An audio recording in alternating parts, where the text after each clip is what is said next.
All right, we should be live now. We'll do our intros, which will act as the sound test here for y'all watching. Good morning, or good afternoon, or good evening, wherever you are. I'm Peter, creator and lead designer of Tales from Elsewhere, and I have here, as always, my good buddy Zarek. Zarek, why don't you introduce yourself? Yep, I'm Zarek, the lead designer of Indominant at Odin's Key Gaming, and super excited, just like last time, to get this finished up and see everybody's see the remaining like 30-ish submissions. Yeah, yeah, we had a lot of submissions, and so once again we split the stream into two parts because we cut the submission length in half and got double the submissions. So we're back Yep. again for more. Hey everybody in chat, I'm seeing all the familiar faces. Welcome back everybody. We're settling in to do another lengthy stream today. Gonna go through it all. Before we hop in, I've been chatting with a couple other people. I'm just gonna do a quick plug of some other people's Kickstarters, just Awesome. like content creator friends. So I'm just gonna put up a couple of their Kickstarters, mention it to them. This isn't a paid ad spot. These are just people that I've been chatting with, like I do, right? I just connect with other designers, and so just gonna shout out a couple of them. This is another YouTuber who is making an underwater adventure codex. It's mainly for D&D 5e. Like, that's what they're going to advertise it as because, that's what you got to do. But it's Yeah. going to be this big old, like, underwater setting book with tons of custom stuff for D&D. So I'll put all the links to this stuff in the description when I'm editing it afterward. So very cool stuff. Very, very nice people. Ugly Goblin, who's mostly a D&D YouTuber, but really nice guy. I've talked to him a bunch of times now. He's making this giant like D&D cookbook that is adding tons of cooking and harvesting mechanics into D&D. I mean, honestly, it's set up for D&D, but I bet it's mostly going to be setting neutral in the end. But Yeah, I think I saw that this morning, so that's really cool. yeah. So I was just talking to him, and he's a really nice guy. And he's actually like he watches all my videos, and we chat. Oh, And, nice. That's yeah, cool. he's Yeah, a really nice guy. he's the one who's making like the whole skill tree Yep. hack for D&D. Yeah, he's actually Great. he hasn't shown any of this outside of his Patreon, but he is working on a full tabletop role playing game, like a whole separate RPG from Right. D&D using the skill tree concepts. So Yeah. just plug in his stuff, and then this is more of our jam here, like this crowd. A buddy of mine who I'm staying with him for Gen Con this year. Oh, nice. Oddly enough, a friend I've made. He's making a Morkborg type game called Mork's Soul, which is more like hard sci-fi with some sci-fi like horror to it. So very cool stuff. If you're familiar with the board games, you know what's up here. But he basically has the game all done. Like, this is not a Kickstarter to make the game; it's just to get it printed, basically. Very Nice. very cool stuff. It's got it adds like tons of ship combat rules and just lots of neat stuff. So just plugging. These are just some of the Kickstarters that I'm following from people I've been talking to. So giving them a little plug. Yeah. That's And what this is all about anyways, yeah, right? exactly. This is what it's all about. This is what it's all about. Because as Zarek, we both know, advertising is expensive. Oh gosh, yes, and difficult. Yeah, advertising is difficult and expensive, and so where I can, I like to shout out other indie creators. Because if you're buying D&D 5e material, I recommend buying D&D stuff from indie devs rather than Hasbro. If you're gonna Yeah, invest in third more party stuff is really good. right, get some Yeah. third party stuff, help support some indie folks without necessarily dumping a bunch of money into Hasbro's pockets. We can Yeah. vote with our dollars. It's also nice, like the indie stuff, for D&D, they can kind of be a lot more wacky or crazy with it. They Exactly. don't have to like toe the line of like, the standard. So you'll see a lot more like unique and interesting things that way too. Absolutely, yeah, that's a very good point. They're willing to take risks and have more fun with it, and it's just it's good stuff. I like seeing that sort of thing. All right, well, without further ado, let's hop on into our first video. Let's get to it. Yeah. Oh, we've got Matt Munn's Fables of Eternity, the Awesome. Pope of the Church of D12s, is as he's Yes. becoming known in a Discord Yeah. server. So let's get to it. I'm going to mute myself here as I do. In most RPGs, death is a setback, a chance to respawn, re-roll, or just play the cleric. But what if death wasn't an escape, but a challenge? What if the Reaper doesn't take you, he tests you?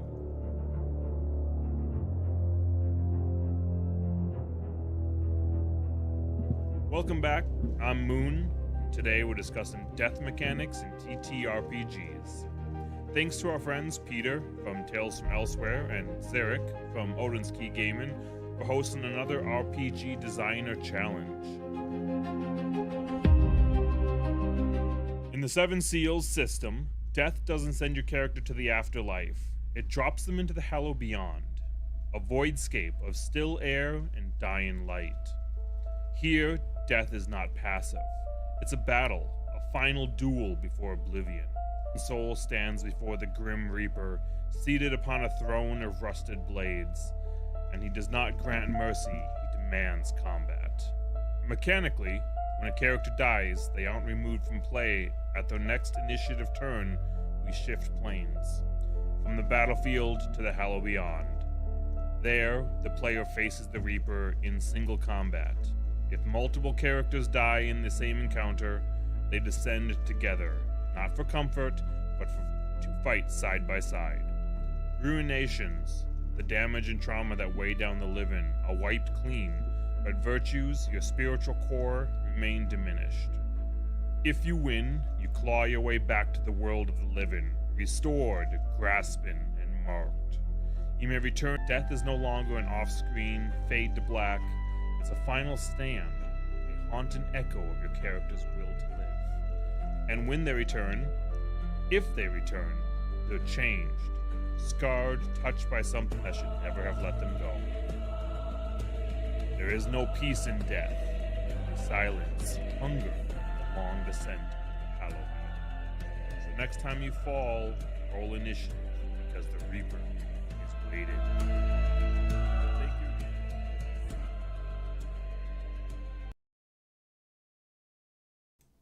Nice, yeah, and yeah, yeah. Sorry, y'all. The balance. I can't control the balance on a video, obviously. Yeah. But what I will also do is I'll try to remember to turn on subtitles for the subsequent ones because I know it helps. Oh yeah, I Right. always forget about that. I know. Yeah, the UI on this isn't great. Well, that's super cool. I mean, he didn't mention D12s once, which is weird, but yeah, I know, surprising. yeah, I'm shocked. Yeah, I like that it's not the end of the scene if you have a TPK. It's actually how would I put it? It's like the start of another scene. Like it's another awesome moment when the TPK happens, or even just one, right? Because you go into the boss battle. You turn on one winged angel from Final Fantasy VII, and then you fight death or something. Yeah, that's such a great song. Yes. Yeah. I like like you said, it's like a second battle, a different scene. That's pretty cool. Yeah, that's very cool. Yeah, I like when games, especially if they're going for, I guess you could describe as high evocation, like there's a huge like vibe factor to it, where it's not simulation in that like literally the players go to another realm and face death, right? That's really cool. That's super cool. Very cool narrative storytelling, yeah. Right, Really yeah. cool. Yeah, the about Final Fantasy, because the new Final Fantasy VII Magic the Gathering set came out. One of my buddies who plays no video games, he says it's the worst at our local game store because he constantly hears people going Sephiroth at other tables, and he's like, this is the worst. Like he doesn't play these games, he doesn't know what anybody's talking about, and everybody keeps quoting it. Yeah, but yeah, good stuff, Matt. Yeah, very cool. That's fun. Yeah, very cool indeed. Making it like a true moment, not just a mechanic, right? Let's see here. Oh, we have a blog post. I think it's an audio file, actually. Oh, that's right. This is Twin Steels. Oh, sick. Yeah. Okay, let me let me do a sound test here. So we'll all just listen along here. I can't do subtitles for this. Oh, yeah, he's going to be talking about Nimble. I remember now. Yep. Death and Dying in the Nimble role-playing game, also known as Nimble V2. Elizabeth Kubler-Ross had a lot to say about it. Nimble tries to condense it down into a little bit shorter of a process. Basically, hit points work pretty much the same as you're used to in other games, but when you hit 0 in Nimble, you continue to be able to play the game. However, you are actively dying. So the number of actions you have on a turn is normally 3, and it's reduced to 1. Anything that's strenuous, essentially casting a spell or making an attack, requires you to make a strength save, or you'll take a wound. You only can take 6 wounds before you die. When you drop to dying, you take a wound. When you're hit with an attack, you take 2 wounds. When you're crit, you take 3 wounds. So, performing a strenuous action might be extremely helpful, might be necessary, might even prevent you from continuing down the road towards death. But they always risk the save against potentially gaining another wound. Once you hit 6 wounds, you're dead. And Nimble has passing little ability to recover dead heroes. If you manage to regain hit points, you're no longer dying. And when your turn comes around, you at the end of your turn will refill to 3 actions as per normal.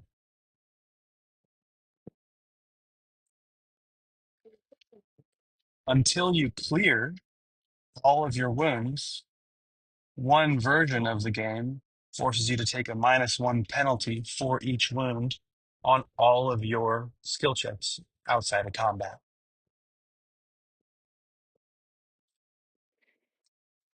So it's basically dying and exhaustion from 5th edition rolled together into something that should be quick to play out, has persistent consequences, but doesn't take you completely out of the game while you are dying. Plus, it allows you to make an important decision during your turn when you are dying. Are you going to push yourself to act at the risk of making things worse? Or are you going to crawl away to fight another day? There are various house rules surrounding this. The -1 to skills is an optional rule. It was the default previously. We found that a lot of people would forget to use it and didn't find it particularly that fun. I use it at my table. Another thing I use at my table is a last stand. Whenever somebody dies, I tell them, you're going to die. There's nothing you can do to change that now, but you could make a difference. What are you going to do? And I give them a full turn that they can immediately take. If they heal themselves, it doesn't make any difference. They're still going to die. Maybe they're going to heal their allies. Maybe they could let off an amazing attack. Maybe they could cast a spell to buff their friends. It's up to them. They get that turn and they tell us what they think about as their character dies. That's not part of the vanilla Nimble, but I just can't help myself. I've always got to put a house rule 2 in there somewhere. Thank you so much for everyone from Tales from Elsewhere and Odin's Key Gaming, especially, of course, Peter and Zarek for hosting this event, reaching out to creators of all stripes, including people who don't tend to create much of anything, like myself, in terms of production, and making it clear that this hobby really is something that depends on the community for not only its existence, but its continued growth. Thank you so much.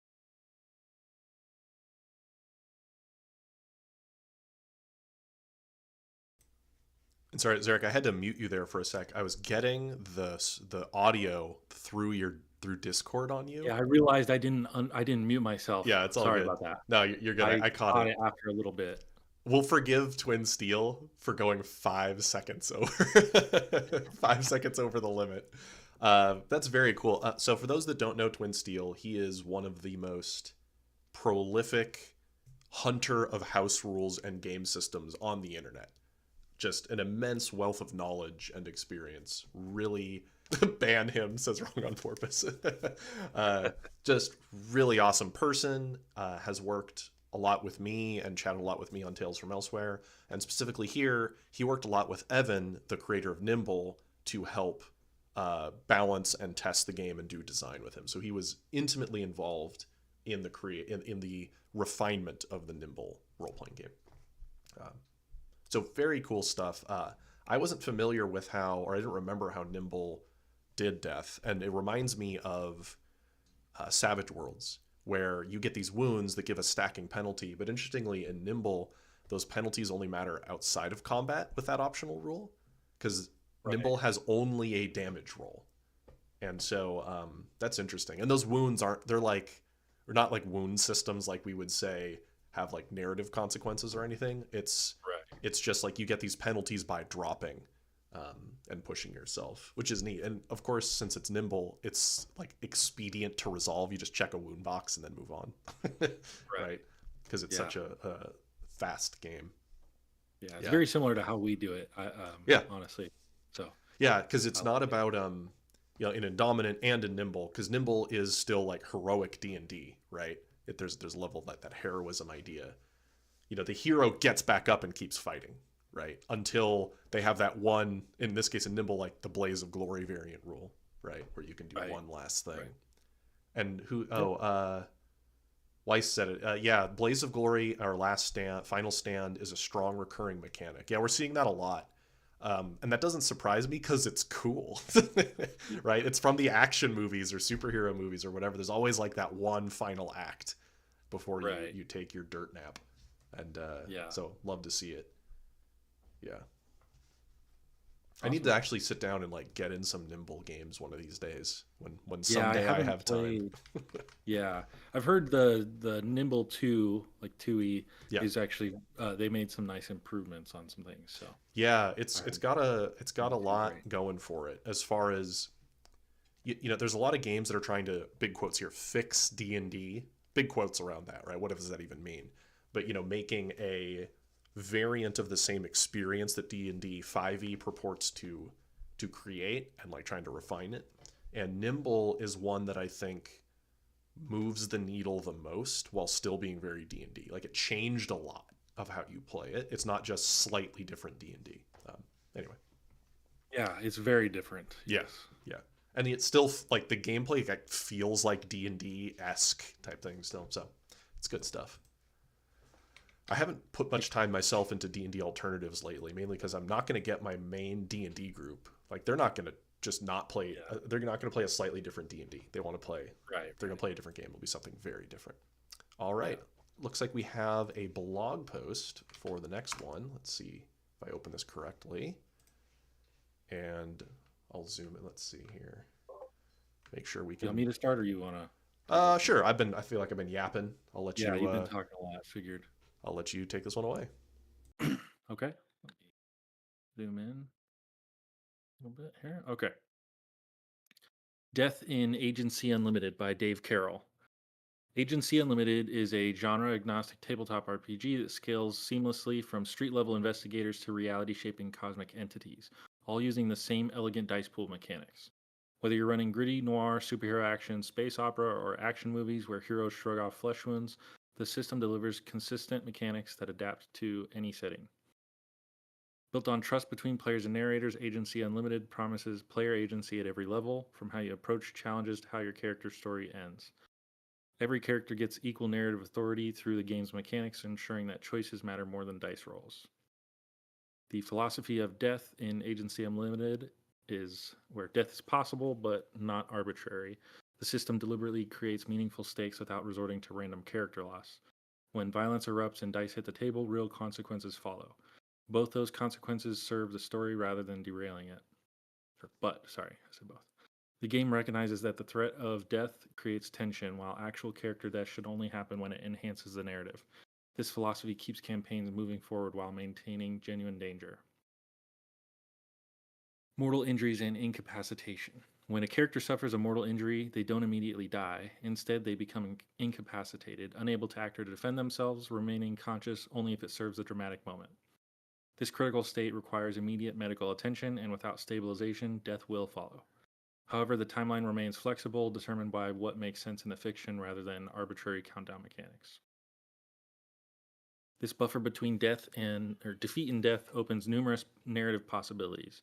Allies must rush to perform emergency medical care while under fire. Enemies might capture rather than kill an incapacitated foe. A dying character might negotiate, reveal crucial information, or make a final desperate play. The system ensures that even in defeat, stories continue rather than abruptly ending. Player control over character death.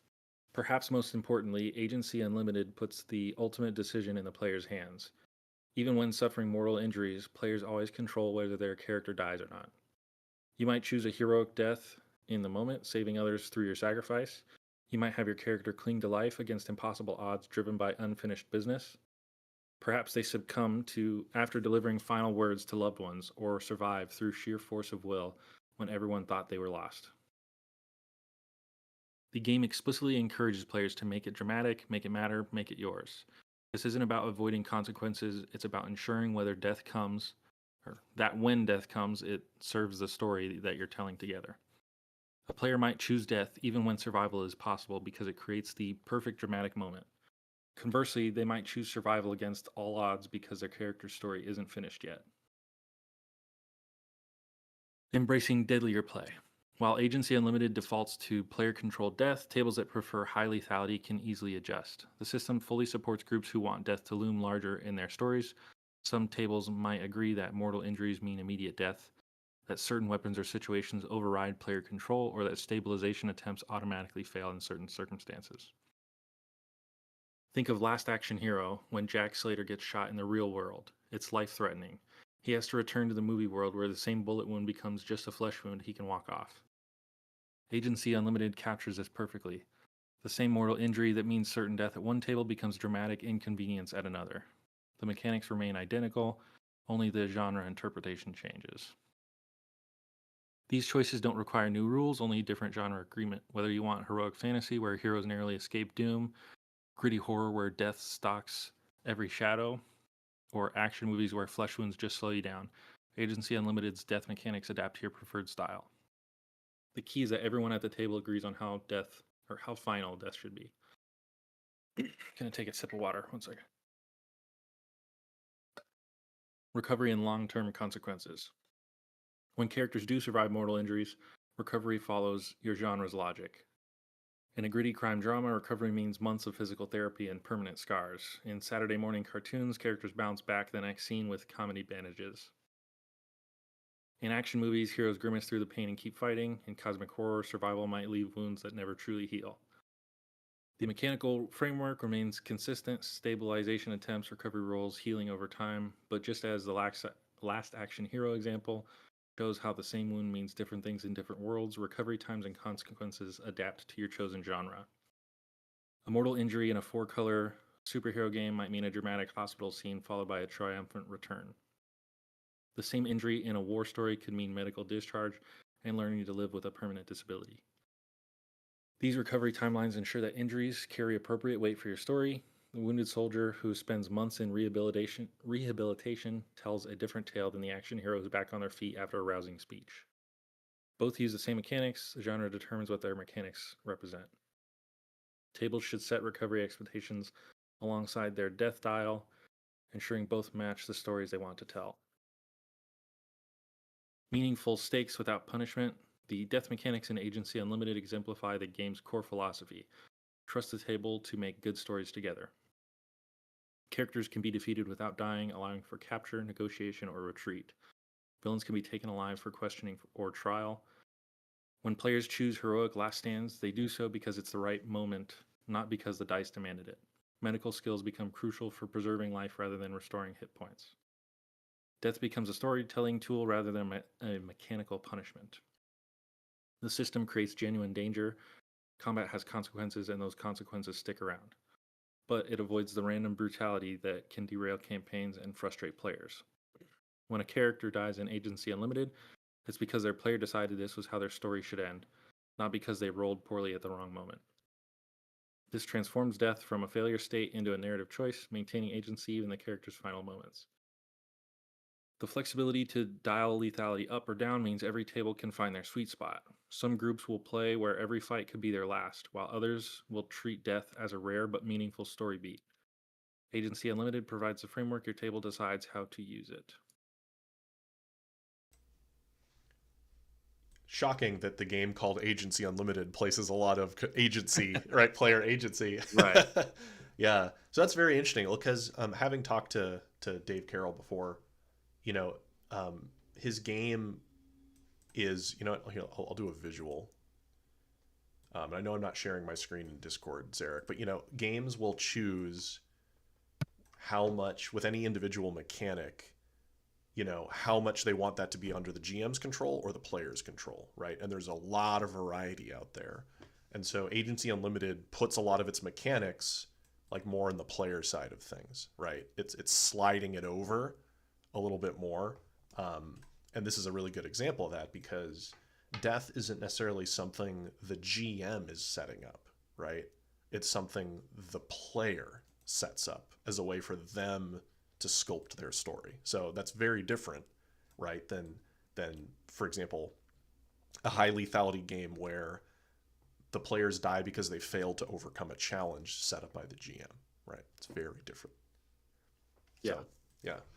And it's interesting that I wasn't actually familiar with this aspect of Dave's game, that they have basically scaling of lethality, right? The system has the ability to pick your poison, like which is always cool. I'm a big fan of when games have, even if they have a default rule, they provide some variant rules, like in the GM section or something. Like, do you want it to be gritty or do you want it to be a little bit more heroic, right? Yeah, that one was slightly longer to read, but it's hard to rate. Time. Yeah, like how long it takes to read something is a little tricky. Yeah. Yeah, so very cool. And I'm seeing a lot of people in chat like really liking the idea that you control when your character dies, and that's such an interesting ideological, like, there's different ideological camps in that regard, right? Mm-hmm. Like some people think that the player should not be in control of their fate, right? And some people do, right? It's really interesting stuff. Yeah, and Dave's in the TFE Discord if people want to ask him more about his game. Yeah, lots of, and don't worry about it, Dave. We're not super hardcore about the exact timings of these things, where possible, because especially with blog post style ones, it can be hard to time that. But we're gonna go do a YouTube video now. Yeah, we're not being hardcore about any of that. Let's see here. And yeah, well, what JF was saying in there, yeah, one of the challenges is making there feel like there's stakes. So are there stakes if the players control those stakes, right? That's an interesting, like, philosophical question about game design. For some people, they don't feel like they have stakes if they are in control of them, right? Others embrace the stakes that they are creating with their own agency, right, as a player. So it's interesting. I personally, my personal preference is for the player not to be in control of when they die, but that's my preference, right?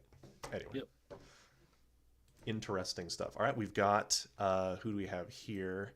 Next we have Eric's Fool's Errand. Yeah. Eric's with Fool's Errand. So here we go. Let me see if I can get the subtitles to work properly here before this starts. Hold, please, everybody. The way this works here.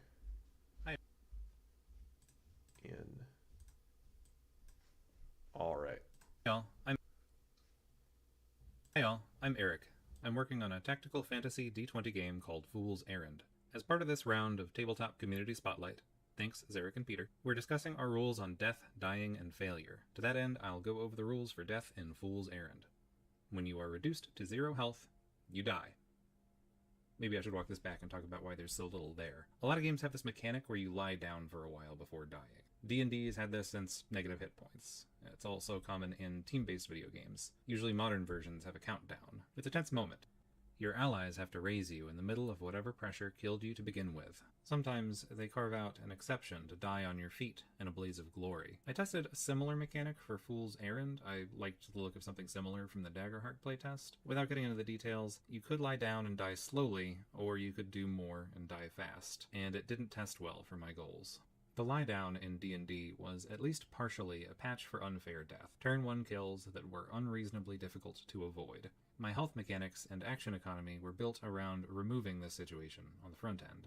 The tense rescue of an ally kind of locks the party into a losing fight. My game is about fleeing and pursuit, so this runs directly counter to what I want to see. Finally, the decision angle just felt a little weird. Part of that might have been the playtest format itself. You're never playing this guy again, regardless. But that points to the kind of weird, above-table interference that can happen with death decisions. It can pull players out of the game in ways I didn't anticipate. So I scrapped the rule and went with death at 0 as a placeholder. I figured I'd build something better later. Continued testing, and death at 0 rocks. Turns out this is the simplest way to die on your feet. No penalties on the way out. If you're not dead, you and your party can flee, and the GM doesn't have to decide if these enemies would commit war crimes to stop you healing. That said, death is a bit final. Your character's story ends. Your player presumably sits out the game for a bit. Ideally, you're either not dying regularly or you're bouncing back pretty quickly. Fool's Errand is in the not dying regularly camp, so it needed some non-death stakes for failure and a framework that doesn't mechanically treat fleeing itself as a failure, whatever the story might say about it. Because again, I want players fleeing. I want that to be fun for them.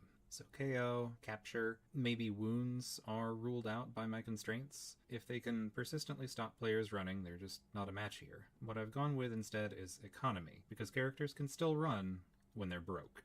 Fool's Errand is one of those 2 health pool games, with the deeper damage being slower and more expensive to heal. You see similar mechanics in any shield shooter, where dipping into the red health bar tells the player to run and get their blue shield bar back. Here, you recover health in town, or stress by taking a breather. In this particular case, damage increases your stress until it exceeds your health. Then it decreases your health until you hit 0 and die. So staying in a fight reduces the maximum damage you can take at the start of the next fight. In this way, health damage also works a little like Vile damage in the D&D 3.5 supplement Book of Vile Darkness, or like radiation in Fallout 4. It ratchets up the tension over the course of an adventure until it becomes a clear signal to go home and rest.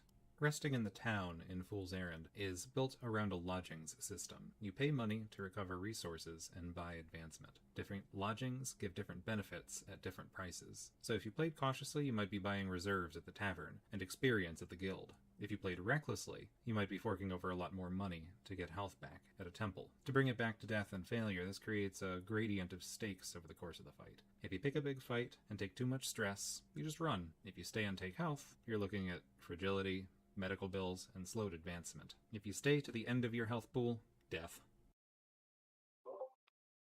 I remember now. Yeah, that's a really interesting way to approach it, where I guess, the death still happens, but having your difficult to recover health pool and your more regular, maybe stamina, you would call it, I guess, but giving a gold penalty, which that also is a penalty to your progression. I remember their lodging system that Eric's shared with me before. So Yeah, very it's cool way to tie it to other aspects of the game. right. It's true attrition is the idea, right? In that, on purpose, with multiple attrition vectors. So, it's the players gauging the investment, the penalty they're willing to risk. Because death at 0, but you don't hit 0 frequently. You're more like, oh man, we got so beat up, we got to go retreat back to town and spend a bunch of money on medical care. It's like some real that's a little real right there. That's very cool. I do really like the dual hit point bar structures, like he calls them shields. And Yeah. an early version of TFE was actually that as well. I had stamina and vitality, where stamina came back quickly and was lost first, and the underlying vitality required downtime.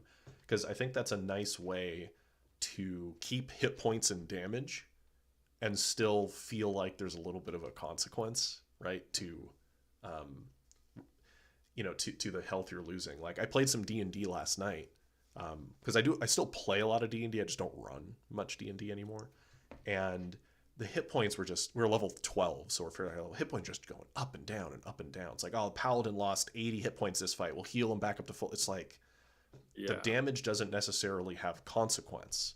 It's just a meter we're playing with, and the only real resource attrition is spell slots and healing potions, of which we have a lot at level 12. Right. So the fact that they made it so vitality is only something you can recover by going back to town, right, forces that more gritty feeling, which is very cool. And yeah, yo-yo healing sucks. I see that there, Piotr.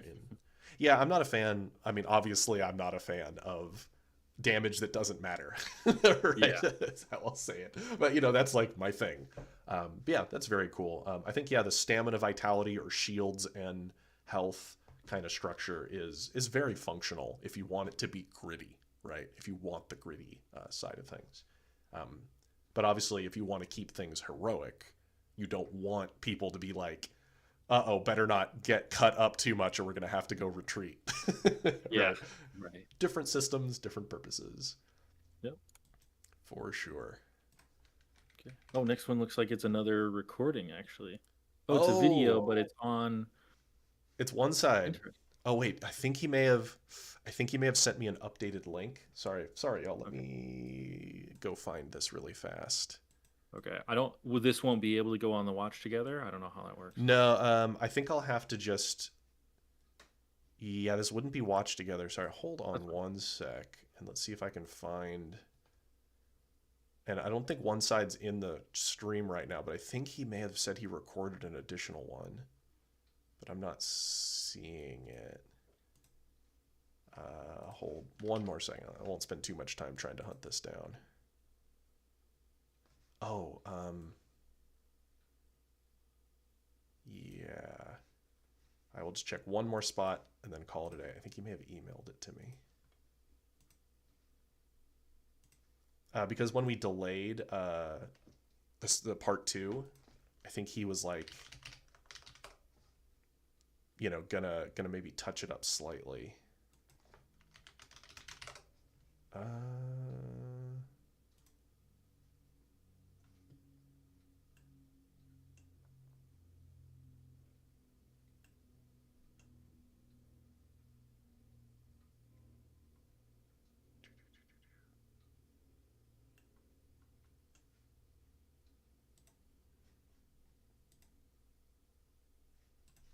Well,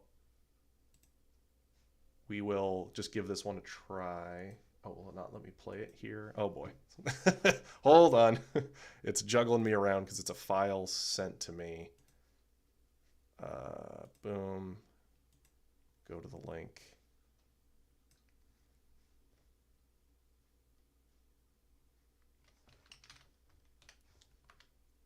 Okay. Sorry about that, folks. And Zarek, I don't think I'll be able to send this to you. So if you want to... I think you might have access to it. I'll send you the link in Discord, and you can mute and watch it on your screen, maybe. That might work.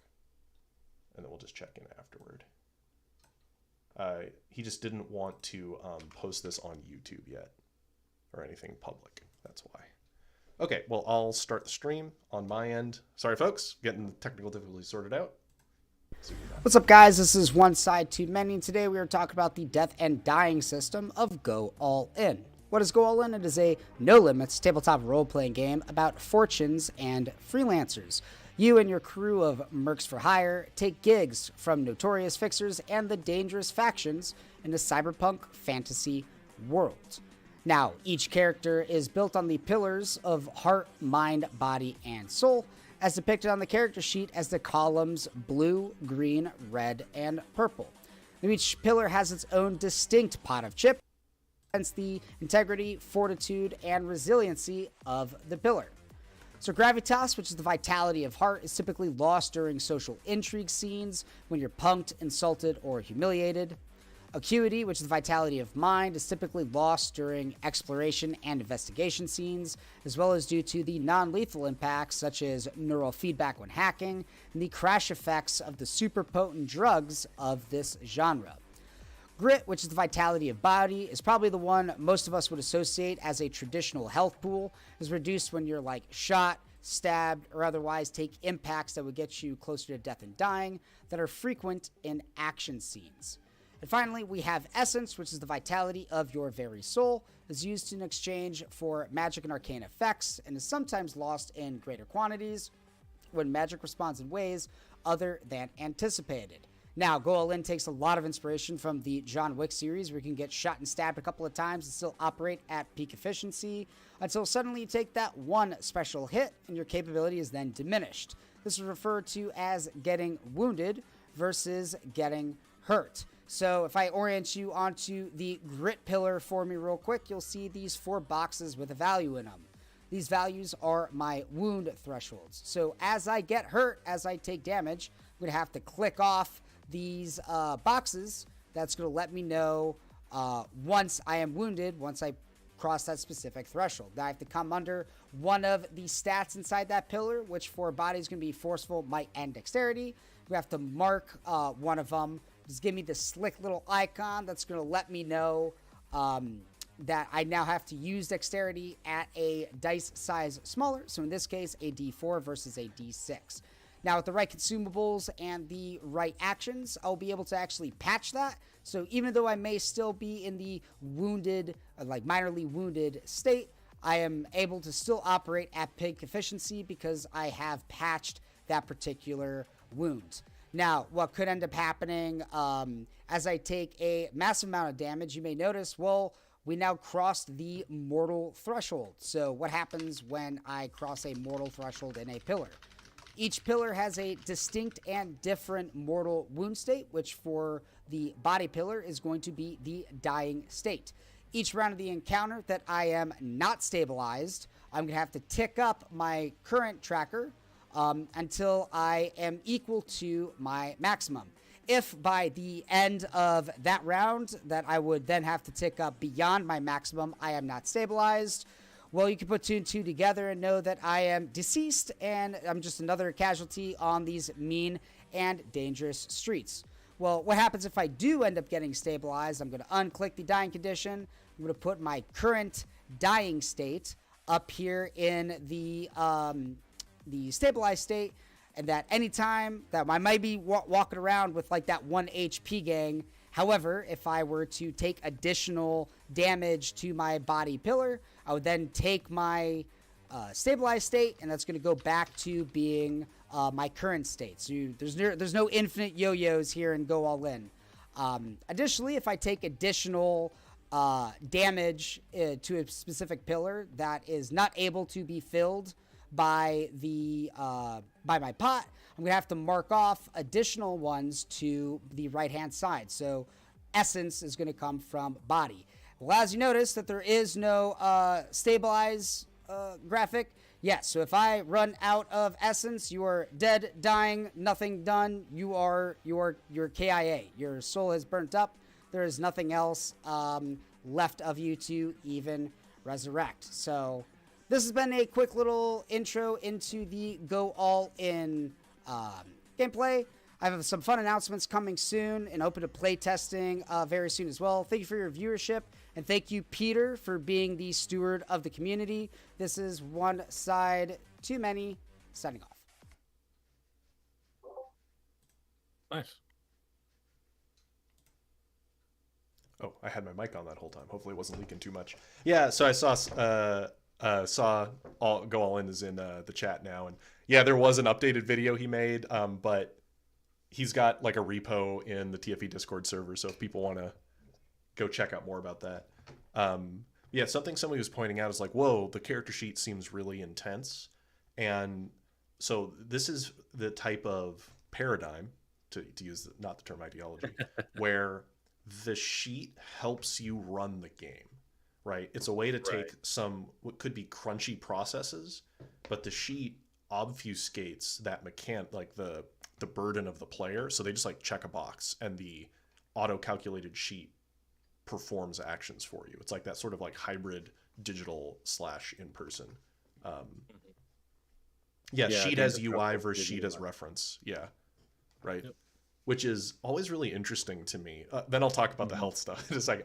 But I'm such a like pencil and paper kind of guy overall. That's like just because I'm old, I guess. But it's really interesting to see the more digital approaches to design, where if you go into your game assuming a digital component, it means you can take what is a burdensome system that functions really well and remove the burden from the player entirely when the sheet just does it for you or something. So it's interesting. It's like that hybrid. So like, for example, all the different tracking you'd have to do on this sheet, like if you were to do that by hand, it'd be a big pain because the sheet does the tracking for you. What I like about what he's got set up here is you can have defeat in a number of different ways. Like defeat could come from a social encounter, right? Because your your acuity or your gravitas goes down. Like you become defeated in that vector. So that kind of stuff is cool. It reminds me a little bit of Cypher, how Cypher has different pools of health, and if any one of them, is depleted, you have consequences. And this is another one, death is final, right? If you do die, right, if that does happen, you're just toast. Which is neat. I love there's money in hand and money in account in the top right corner. Oh, it's a little cut off on the stream, I think. Oh, you can kind of see it up there. Yeah. I did notice at the bottom left, it says, like, I think it's got like the background. It says, "This is the story of Captain Jack Sparrow." I laughed. It's kind of cut off. This is the story of Captain Jack Sparrow. Yeah, I know one side put a lot of work into this sheet, and that it's like got a ton of automation to it, which is very cool. There's a lot of games that are specifically designed around that digital experience, like to be played over Discord, for example. It's interesting.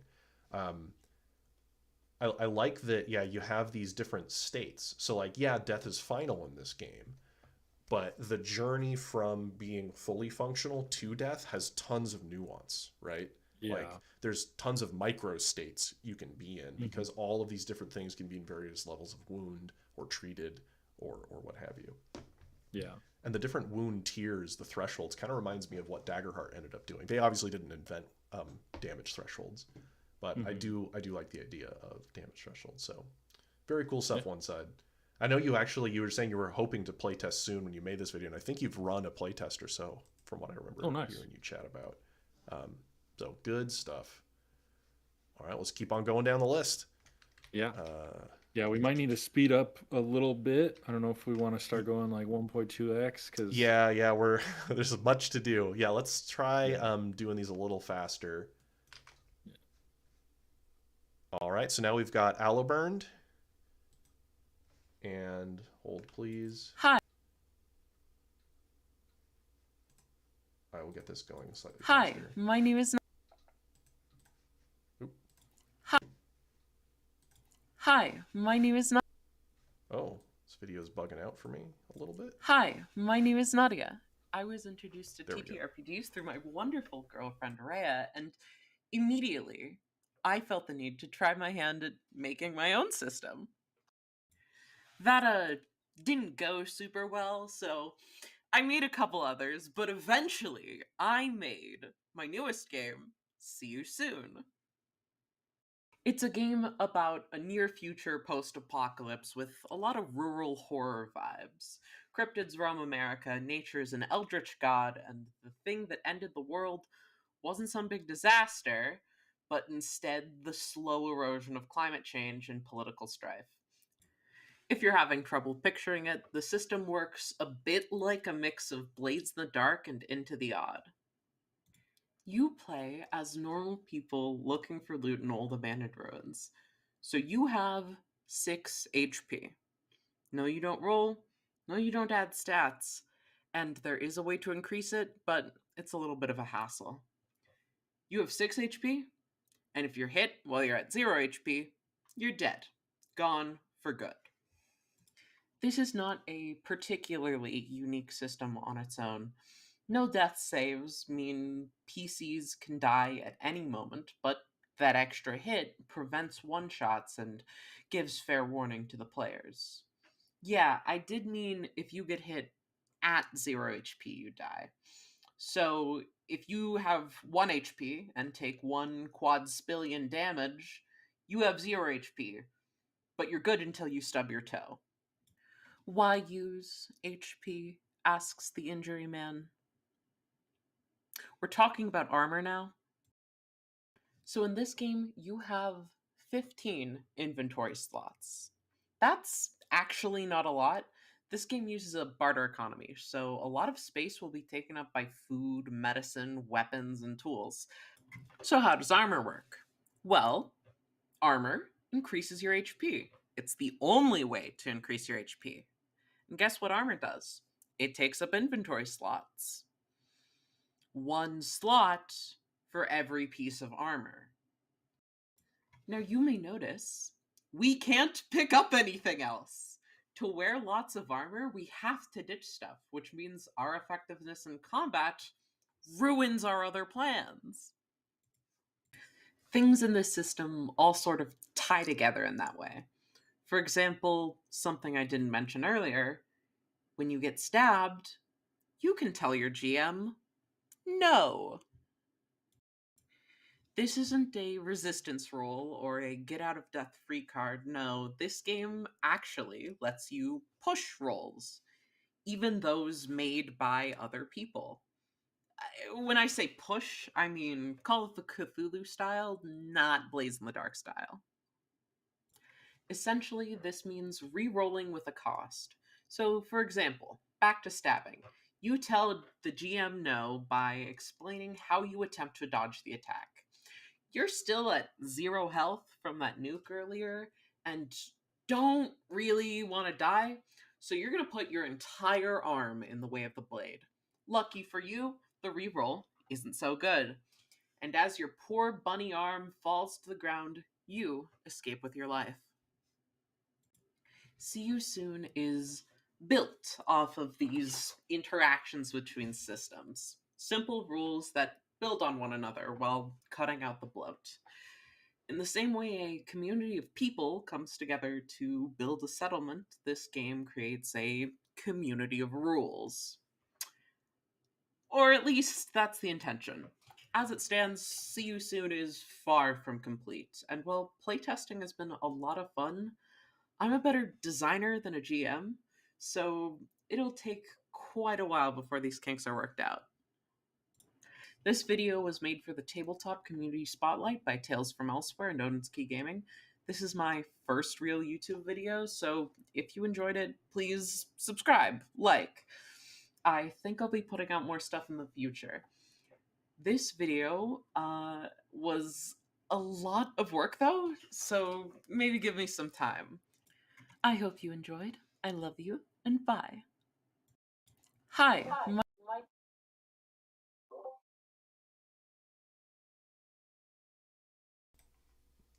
There we go, back on the right screen.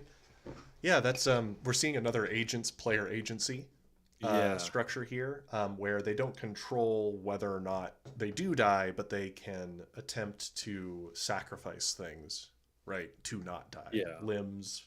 I would imagine you could do things like gear. I do like that armor occupies inventory. Yeah, right? That's a neat way to handle that. Yeah, because if you're especially in like a post-apocalyptic game about exploration or travel, it's, burdening yourself with a bunch of heavy armor would make it harder to carry your packs and supplies, which is very cool. That's a neat vibe of a game too. It's a little cozier, we might say. Not a full cozy game experience, of course, like there's still violence, but yeah, it's I obviously like post-apocalyptic.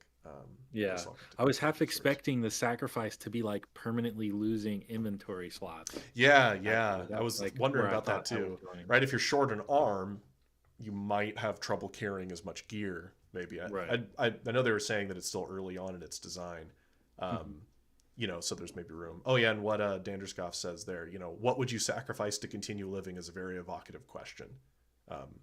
Right. Also threatening depending on the context. Yeah. Exactly. Yep. The last sentence there is important. Yes. Yeah. I like a lot of what I saw there. That's very cool. Also, there's good humor in that bit. Humor is hard. Oh yeah. And I really Injury felt, man. yeah, I got called out there as the injury man. Yeah. I really felt the comment of I'm a better designer than I am a game master. I really felt that. Yeah. I consider too. myself pretty decent, but I think I'm probably better at designing things than I am at running things. Me too. Yeah, that's that is a very cool game. Be looking to see more. And yeah, I also like how much effort it takes to make a YouTube video. Yeah, you know, we know. It's tough. Mm-hmm. All right, Yeah. next one we have Heroic Potential. Another YouTube video here. Hello, Milestone I'm Joshua play. of Milestone, a professional game master, and today we have another table. Sorry, I'm Hello. gonna turn on subtitles. I have to do multiple clicks to Hello, turn I'm that Josh. on, oddly. All right, here we go. Hello, I'm Joshua. Hello, I'm Joshua of Milestone Play. I'm a professional game master, and today we have another Tabletop Community Spotlight put together by Tales from Elsewhere and Odin's Key Gaming. For today's design challenge, we'll be looking at the mechanics of death and failure states in TTRPGs. For our video, we'll be looking at the mechanics of dying in combat in Heroic Potential. Heroic Potential is our deck-based fantasy RPG that focuses on strong choices with consequences. Along the way, we'll also be looking at some scenes from the Lord of the Rings movies to provide some narrative context to the mechanics we're talking about. Let's get going.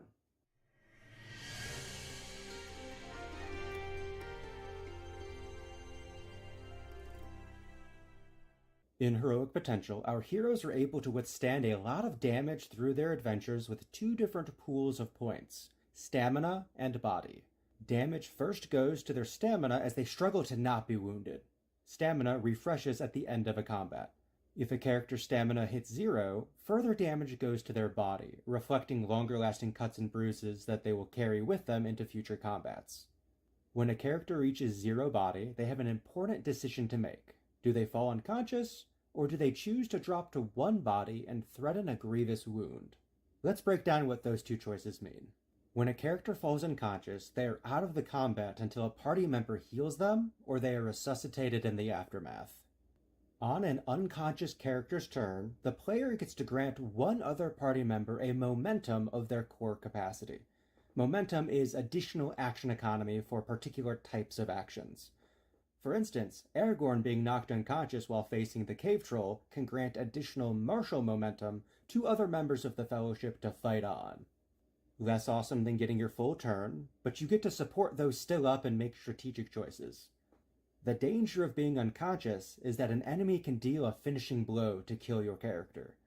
A finishing blow takes all of the enemy's action economy to perform. If they have to walk up to you, they can't finish you off this turn. If they have to defend themselves, they can't finish you off. As long as your allies keep enemies distracted, you are safe. If the villain has time to monologue over you, you're in danger. The other option when you hit 0 body is to instead drop to 1 and threaten a grievous wound. Grievous wounds are specific injuries that have lasting debilitations to your character. Broken arms, severed legs, lost eyes, chest wounds, concussions. Grievous wounds can be overcome in the future, but are major hurdles for the current adventure. When a grievous wound is threatened, the Game Master draws a single card from their deck. If it is a heart, you take the grievous wound. Anything else, you're safe. While a 1 in 4 base chance doesn't seem that awful, the discard pile of what has already been drawn can shift those numbers. Additionally, Game Masters can spend Doom on the ability Danger Heightens to cycle hearts back into the deck throughout play. Player characters can take their endurance skill in grievous wounds. If they have more grievous wounds than endurance, they die to that final blow. Players whose characters drop to 0 body points can risk their character's well-being or even life to continue fighting. When Eowyn is fighting the Witch King, she suffers a grievous wound to hold on long enough to get that final blow after Mary opens up a tactical bonus. When Boromir is fighting to save Merry and Pippin from the Uruk-hai, he suffers multiple grievous wounds from lurts. The first 2 arrows max out his endurance skill of 2. The third arrow is the killing blow. The failed execution allows for a final moment between Boromir and Aragorn for roleplay purposes, but there is no saving him at this point. And that's how heroic potential deals with the threat of dying in combat. The players get to choose how risky they want to be. A character can fall in combat, inspiring the rest of their allies to keep on fighting and relying on their allies to protect them from a bitter end. Alternatively, the player can leave it up to fate, standing and fighting until the absolute last moment of their death. So, thanks for watching the video, and thank you to our patrons on Patreon for supporting work like this. I did say at the top of the video I am a professional game master, so if you're looking for a game, private or public, head on down to the description where you can find links to our Discord, our website, and plenty of other things. But for now, continue watching these videos for the Tabletop Community Spotlight, and have a lovely. Nice.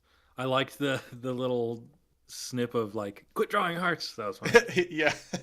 Yeah, good I use remember- of Lord of the Rings there for really clear yeah. examples, right? That was great.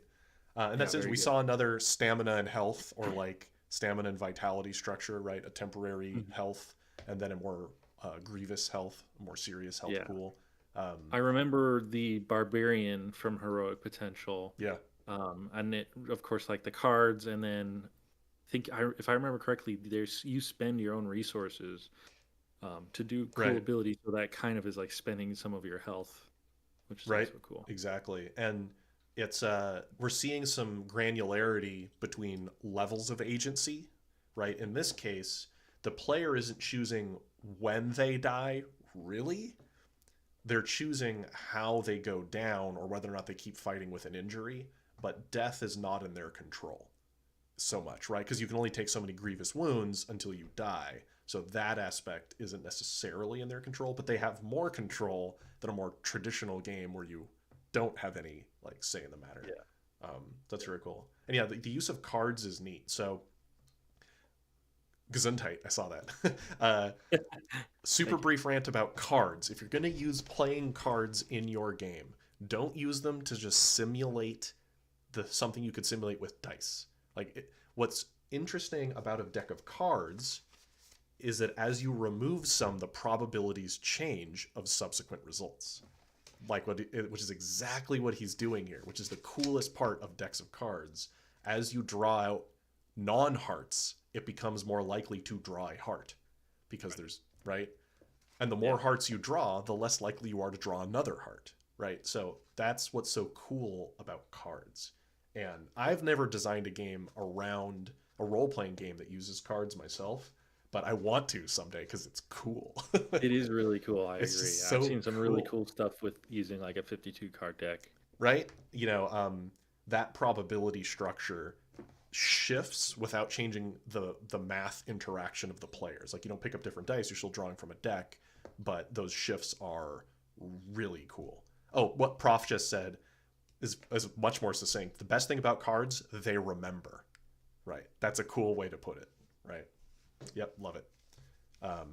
Very cool stuff. And also the fact that you have to draw hearts for the wounds is somehow very appropriate. Yeah, that's great.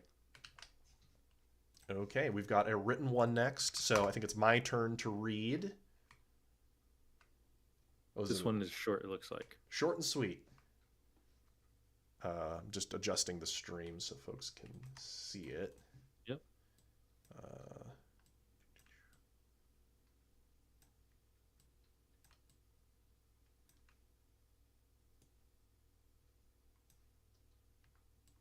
Oh, it's zoomed in a little too much, maybe. Okay, maybe that'll do. Okay, so this is for Taxidos, Unconsciousness and Death. A character may receive as many wounds as appropriate to their class and level. This total is referred to as hit points. Make sense? Once they receive a wound while this pool is depleted, they may make a fort or will save with a difficulty value, I'm assuming, of 10 plus the number of total received wounds, or immediately become incapacitated. If they succeed, they're still stable, but suffer a level of fatigue. A failure results in passing out, being incapacitated. A critical success allows you to soldier on with no effect. A critical failure kills you. A creature may also have hit points. That is how the incapacitation save works. A character's heroism is not applied to incapacitation saves. If a combatant is incapacitated and an aggressor has no obstacles, they can simply kill their foes in action if they have some means of inflicting damage other than a bare attack. If a creature ever has 10 wounds more than its maximum hit points, it dies. This is referred to as massive damage. If a creature with a wound table has no options remaining on the table and receives a wound, it must perform an incapacitation save as a result of the wound it receives. Anytime a creature with no remaining hit points is incapacitated, it takes on a level of fatigue. A creature with points of undeath is not affected by this. Ooh, points of undeath is interesting. Community Spotlight note, which is slightly cut off on the stream. We'll bring it up here. To help give some context for this, there is no points of damage in this system. Either an attack is successful enough to harm and thus wound, or it is not. Because the difficulty value of the save is based on the total wounds accrued, a character with 3 maximum hit points taking a 4th wound must make their save at some difficulty, as the same difficulty as a character with 1 maximum hit point. This allows player characters to have an idea of how many hits they can safely take in combat and choose how much risk they want to take in longer engagements.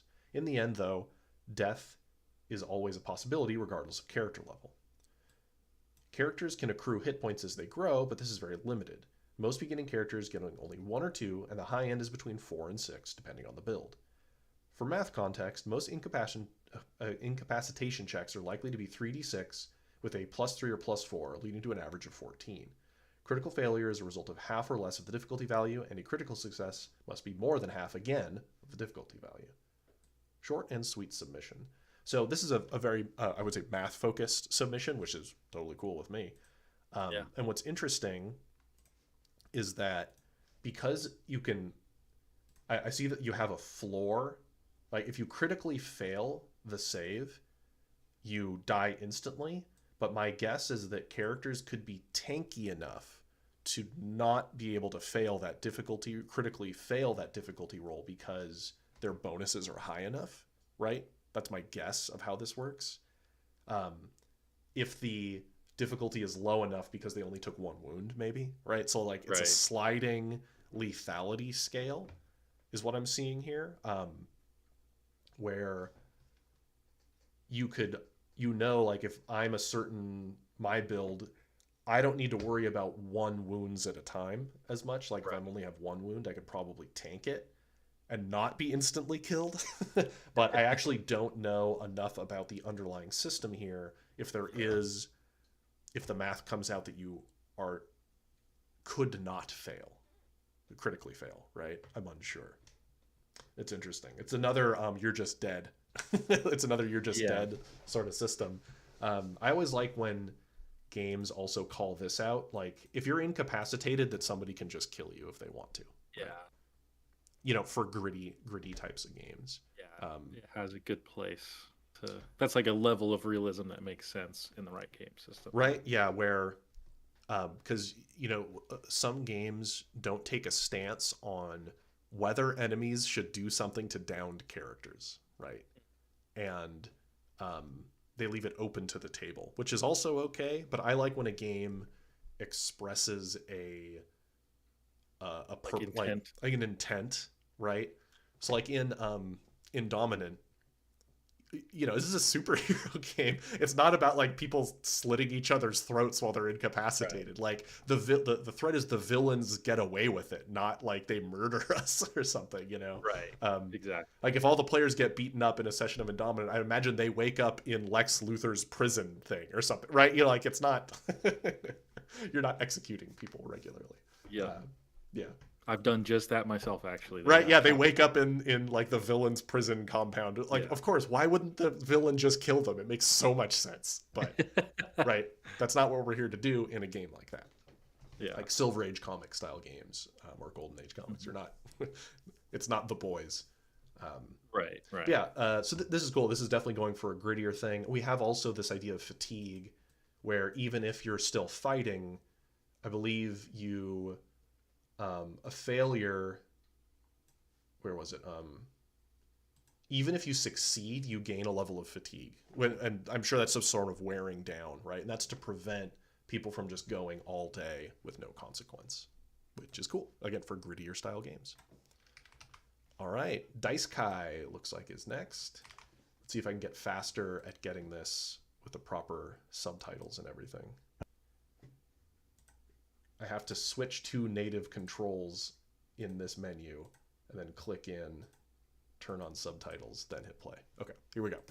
Hello and welcome to Diceikai, Dice in Another World, where you don't just play a character, you are your character.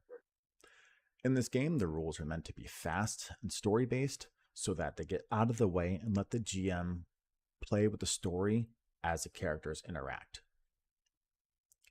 What the primary thing's going to be is you're going to find yourself in this new world and you'll be given jobs and specialties, or you'll choose them, excuse me. Jobs are a broad set of skills, whereas specialties are a narrow set of skills. If you're doing something that is job-based, you feel it falls under that job, you as the player, then you're rolling 1d6. If something falls under a specialty, you're rolling 2d6 and taking the highest. That's how pretty much everything in Diceikai is decided. There is unskilled, where you take the lower of the 2d6, but primarily, those are the things you're going to be doing. What Diceikai wants to focus on, or what Diceikai does focus on, is not whether or not you succeed or fail, but how you succeed or fail. It's more of how you're interacting with the world and how that's going to change things in the story and how things develop. If you kick down a door as opposed to pick the lock, that's found later. How does that interact with other characters? How does the story develop because of that? Is the guard now fired from his job because it's apparent that he didn't wake up when the door was kicked? Everything changes. The story matters. Now, today I wanted to go over the death and dying mechanics primarily. With this, when you reach 0 vitality, you are unconscious. What that means is you can't do, act, or say anything. If you reach negative your level in vitality, real quick, vitality is the primary resource and one of the only resources you track in Diceikai, except for very few exceptions. If you reach negative your level, your body is no longer capable of containing your spirit, soul, essence, whatever phrase you want to use. That spirit now lingers around in the realm. What the other characters or interested characters can do is take that spirit and put it into another character that is unconscious or creature. Some of your jobs and specialties can carry over, not all of them. It just kind of depends on what body you're now occupying, because that can change things. Maybe this body can't sustain some of the jobs you previously had or specialties, but that also means this new body can give you access to jobs and specialties you may not have had prior. Now, what happens if a spirit is not put into another body in a reasonable time? Well, then the body's ejected from the realm, or that spirit is ejected from the realm. What does that mean? It means that spirit can no longer enter the realm, at least for another generation. This primarily will only happen when there's a total party kill. The whole party gets wiped out. That means the whole party will not be able to enter the realm until a generation in that realm has passed. That means pretty much all their connections and all the storylines have changed, but what they did in that story up to that point did affect the story of what's going to happen in this new generation. Main reason for this is because Diceikai, with you being your own character, you can't just die. So I wanted something that was impactful. It wasn't just, oh, you just need a soul essence and then you bring back the body exactly as it was. No. I wanted something that was more impactful to character death. Yeah, that's pretty much it. So thank you for stopping by. If you are interested, you can look at diceikai.com where you can download the latest rulebook. Everything is being updated on there. If you see anything in yellow, it's being worked on. So thank you so much for stopping by, and I hope you have a wonderful day. That's really interesting. So in Diceikai, it is heavily an isekai style structure, Right. and your character exists outside of these. I'm going to use a term from Altered Carbon, these sleeves, as they called them in Altered Carbon. Right? You persist apart from that, and you can occupy these different bodies, and you have continuity between them. But if everybody goes down, like, the world progresses, right? Without you. And then you're reborn again. Yeah, because it's still like you, because it's like Peter and Zarek. That's really creative, where the consequences are primarily narrative in the end, right? Right. yeah, your new body that you're inhabiting will have different traits of some sort, right? That you may adjust your build, I guess you could say. But yeah, that's very cool. That's interesting. It's very it's like the opposite of beer and pretzels. It's like purposefully long narrative. You are playing the long game story wise. You know, rather than, because it's like the same people kind of experiencing different stories through time. yeah, and it's like it's your self insert through these characters, yeah, over time. That's really interesting. And I would feel like it'd be really satisfying to play in a long form campaign, right? Like a full year plus campaign where you're watching the world develop over generations and influencing it and stuff. Yeah, and how that death, I imagine most characters in this system will die, right? Like their current sleeve may die in that world. And like I bet it's not that uncommon in this rules, right? Like because it's built in the recycling of that form, and how your friends like take your essence and put it into something else. It's just really interesting. It's very unique. Yeah, that is cool. Nice. I'm like, as far as my anime tastes, I don't actually like isekai, but I think for a game, a tabletop game, it's very cool, right? Very well. You know, yeah, that is very unique. Love seeing something unexpected and unique. All right, I believe we have a blog post. Let's see if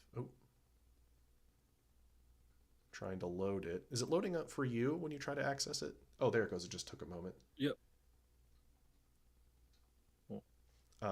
This one looks long, but I'm not sure if it's actually long.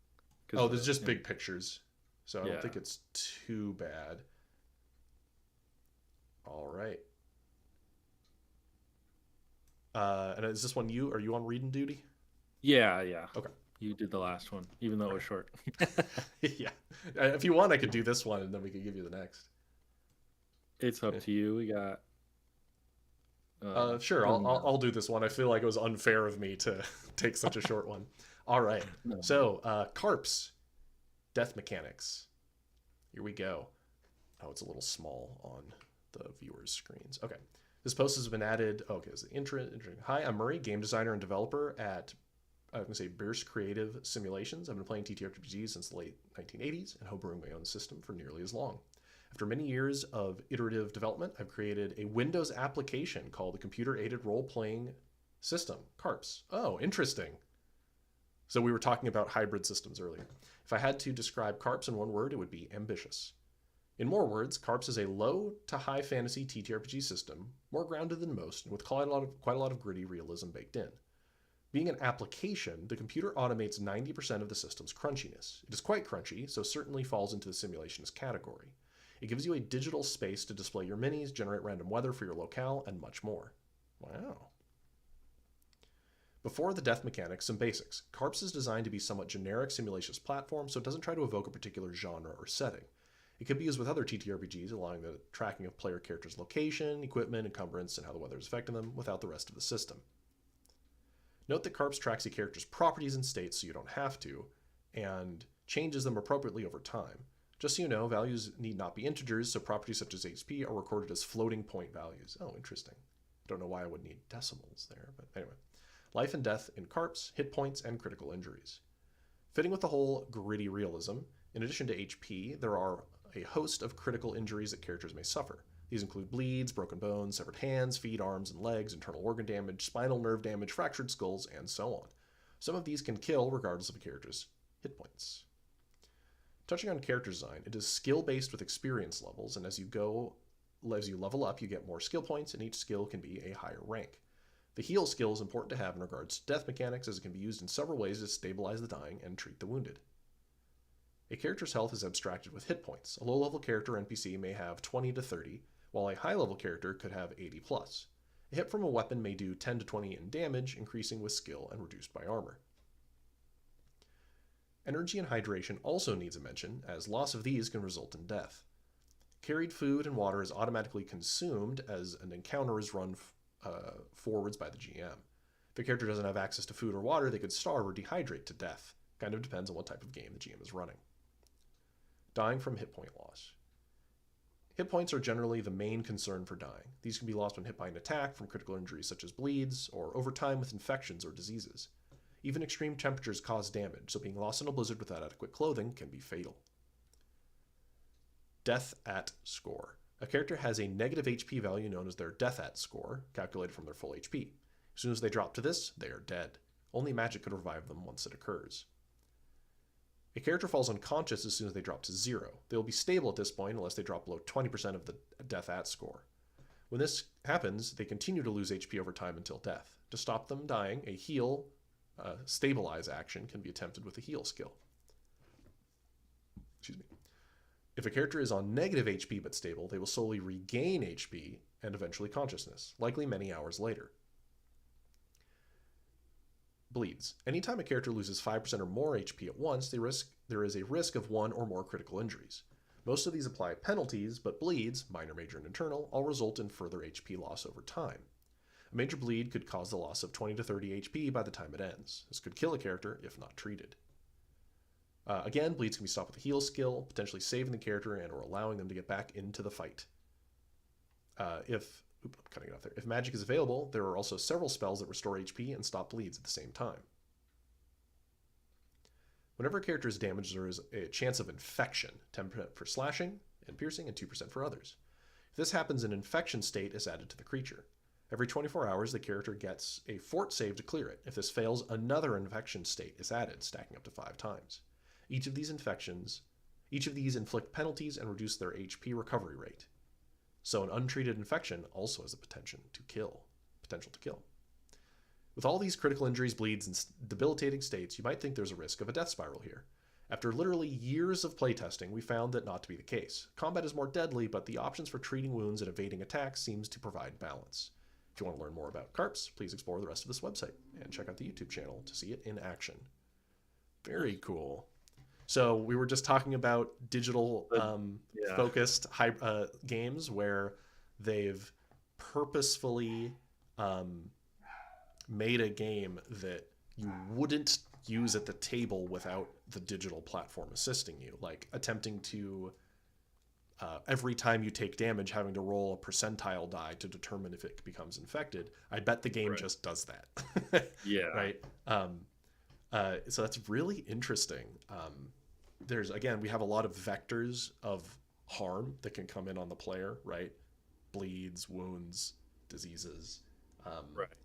That's really interesting. It'd take me time to think through, honestly, something like that, because it's so it's digitized. very yeah. Like, right. there's a lot. That makes it easier to have that like simulationist realist kind of design.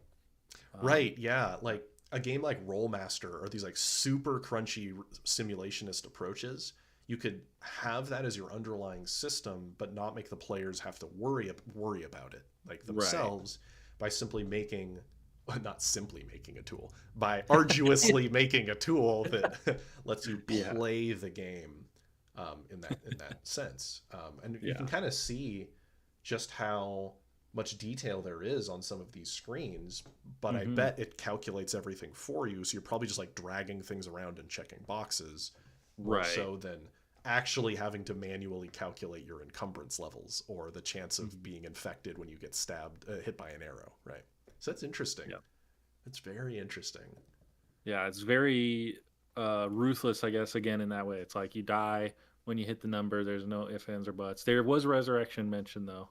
Yeah, there is magic, right, in the world. They didn't cover necessarily how like challenging that is to have access to, of course, but knowing just now what I know, I bet there's like resurrection has a chance of failure or complication, right? That's probably built in, that you just click the button and it rolls the necessary subtables.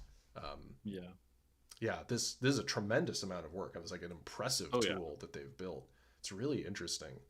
And what's kind of cool about taking these approaches, like I know like a lot of folks don't like super crunchy games, like in the circles we run in necessarily, like they're not necessarily into the super simulations game.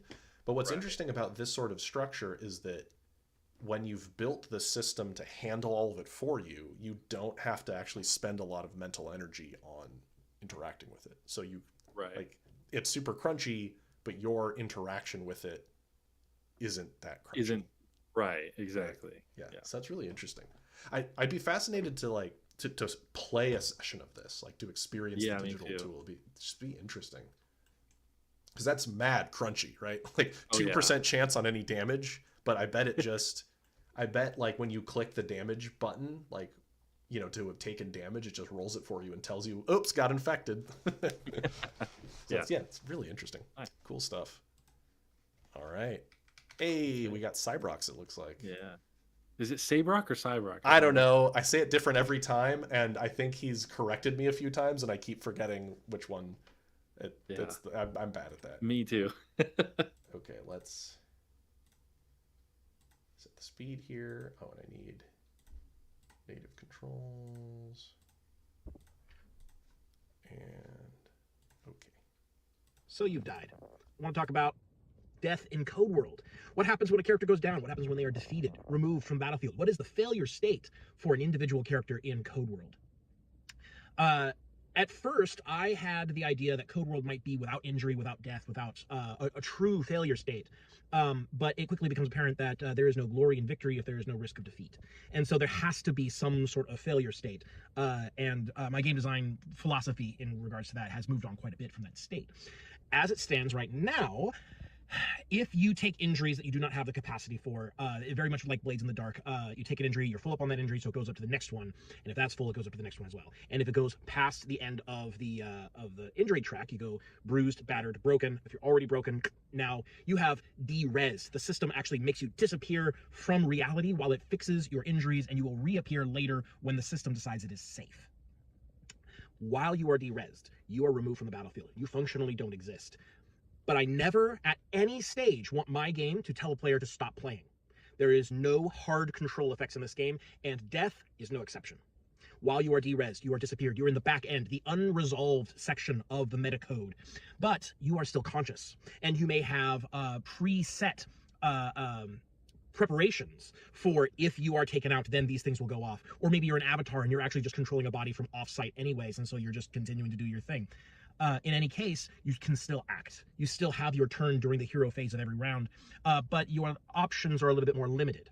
Every character has the choice of 2 different generic actions, one of which pursues the primary objective, and the other provides assistance to an ally, allows them to activate a bond that they have with you for free, which normally they would only be able to do once per scene. So those are generic actions that anyone can do, but also every class has an additional unique action that only that class can do. So, for example, the Arsenal can call in an airstrike. The Code Slinger can start swapping characteristics of enemies around, or even conditions, if you do it right. The Juggernaut allows their allies to move without, while ignoring injuries. The Speedrunner gets to add to momentum and push their allies to go even faster. You basically get to express your character's kit and identity with your actions, even while being de-resed, even while not existing. In this way, players, this is a player facing ability or rule set. They get to continue to act, they get to continue to express their character in certain ways, even while being de-resed. Now, these actions are a little bit weaker than your standard actions, like the actions you could take if you were still there. They have a few more restrictions on them, and still, if all player characters are de-resed out of a scene, then that is a failure state of the scene entirely. So it's not like there are no consequences. You still don't want to be de-resed. It's still a drawback, but it does not at any point take you out of the fight. You get to keep playing, and the game is never going to tell you to stop keeping playing. It's never going to do that. It's never going to do any of that stuff. So, yeah, death in Codeworld is temporary. You get de-res, you're going to get re-res later. The system will not let you die permanently, but you will come back changed. And I think this is just a really good way to do death-type mechanics, if you can make a game that is designed to do it. Like, obviously, this kind of idea doesn't really work in D&D, because it doesn't really make sense in the narrative. But I have constructed the setting and the situation and the narrative to facilitate the fact that the game is never going to tell the player to stop playing. You're always going to have options when it is your turn. You're going to continue to be invested and involved in the game state. One of the classes can even come back from being de-res. The avatar can redeploy a new body or possess an enemy to allow them to continue being present in the scene. And every character has 2 classes, so you get 4 options total, which I think is pretty good. Better than 0 for sure. That's I'm glad he did that change, because I remember him saying there was no death, and then Right. that's a neat way to have it, where it's like your options become more limited, but because of the lore and you're not really dying, Yeah, you can because still like hack in and influence things. It's very right, cool. exactly. Because in Sabrok's Code World game, you're in a simulation. You're not. It's not like Peter's there getting stabbed, and the main failure Right. state isn't necessarily defeat. It's not completing the objective. Right. It's very concrete what you need to be doing, and getting derezzed will prevent you from succeeding on the mission. Right. That's the main threat, rather than a couple of scrappy adventurers trudging through the snow who get ambushed by goblins and killed. Right, that's just not the game that it's describing at all. And he's right. We've been saying this. You got to find this kind of solution doesn't work in every system. Right, you have to build a system around it. I love that I left it up on just Sabrok's various faces and gesticulations. Right. Yeah. Yeah, that's very cool. It's when you have a really unique system, you are more free to be unconventional in your failure states, right? You're not bound to getting reduced to 0 hit points and entering a dying state, and then you have to get healed, right? None of that. You don't need to do any of that. So that's very cool. I want to play Code World. I mean, obviously, I want to play all these games. Such is the struggle. We've been going for 90 minutes. I need a quick bio break. It'll be just a moment. So don't go anywhere, everybody. I'm just gonna be right back in just a moment. Yep. Sounds good.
All right, we're getting set up back here again, and Sabrok channel is.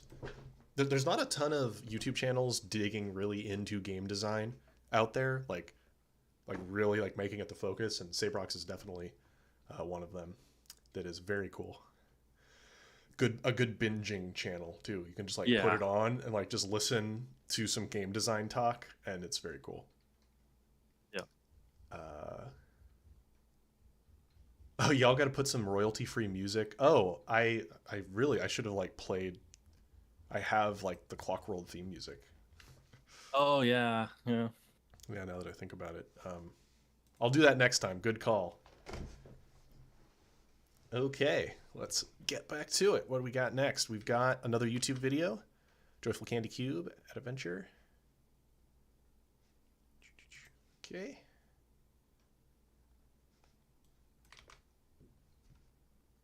We have a lot of blog posts. Holy cow. Yeah, I think that's why we got so many submissions this time, is because we were like really clear that people can do blog posts, and I think that made people more comfortable submitting.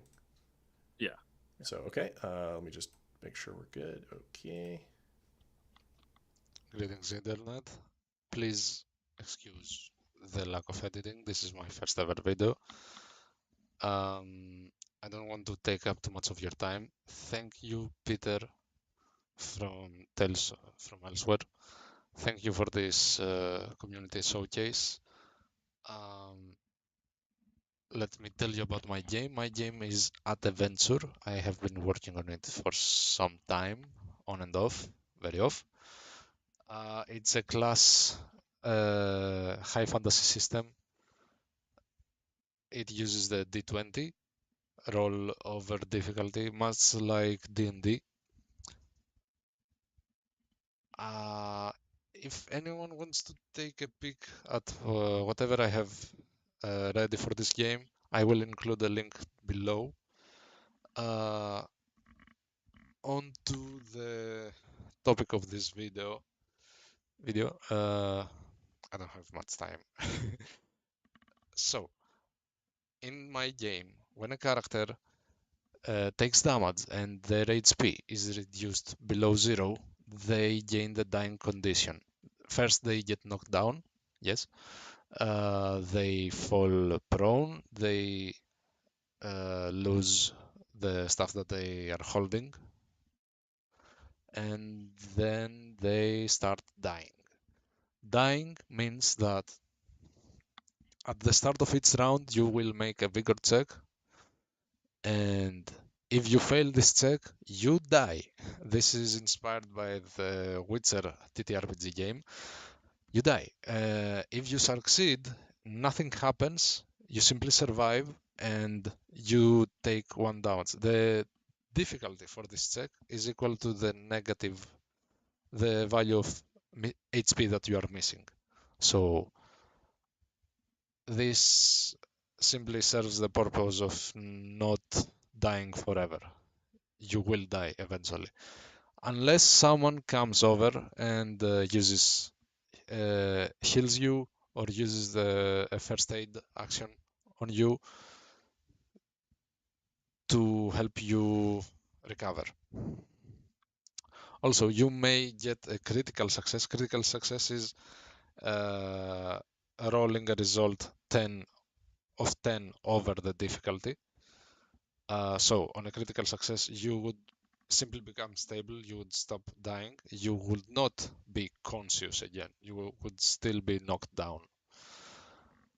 Now, vigor check, it is a simple 1d20 against difficulty, and you gain a bonus equal to your hit dice in this game. Hit dice, you gain 1 for each level and 1 for its positive constitution modifier. If I had a +3 to my modifier and I was level 5, I would have a +8 bonus to my vigor check. Now, if I were to fail this check, I would die, but I give you the option of sacrificing a number of hit dice that you have in order to increase this your check. If you were missing like 4, you would sacrifice one of your hit dice, you would lose it forever, and you would roll it. Let's say it's a 1d6. You were missing a 4. You roll it and you get a 3. This is not enough. You are still going to die. You sacrifice one more die and you pass the check. And what does this do? You survive. You're still dying, but you survive this check. And if someone manages to get you up later, you gain a scar depending on the number of hit dice that you lost. Otherwise, you would simply die. This is pretty much it. Hit dice can be recovered at a later level by using high level spells like Greater Restoration, but that's pretty much it. I'm out of time. Thank you for listening. Have a good whatever it is.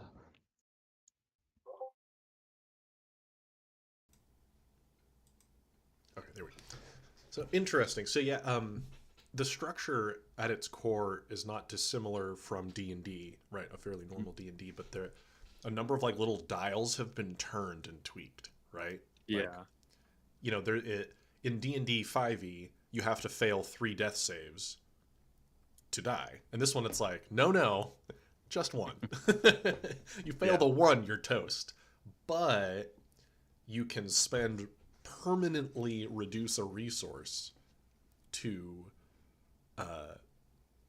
increase to give yourself a bonus on it. So that's interesting, right? Yeah. I like that, the permanent loss. He did say you can get them back later, but yeah, like high if levels, you're actually sacrificing something to try to succeed.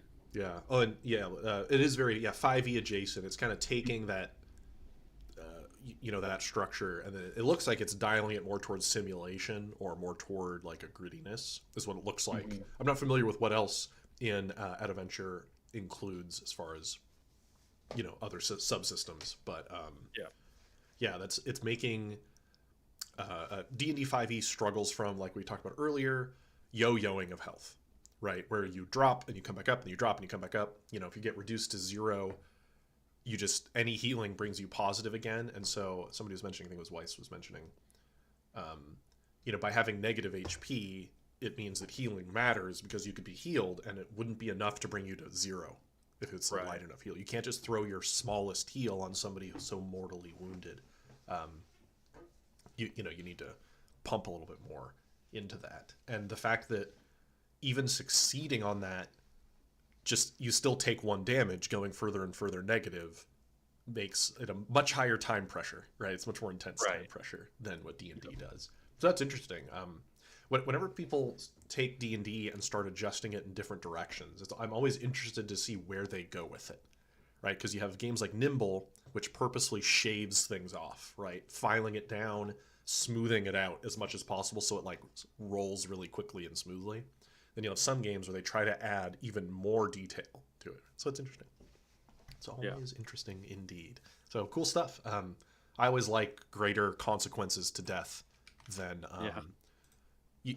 being dropped to 0 should be noteworthy, in my opinion. Clock Chaos, the one and only. We'll read this one. All right. And just for those that don't know, Clock Chaos is one of the most involved Redditors on the design subreddits. And I've actually been on calls with him now. He's an interesting guy. Anyway, I'll let you take it away. Okay, awesome. So this is by Clock Chaos for Project Chimera Enhanced Covert Operations, or ECO. So quick game pitch before the death mechanics. In Project In Project Chimera, players take on the role of enhanced Black Ops super soldiers / spies that work for the PMSC, private military security company, Chimera Group International, CGI.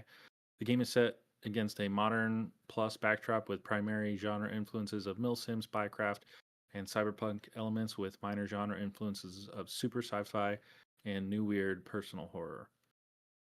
The death mechanics are an extension of combat with 2 paths to death. excessive structural damage, or accumulation of severe wounds. Game uses a hybrid HP system plus wound track system with mitigations available. System encourages damage to not only harm but also hurt, promoting stealthy gameplay. The game's nature is such that non-damaging concerns can still lead to potential lethal outcomes, unwanted attention from civilians, media, law enforcement, development of grudges, etc. Nice. Open combat is a semi-fail state for players who are meant to operate swiftly and silently, avoiding detection and evidence. With proper preparation, creative play, and luck, players can achieve objectives without conflict, but 10% of the time, or about 10% of the time, via playtesting. The optimal play method is to avoid conflict, as the odds are against the PCs. Combat has no incentives, and progression is tied to objective completion. The game centers on careful planning with the understanding that plans often go awry, and flexibility contingencies are key. How the system manages death. The game allows for easy integration of new characters, temporary players, and swappable GMs or PCs through in-world unit transfers in a way that prevents immersion breaks.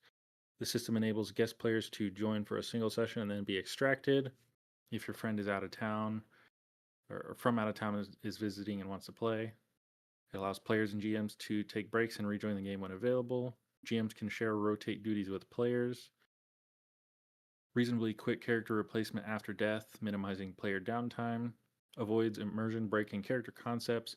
Lone wolf, edgelords, disloyal individuals, and psychos will not pass initial psych screening or are not fit for duty.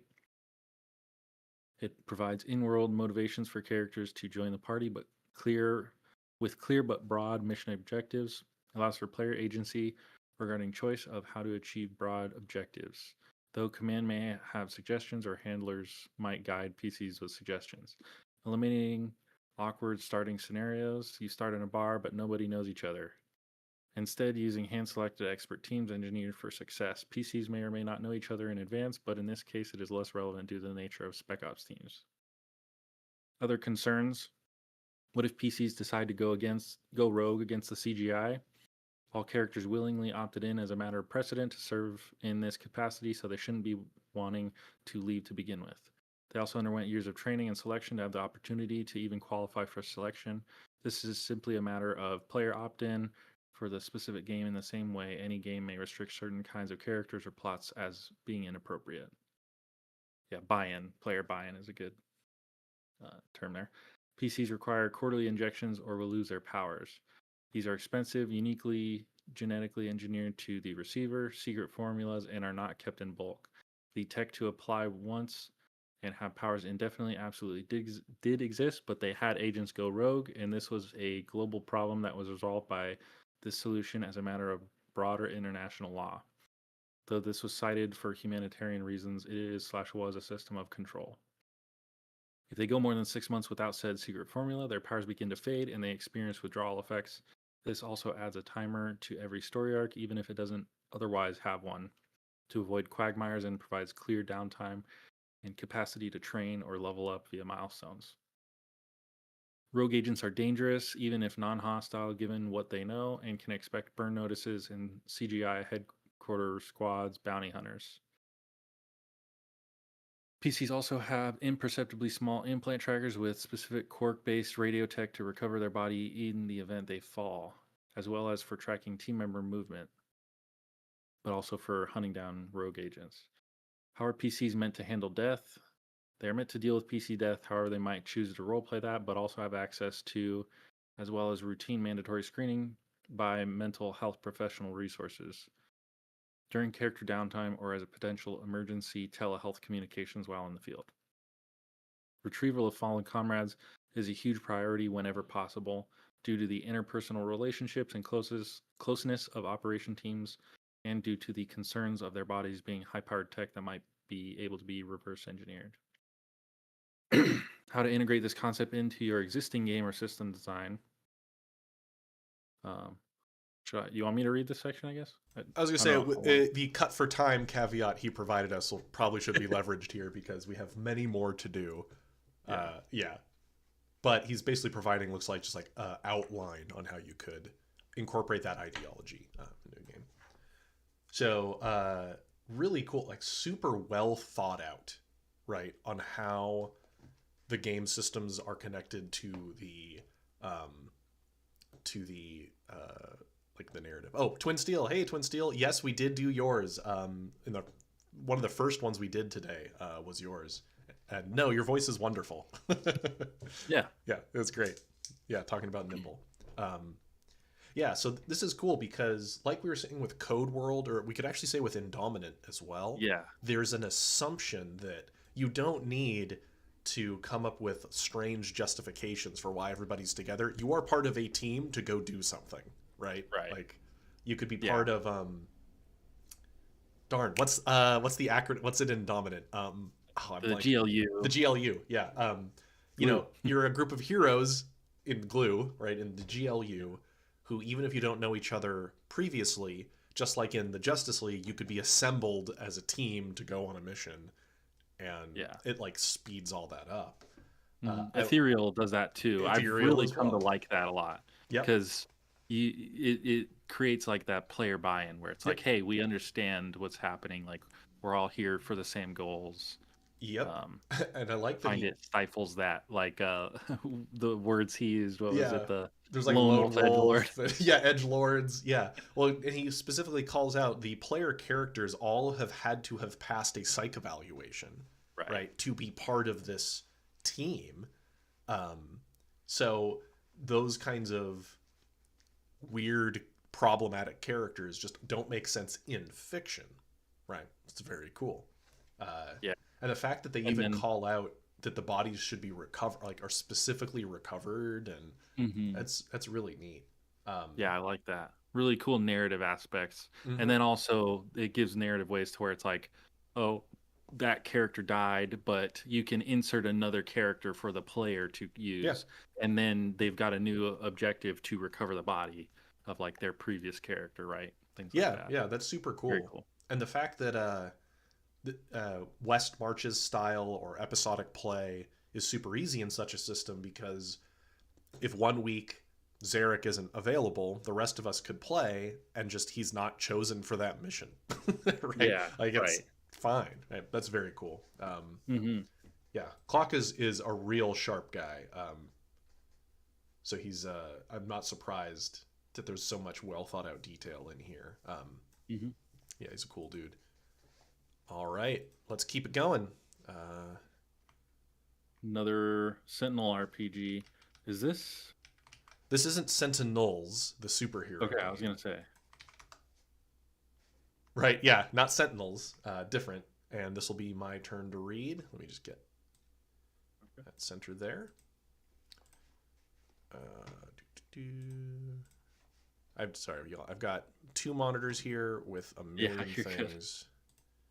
And I'm trying to have chat open as well, where possible. Okay. So here we have Sentinel. Hey, I'm Tuxel. I worked on a third-party D&D projects around DM's Guild for 3 years, but haven't published anything yet. My TTRPG Sentinel might be my first published work. It builds on D&D 5th edition, like how Pathfinder emerged from D&D 4e. Sentinel provides grittier and much faster combats with one-on-one roll attacks in a classic Celtic fantasy setting, tonally compared to Symbaroum, which I'm not familiar with. Death in Sentinel. In Sentinel, your hit points are an integer. After going negative, losing hit points no longer represents trading stamina for minor cuts or bruises, but instead represents lasting harm to your body. At 0 or less HP, with 0 being a negative number for the sake of HP in this system. That's interesting. 0 is not negative. Anyway, you can spend any of your 5 action points on your turn to steal your resolve, regaining 2 hit points per action. This means players can prioritize defensive options like rolling away, raising a shield, parrying, and healing until they're positive again, or they can fight until their last breath. Keep track of your lowest negative HP, as it becomes your lingering injury value. The next time you take a full rest, you reduce that value by 3, then regain all your hit points minus your remaining lingering injury, meaning it takes longer to recover from deep wounds. At the start of a player character's 3rd consecutive turn where their hit points are negative, that character dies. They also die if their lingering injury ever has an absolute value greater than or equal to their hit point maximum. If all player characters in a party are negative when a fight ends, they all fall unconscious at 1 HP, and some new complication may arise before they awake. A character dying can give other players roleplay opportunities, since death can leave behind positive and negative consequences to explore in the remainder of the session. The player who lost their character has a chance to narratively flash back to important moments for that character as others might mourn. While HP maximums increase as players level up, the amount they can regain negatively from action points while negative doesn't, so death remains a constant threat. Healing magic can help alleviate some of that, but defensive tactics are always stronger when done proactively, based on cues from monsters, as those monsters charge up their big attacks. Any good adventurer knows magic can't bring back the dead or anyone too close to it, but it can certainly send you on your way there, so best to rest and rely on your gear to avoid harm. Defensive measures. To avoid damage, players might go for lighter armor, getting a D10 or D12 as their dodge die, which they roll against incoming attacks to see if those attacks miss and deal nothing.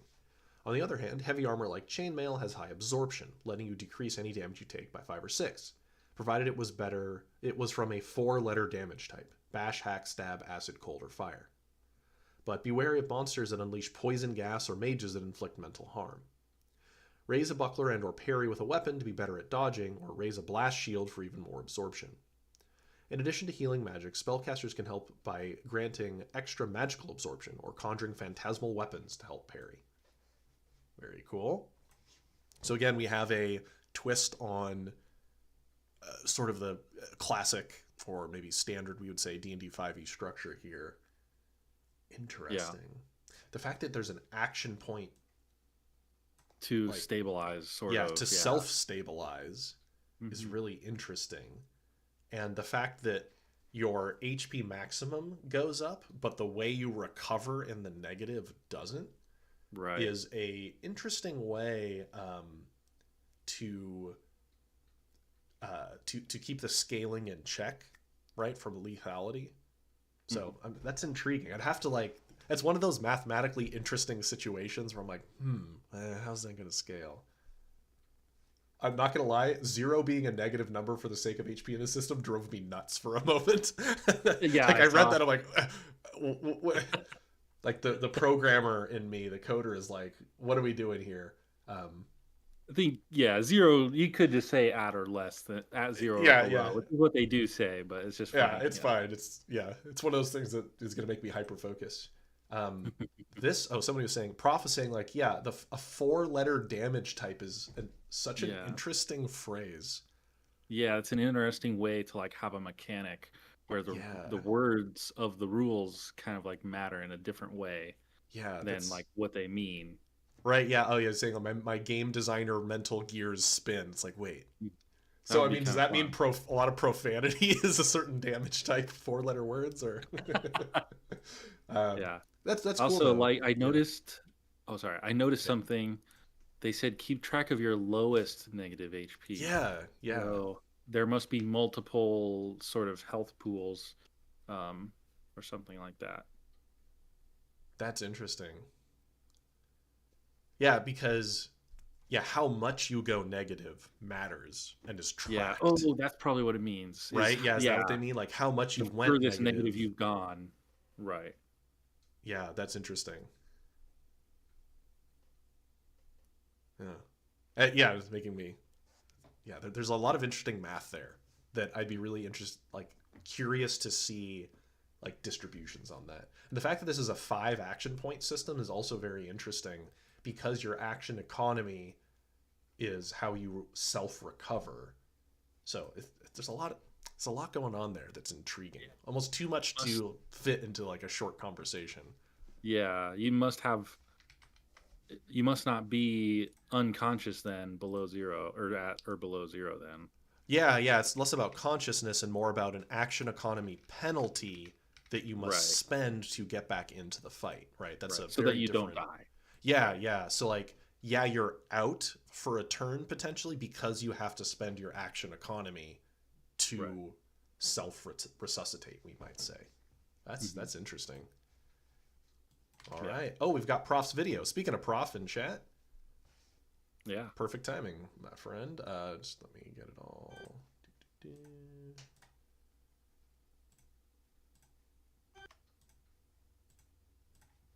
Okay.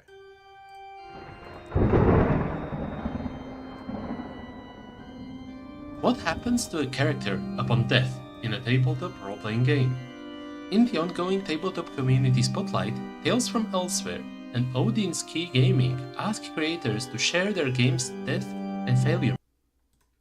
In this video, I will tell you how I let the player characters overcome death in 3 games I made. Final Soul Survivor is a slasher horror game where only one character can survive per session, coming back stronger. Originally, this game was designed for one-shots, but its current version includes rules for serialization.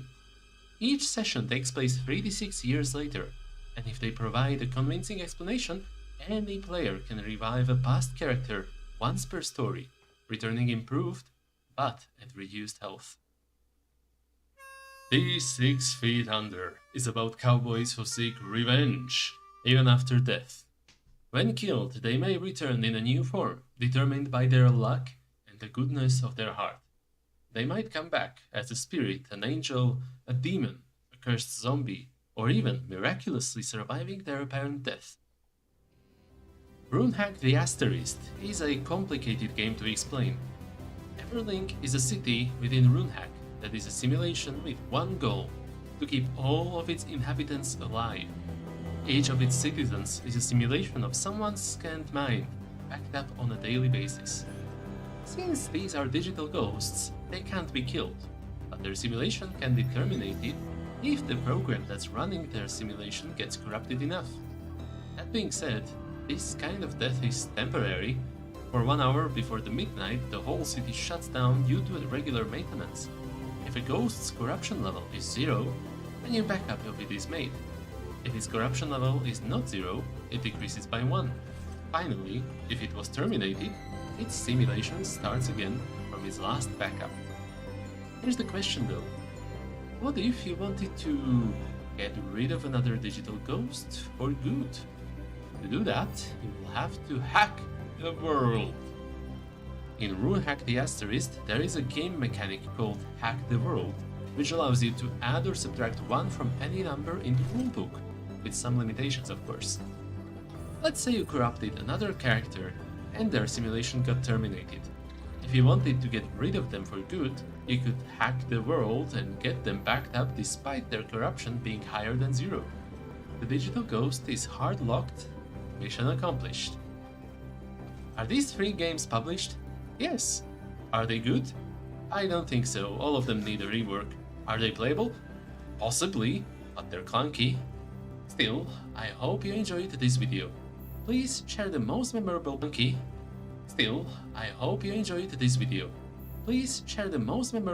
character death your table has seen in the comments below. Thank you for watching, and have a nice century. Are these 3 games published? Just leave it on that frame there. Yeah.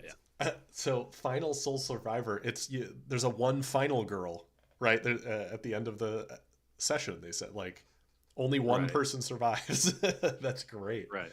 And that's so funny to have that built into your system. Like, look, only one of you gets out of this session, and that's like planned, right? That's very cool. Very interesting. Yeah, like when you have games designed for one shots, right? You're more free to just kill, right? To just die, like peasantry. You know, the one peasantry session I was a player in, I died, and it was great. Yeah, the letting in the D6 Feet Under, which is a really funny name for a Wild West game. The fact that like just fate decides what happens to you. There's an arbitrariness to it, right? Intentionally so. It's very cool. And you know, there's a little code world like there almost in the third one, and where you know your character is part of this simulation, and so death isn't really death, right? It's interesting. I liked the hard lock kind of thing though, the point that you made. Yeah, because then their minimum corruption is like always, you know, causing them to be corrupted. That was funny. Yeah. Oh, and I see Prophet's talking about how you know, he just makes lots of games to get the idea out and fixes them later.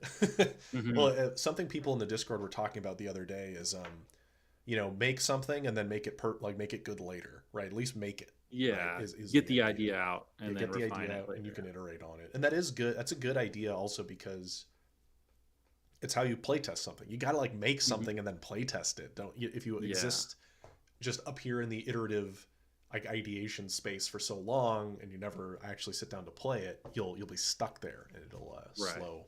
slow your ability to refine your game. So good stuff, Prof. Yeah, I want to play Final Soul Survivor, a game where because I love slasher films. Sounds like my jam. Hey, looks like we got Wizard Lizards next. Let's Yeah. So my turn to read. I believe so. Okay. I think it's just the one page. Yeah. What's Edge of Honor? Yeah, this one's for Edge of Honor, not Yep. not Biomancer. All right, I'll Right. let you take it away. Okay. Death's Door. When at Death's Door at the end of the combat round, your character has two options: to die with honor or defy death. Dying with honor. If you choose this, your soul yields to the restless death of a hero bound to the hero cycle. The Eladrin you formed a pact with will siphon ember from your restless soul to fuel their power and empower future heroes the same way the dead have empowered you.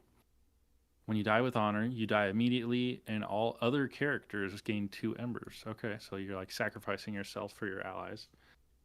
When you defy death, you reject the hero cycle, entering a conflict with that which consumes. If you succeed, you rise healed but diminished. If you fail, your soul and all bound Eladrin are consumed, and your body returns as a monstrosity under its control. When you defy death, all honor is immediately lost. You must score 3 impact against that which consumes before all your vows are devoured. If successful, you rise up from the dead, clearing 3 fallout. If you fail, your soul and Eladrin are consumed. Your body rises as a monstrosity and attacks your party. Interesting. That is a big risk. The battle for the soul. When defying death, you enter a battle against that which consumes at the end of each round, including the one where you choose this path. Select one of your vows to evoke and make a single action roll with the following peril. If the action roll fails, the chosen vow and its Eladrin are consumed. Building a pool. This action roll builds differently. You may only add dice from resonances, embers, or oath marks you sacrifice to be permanently consumed, or from another player's aid. Aiding the dying, another character in skin-to-skin contact may offer their resonances, embers, or oath marks to be consumed, adding their dice to the roll, and paying the price. Even on success, all consumed vows, resonances, embers, and oath marks are lost forever. And so, for those that may not be familiar with Wizard Lizard's like design approach, because some of these terms sound very abstract, rather than having things like strength, agility, constitution, Wizard Lizard designs things around more like player motivations, like what things mean to that to that character. So in this game, you know, your various vows, right? Those being consumed it's like consuming an attribute.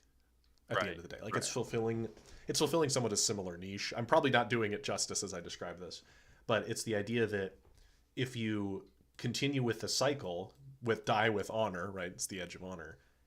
You do go away, and to defy it is to risk your immortal soul, kind of thing, right? Like it's meant to be absolutely brutal in that regard, because this is very, for lack of a better term, is very OSR in its like in its ideology, right? That's broad strokes, where it's quick to make a new character as well, should you need to. But yeah, that's very cool. We have another battle with death kind of idea here, like we had earlier on with Matt Munn's game, where you stand against, although I love it's just called that which consumes, which is such a fun such a fun term for a death like figure. So very cool. And I imagine that at the table, that moment of the player defying death, right, will be a tense thing. The other players will watch like oh man, like is he gonna make it type of thing. But even if you survive, you lose like so much of your character, like much of their soul has been destroyed. So very cool stuff. I don't. I'm not familiar enough to know the significance of your Eladrin that you choose, right? Like your patron. Yeah. I guess you could say. Yeah, that's very neat. Yeah, battling death is always awesome. All right, next we've got a video. We've got Sylvie the Dragon's Fantasy Pricks game. It looks like Sylvie.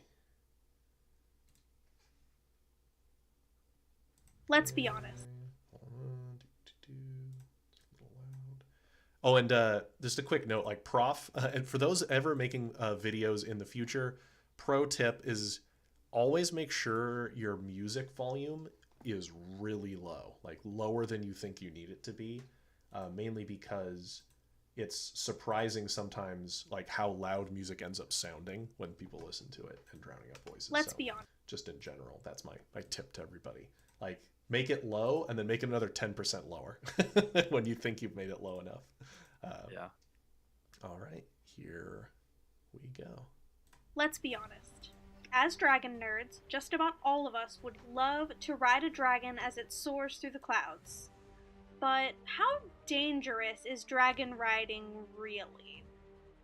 My name is Sylvie, and I am the solo TTRPG dev behind Sylvie the Dragon Games, and I created a game called Fantasy Pre: The Dragon Racing TTRPG.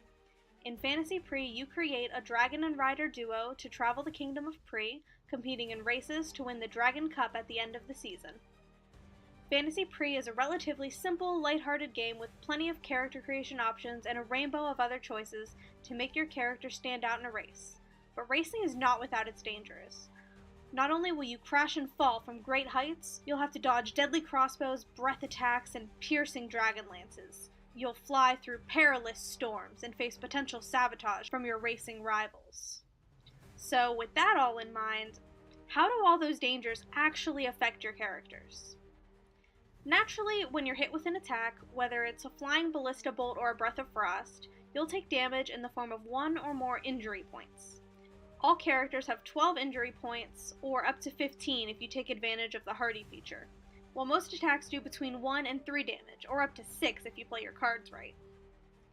In most games, when you hit 0 hit points, you fall unconscious or just plain die. In Fantasy Pre, upon reaching 12 injuries, you're considered fatally injured. A fatally injured rider falls from their saddle, while a fatally injured dragon free falls from flight, taking their rider with them. Unless, of course, they have a backup plan like flight or a parachute. A fatally injured character must now take on a new quirk. Quirks, unlike features that grant new abilities and bonuses, are negative penalties based on new injuries, fears, or just bad luck. Some examples of quirks are fear of heights that impose a penalty when flying above a certain height, critical failure which makes any roll of a 1 on a 20-sided die an automatic failure, even when combined bonuses would otherwise allow you to succeed. Blindness, deafness, and even permanent loss of smell are all possible depending on how you fell and what you're willing to lose in races to come. Once a player has chosen a new quirk for their fallen character, they're free to remount, take off, and continue the race with their newfound penalties. However, you can't just do this infinitely. A character who's fatally wounded more than 3 times in a racing season is forced to retire and to mend their wounds. Or, for darker, more serious games, upon gaining their 4th fatal injury, a character falls to their death. Unless, of course, you have the Deathless feature, that grants an additional 3 fatal injuries before the end of your racing career. The injury and death system in Fantasy Pre isn't about punishment. It's about resilience and telling a great underdog story. Dedicated racers find a way to pursue their passion no matter what the odds and regardless of fear, injury, or disability. The game creates tension, drama, and sometimes heartbreak, but always gives players a way to land the moment, even if they can't land the dragon. If you're interested in playing Fantasy Pre: The Dragon Racing TTRPG, be sure to check out my itch.io page, where you can find the free demo as well as the full 200-page rulebook. You can find the link below in the description. You can also join my Discord server, where nerds like you can talk about my games, your games, and just about anything you like. Thank you so much for watching, and I'll see you in the skies. Bye for now. Nice. That's interesting. Another different one. It's like Yeah. death or the failure is falling off your dragon, and then you get like a quirk or a weakness to get back on. Almost like a wound. Yeah. Yeah, a little wound like. Yeah, it's cool. Like the failure state is losing the race. It's not like death per se, right? The tone or the like the style of the game is more like you've spun out in Mario Kart and gotten hurt, rather than, you know, like we were talking about earlier, like somebody stabbing you when you go down or something like that. But that's super cool. Yeah, I'd be curious to see how the racing mechanics work themselves now. Like now I'm really curious, because turn-based racing games are tricky, I would say, right? To give it the feeling of racing. I've played some board games that have done a decent job feeling like it's a racing game, but it's really tough. So I'm curious now. I'm very intrigued. Yeah, that's cool. I like the idea that you go down, you suffer a consequence, but then you're back in the race, because that's what it's about, right? Yeah, very cool. Yeah, I'm really loving seeing these games that have, we could almost call them micro genres, like super niche genre, right? You are dragon riders in a racing game, right? Super specific. But that, like we were saying, gives you a lot of freedom to kind of do what you want with it. Looks like we've got, a PowerPoint. Oh, heck yeah. Oh, it's Lorenzi. Oh, nice. Cool. So this will be, let me adjust the size slightly here. Yeah. And therefore, I'm just turning off my fan real quick. I'm getting cold. Sorry. Yeah, you're good. I'll start reading this one. Okay. Copyright free Forevermore presentation. All right. So, Forevermore, Resolve, Distress, and Death by Lorenzi. Tension dice. Oh, size is still not quite right for y'all watching. Fix that. There we go. Whenever a character guards, evades, or attacks with a weapon, they roll 4d6 and find matching values. Your weapon's damage type then determines how many d6s you may re-roll. The final result determines how much damage the target will take unless they react. So the example they give is 2225 is 3 damage. Okay, yeah, because they've got triples. Reactions oppose attacks by either mitigating damage with guarding or avoiding damage by evading. Melee has 4 rerolls, while ranged only has 1 reroll. Polearms have 3, and zoners have 2. Not sure what a zoner is quite yet, but maybe that'll be explained. So it makes the further away you are, the less rerolls you have, and therefore the less likely it is for you to deal damage, making melee deadlier. Makes sense. Yeah, we love PowerPoint around here. We're all about PowerPoint. I mean, like Scrat always says that his YouTube videos are all just made on PowerPoint. So, oh, really? I didn't yeah, it's like a PowerPoint presentation that he then edits. Yeah, or he jokingly says that. All right, current and maximum resolve. A character starts with 6 resolve or health. When damaged, they lose resolve proportionate to the damage. If their current resolve falls to 0, they enter distress, where their maximum resolve now takes damage. If both are at 0, the character is fallen, incapacitated, and unconscious. Current resolve is reset after each scene. Maximum resolve is restored upon initiating downtime. Got it. Probably lost some maximum resolve somewhere. I don't know. Guy with a head injury. Yeah. Death is an optional rule.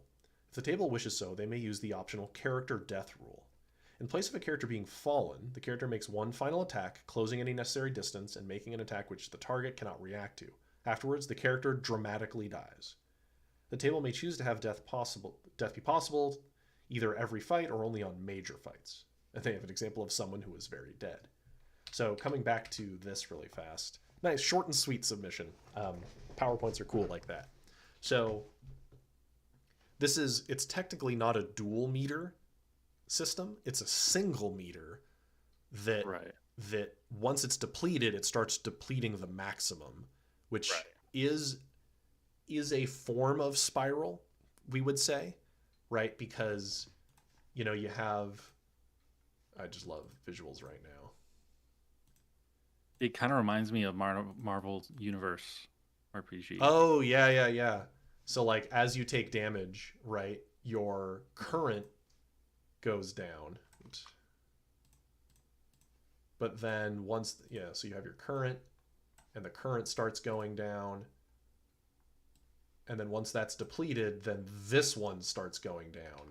And if there's both 0, that's when you actually drop. So that's pretty cool because it means a character that has more or less of this meter compared to others there's a tankiness to them that creates. Yeah, more than just they can take more hits now. They can take more in addition because their maximum's higher. Yeah. And it's neat because it's not two different, like you're not tracking stamina and vitality. It's just here is your current and maximum. And right. That's a single metric really, with 2 modes to it. So that's very cool. And I like that. They specifically are saying people don't die in this game. They fall, which takes them out, but it's not about death, right? Yeah, because at the end of the scene, they'll get back up. Yeah, it's not... although if they're maximum resolve... Yeah, so they... well, what's interesting, what I'd be wondering is if your maximum resolve is 0, and your current resolve resets... though you're still at 0, so I think you would need, like, you're down until downtime, probably. Medical attention, yeah, right? yeah. So it definitely puts like you could be down for a while unless there's like magic or something that restores your maximum result, right? Potentially. So that's interesting. That's very interesting indeed.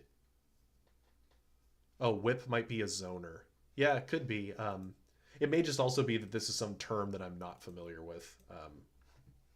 Yeah, it depends on the type of game. If it's like Sabrok said, like a fighting game, then a zoner could be like keep away. Right. Yeah. Like Ryu is a zoner in Street Fighter.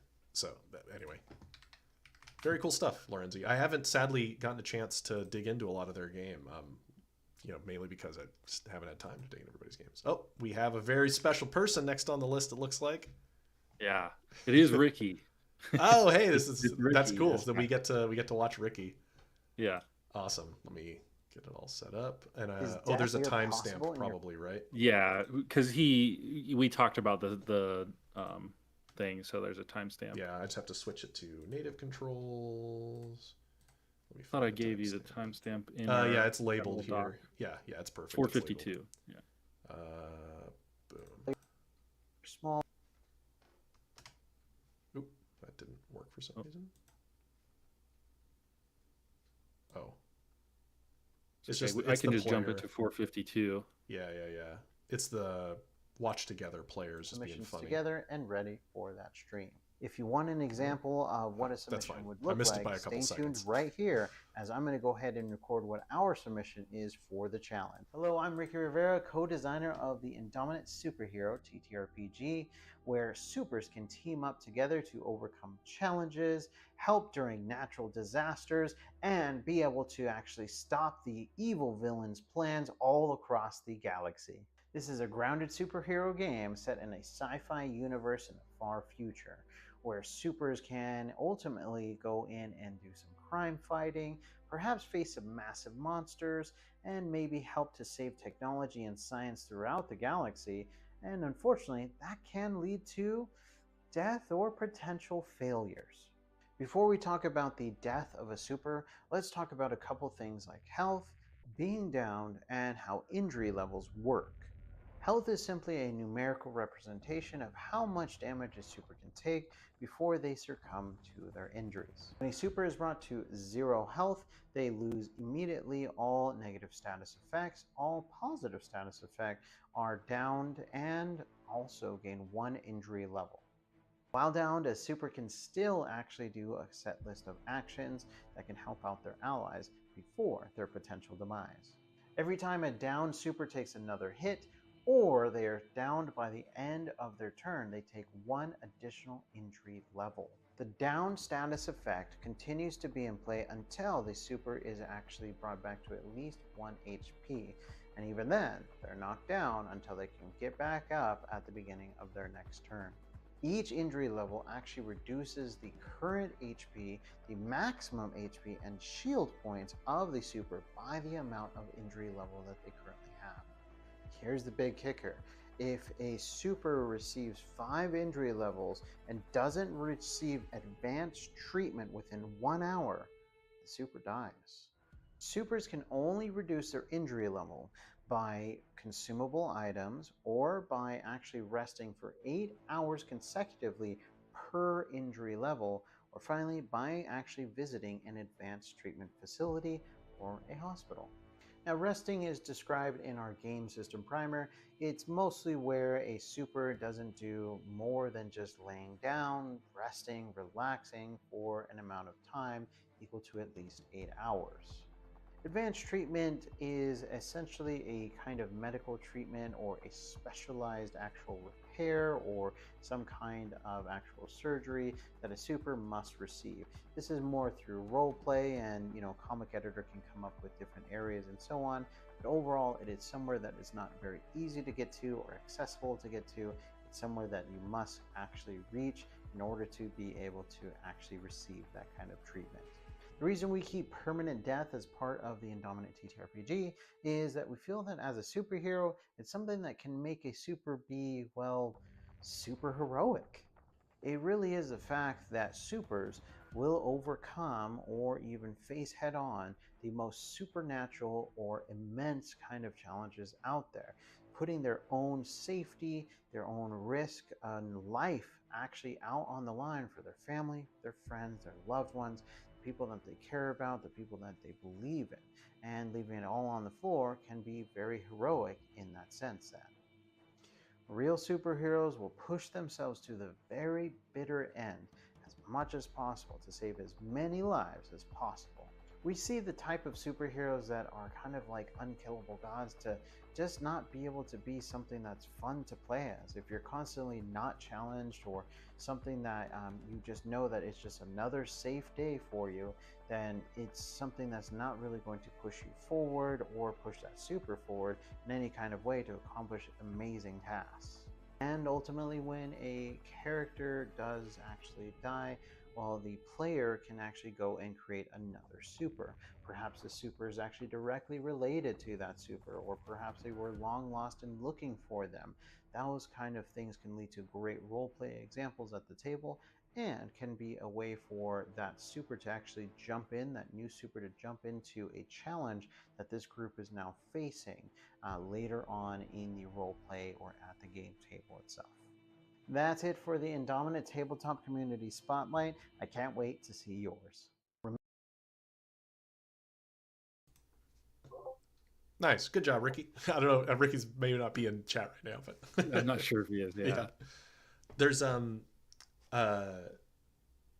so we were talking about this in another game earlier. It's going down doesn't take you out of the fight. You still have actions that you can do, and your injury levels, I noticed, don't reduce your drive.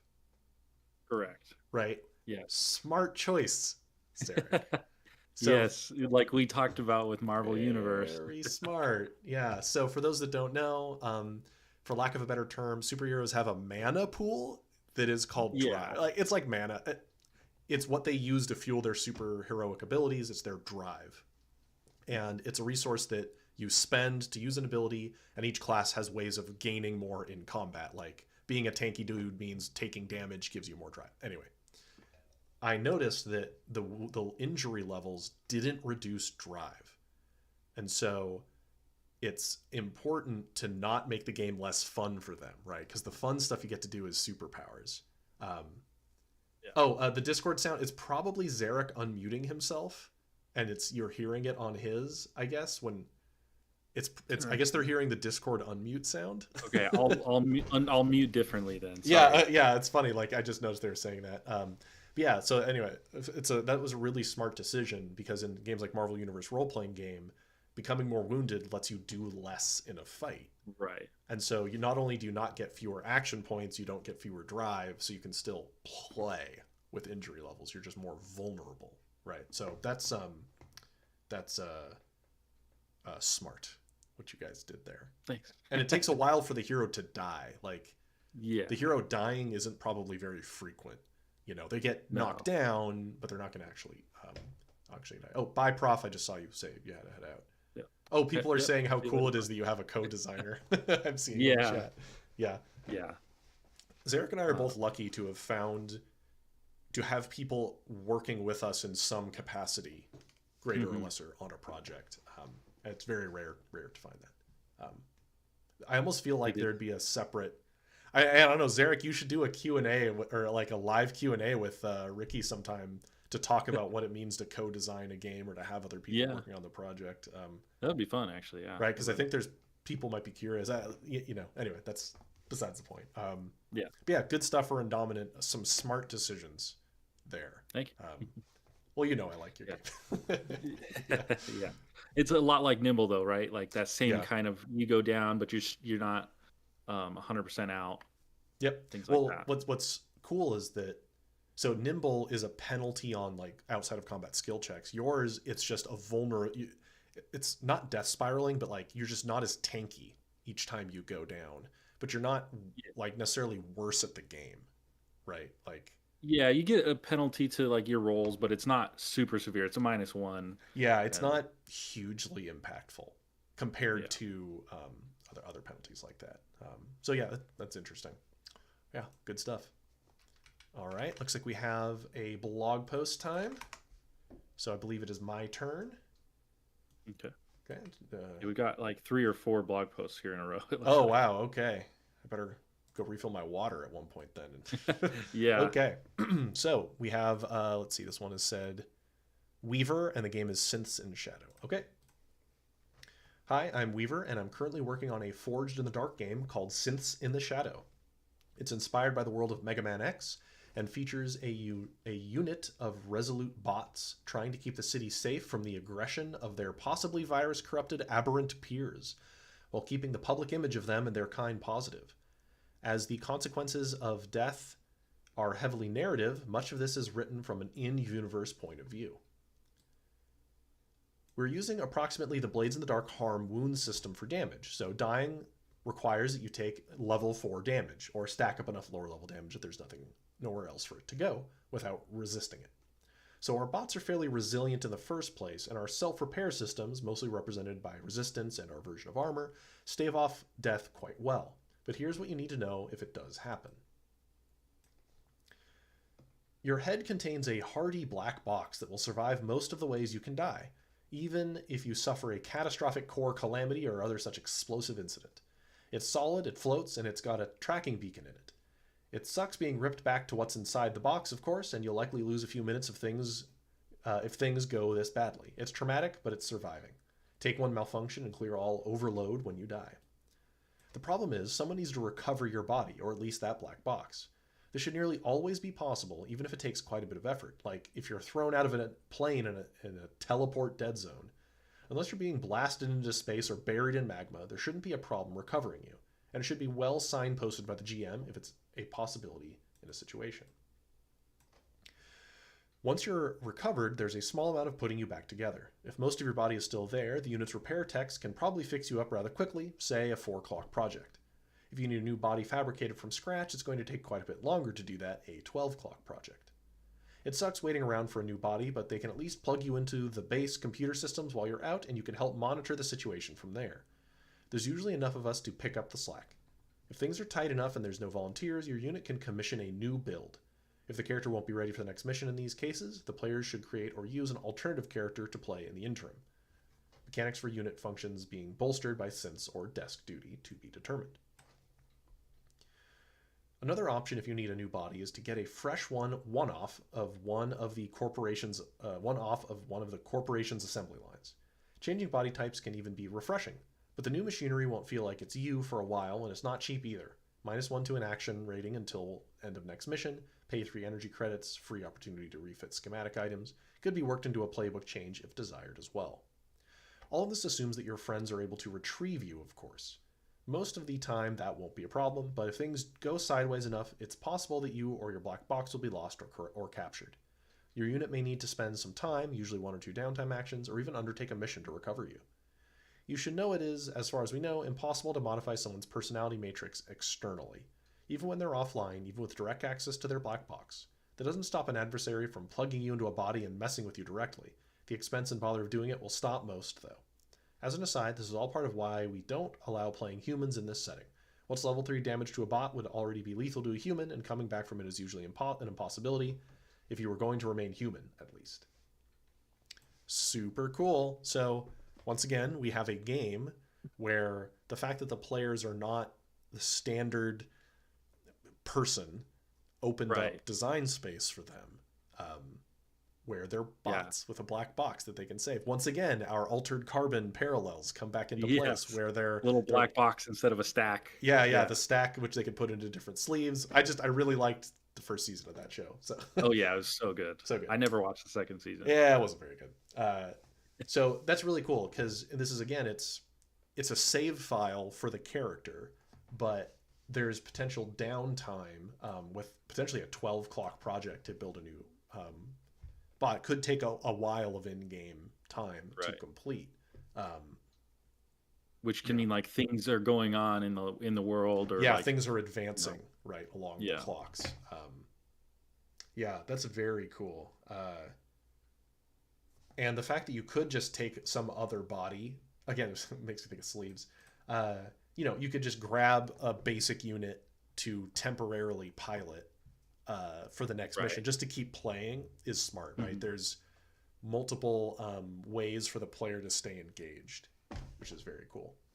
Yeah, somebody mentioned Metabots too, which is a great also reference for a similar thing. I don't know if you know what that is. Metabots? No, I don't know that one. Oh man, little kind of niche anime is kind of this idea where you have your Metabot and they had a medallion, which is like their personality and everything, and their AI, and then you can change out parts and stuff like that. But nice, very similar to this black box. Nice, very cool. And I think somebody had said like Mega Man X as an inspiration for a game is like peak game design right there. You'll find, agreed, super cool. The art for this game would be rad.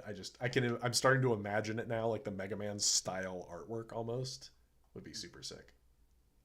Cool, very cool stuff. And building things off of Blades in the Dark as a starting point is a great way. Doing Forged in the Dark is very good stuff.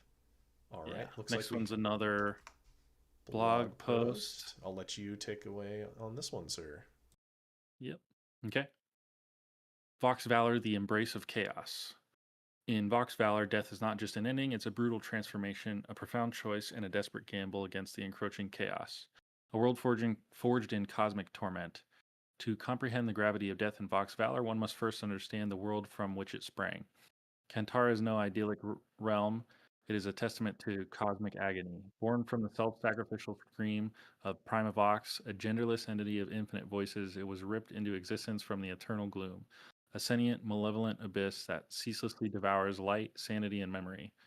Prima Vox's act, while birthing a world, was also an act of profound chaos, leaving behind a legacy of fractured landscapes and tormented deities. The brutality of combat. Vox Valor has a few main pillars, one mechanical and one narrative. It is medieval combat simulation, which is inspired by historical European martial arts, or HEMA. The player's journey to define humanity, based on historical, cultural, theological studies to build a multi-layered world, while its core themes of existential dread and the struggle against inherent chaos reflect Lovecraftian and philosophical inspirations. This isn't a hack and slash fantasy. Every encounter is tense and a calculated affair. Character attributes are fluid and interconnected. Speed, strength, and stamina cascade from core stats, making development organic and performance unique to each player, not defined by class. Combat itself is a deadly dance. Positioning is paramount, foresight is rewarded, and the ability to save actions or predict an opponent's moves can be the difference between life and a gruesome end. A successful defense isn't just a block, it's an opportunity for a devastating counterattack. And while characters can grow mighty, the threat of sudden, unexpected death is ever present. One wrong move, being surrounded, or a moment of ill fortune can lead to an abrupt, unceremonious demise, much like the infamous end of Geralt of Rivia. This ever-present risk is amplified by a locational hit point system. Of course, I like that. A critical blow to the head or torso, or succumbing to a bleed-out effect may end a character quickly. When a character falls in Vox Valor, the experience is far from a simple fade to black. The player feels their soul agonizingly tearing from their body, witnessing the world blur and their friends recede into indistinct forms. The newly disembodied soul is then inexorably drawn towards the stellar knot, a distant sacred vortex in the sky, while the insidious tendrils of the eternal gloom begin to wrap around it, whispering promises of oblivion. This is the moment of ultimate choice, the game's defining mechanic, the embrace of chaos. Players are presented with two options. Let the character die in peace, their story ends here and the player creates a new hero, or attempt the embrace of chaos, a desperate gamble to reclaim their fallen hero. To attempt the embrace, the player must make a single harrowing willpower roll. This is not merely a test of stats, it's a test of the character's and indeed the player's resolve. He who fights with monsters should look to it that he himself does not become a monster. The outcomes are brutal and transformative. On a critical success, the character's soul returns to their body, suffering only the physical consequences of their demise, a lost limb perhaps, but their mind remains intact. On a success, the soul returns, but with both physical and psychological scars. A missing arm might be accompanied by crippling phobia.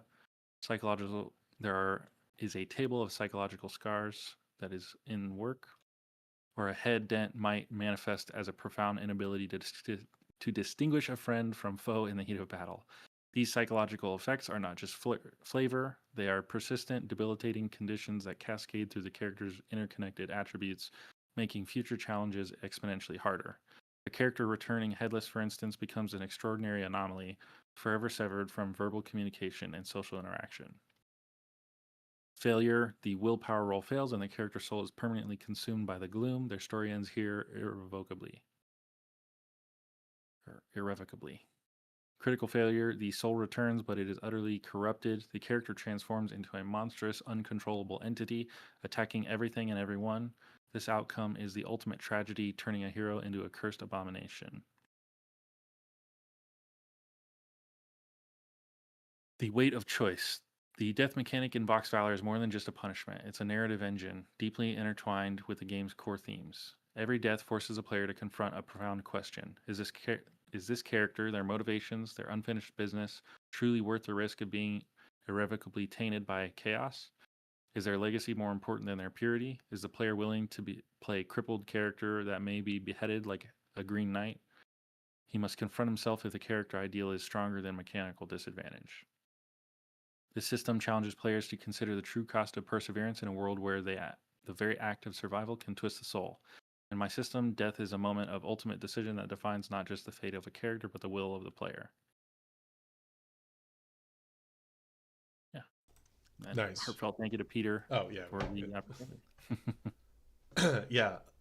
Somebody was saying the art is rad. I don't know where they got it. It's super cool. I was looking at that. Like the first one on the the first two. I mean, all of them are really cool, but really cool stuff. Yeah. That it also this is really metal, right? Like the universe's creation was an act of agony and all that. I'm like, I'm reading this. I'm like, hell yeah. I love that kind of lore stuff, like intertwined. Yeah, leaning all in on that brutal. The universe itself is brutal and uncaring or hostile, even, right? Right. And so dying, as they described here, in they're being ripped from their body when they die and like being pulled either toward a good place, the stellar knot, or being like torn down by the eternal gloom, and just it's super evocative stuff. Even if mechanically this is pretty simple, right? Like there's a ton of narrative here, but if we dive underneath all that narrative, it's pretty simple. There's a roll you make if you can choose to die peacefully, or there's a roll you make with significant risk to stay in being corrupted and changed. Yeah, even a critical success still has like a pretty severe consequence. Yeah. If you died from having your arm lopped off, you don't get the arm back, right? Right. So very cool. And then the failure states are like gnarly, which I like. Oh yeah. That's very even a regular success is still like a big penalty. Yeah. You know. And the fact that it's a HEMA inspired game with like targeting.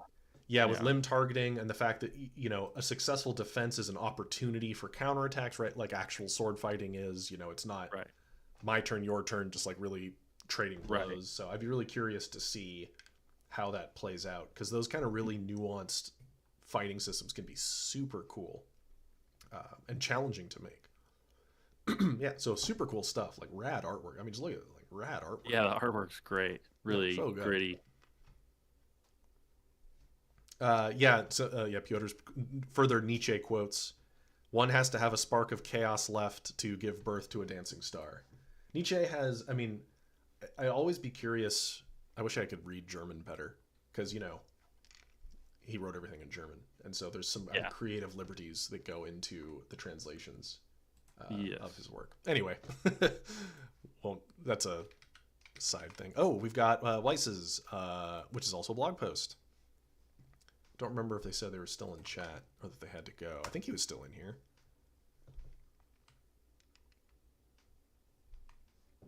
Yeah. He was just chatting. So yeah, I think he's still here or there. All right. Health bars D&D are not engaging. Let's fix them. Promoting teamwork and rewarding healing, supporting, and defending by reworking health bars. Cool. Your health decreases. Whoop-de-doo. At its simplest, a health bar is a clock, and when the clock strikes 12, you can't play your character anymore. Sometimes another character, or even your own character with a healing potion, can turn back this clock, and now you can play your character for longer, until you can't. I love combat. The feeling of absolutely demolishing an enemy's health bars is sublime, but your own health bar being drained, I'm yawning. Vice is how it's pronounced, by the way. Oh, thank you. Yeah, I thought I was mispronouncing it slightly, so Vice.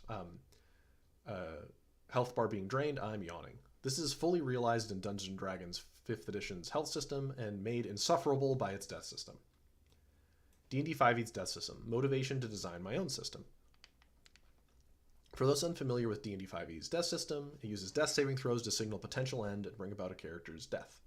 If the player does not have health potions left, their turn is rolling a d20 without modifiers. You're in the hands of fate now for a 55% chance of succeeding. Needing 3 successes to stabilize, and if you're so unlucky as to have 3 failures, your character dies. Several problems, 5e problems I plan to solve in Vices of Valor. PCs effectively lose multiple turns, especially if no healing is available. PCs can't defend act in their final moments, and healing will bring you right back into the action. We have a small citation here for the PHP. 3. Healing, a problem? But Vice, why don't you love healing and supports in TTRPGs? Yes. But in 5e, because there is no penalty to taking extra damage beyond going to 0, besides a few exceptions, the best strategy for healing is to wait until your fellow PCs have entered the down state before you heal them. This way you keep your friends alive and in the action economy for as long as possible, because healing them 5 health before they were down wouldn't have made a difference. They still would have gone down last turn. Vices of Valor. One of my core goals in making Vices of Valor, my own tabletop role-playing game, is to make health bars more engaging, therefore promoting and rewarding more proactive healing, supporting, defending. So let's do that. A few things to note as you read these snippets of Vices of Valor system. Vigor is effectively energy, resolve is effectively health. It is composed of 2 health bars, trauma and scars. Trauma can be healed with magic and triage, scars cannot. Resolve. Creatures gain 1 scar tolerance per resolve. Trauma. Damage taken is applied as trauma first. Trauma tolerance is equal to available scar tolerance. Scars. Damage taken is applied as scars if the creature's trauma tolerance is at max. Desperate. When a creature has scars equal to or more than half their resolve rounded up. Death. When a character has reached its max scar tolerance, they are dead. Creatures can, through rare circumstances, be revived back to life, often with drawbacks. Defenses. D percentile roll under against defenses durability. Success, take no damage, reduce durability by damage negated. Failure, take damage but not reduce durability. Armor, used to negate incoming physical damage. Barriers, used to negate incoming effect damage. Downtime, recovering health. A state where the adventuring team recover from their encounters and prepare for whatever is next. Most downtime is solved through a mix of roleplay and some dice. Meal, about 2 hours where the team spends time recovering, can only be done twice in between sleep. You clear all your fatigue, gain boosts from consuming food, drink, and company kept. Sleep. About 1 day where the team spends time recovering after setting up camp. You clear all fatigue and exhaustion, you clear all trauma, and you gain boosts from your consumed food, drink, and company kept. I love this company kept thing right here. That's awesome. And you can engage in 1 pastime activity. And then a sanctuary. which is about 7 days spent at a safe location where downtime activities cannot be interrupted. You clear all fatigue and exhaustion, you clear all trauma and scars, and you gain boosts and engage in 10 pastime activities, and they can be repeated. What's the intent? Trauma is healable through PC's intervention. So by giving Resolve 2 health bars, trauma and scars, making scars cause the max tolerance of trauma to be equal to the available scar tolerance, it promotes proactive healing, supporting and defending so that the scars are avoided if possible. Helping realizes the trinity of healer support, defender tank, and attacker playstyle fantasies all feel rewarding to play. While I don't go over it in this blog post, becoming desperate gives PCs survivability as they get closer to death's door, allowing them to defend and act appropriately as the encounter's tension rises. No turns are lost due to being at death's door. You will get to act and make decisions.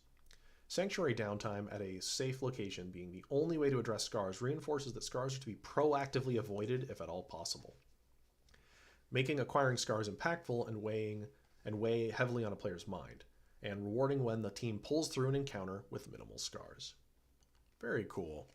Nice. So yeah, that was always, I have the same thing. That's what our injury levels do, is the, letting people go down should it be punished, in my opinion. That way, yeah. Yeah, what they said. Exactly. And what Vice is saying here is, we have 2 resources, right, at the end of the day. And we've seen a couple versions of the 2 meter approach, right, in today's video, today's stream, where the idea is you can have something that needs to be maintained as a buffer before a more permanent resource gets depleted, right?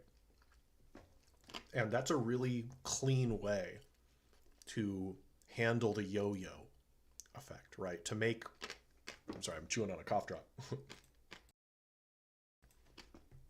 It's because Vice wanted proactive healing to matter, you want to keep healing that trauma, right? You heal the lighter hit points before the more dire hit points start getting accumulated, right? You're incentivized to keep them topped off. Yeah, which would keep the we've all had it like can you heal me? No. You've got 10 hit points. Yeah, you're okay. I'm just gonna wait for you to drop to 1. Yeah, sorry about the crunch, everybody. You've got 10 hit points. Nah, just let them drop, and then I'll give you my level 1 healing word. It's not worth spending any more higher level spell slots than that. Just get them up at 3 HP, and we'll move on. Chewing on a cough. Oh, I'm not sick, but my streaming live for a couple hours tends to cough strain drops my help. voice. Yeah, I've heard it's good to bring cough drops to conventions because you talk so much. Yep, I always bring cough drops. I tend to bring a throat spray as well for like immunity boosts and stuff too, just because it's really easy to get sick at conventions. Yeah, when you're encountering thousands of people. yeah, it'll be gnarly. And I'm like a huggy guy, and so I ask for it. I suppose getting communicable diseases. Yeah. But yeah. Anyway, Vice. I think we've talked about this in the Discord server before. That the making it so going down is something to actually need to be avoided is a great way to make proactive defensive measures or support measures worthwhile. Absolutely. Yep. Okay. Yeah, good stuff. Yep, blog post. Another blog post. 16. Yeah, we're almost there. Including this one, 16 left. And a quick check-in. I'm down. If you got to go at one point, Zarek, I can finish out the last couple if need be. Okay. Right? Because we won't push to another weekend. There's no way we'll be able to have time. Yeah. So if you do have to go, because I know you often have things you need to get to, I can always finish up the last little bit. Okay. Sounds good. But we will finish today, y'all. Yes. Come hell or high water. Okay. Next one is Death Mechanics in Deadly Deeds RPG by Renato Castro. Do you have it up already? Sweet. Okay. Deadly Deeds is an action-focused tabletop RPG system that is a work in progress made for a gritty fantasy setting and leaned into the sword and sorcery and swashbuckling genres. Play very capable characters facing deadly odds and use brawn, wits, corruptive sorcery, teamwork, and crazy stunts to succeed. The rule system is very low on arithmetic, but not very light on mechanics. It accommodates instances for different types of play, strategic when considering equipment trade-offs for the adventure, tactics when using the action point economy, and freeform narrative when characters perform deeds or collaborative stunts. Death philosophy. This game is meant to reflect a perilous world through the tension of possible lethality on every violent encounter. Character death is irreversible and always around the corner. By design, every instance of direct damage to the character introduces the possibility of their death, ranging from a very slim probability up to almost certain, depending on the severity of damage, characters' defenses, and their previous wounds. Despite the lethality, this game is not meant to be a meat grinder, switch to your backup character right away type of game. Character deaths are made more meaningful through the last deed mechanic, leaving room to replace them between sessions.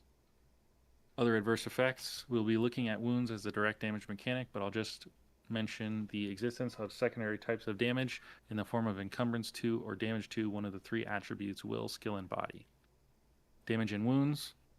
The mechanics for direct damage are as follows. A corresponding damage dice pool is rolled, max numbers explode.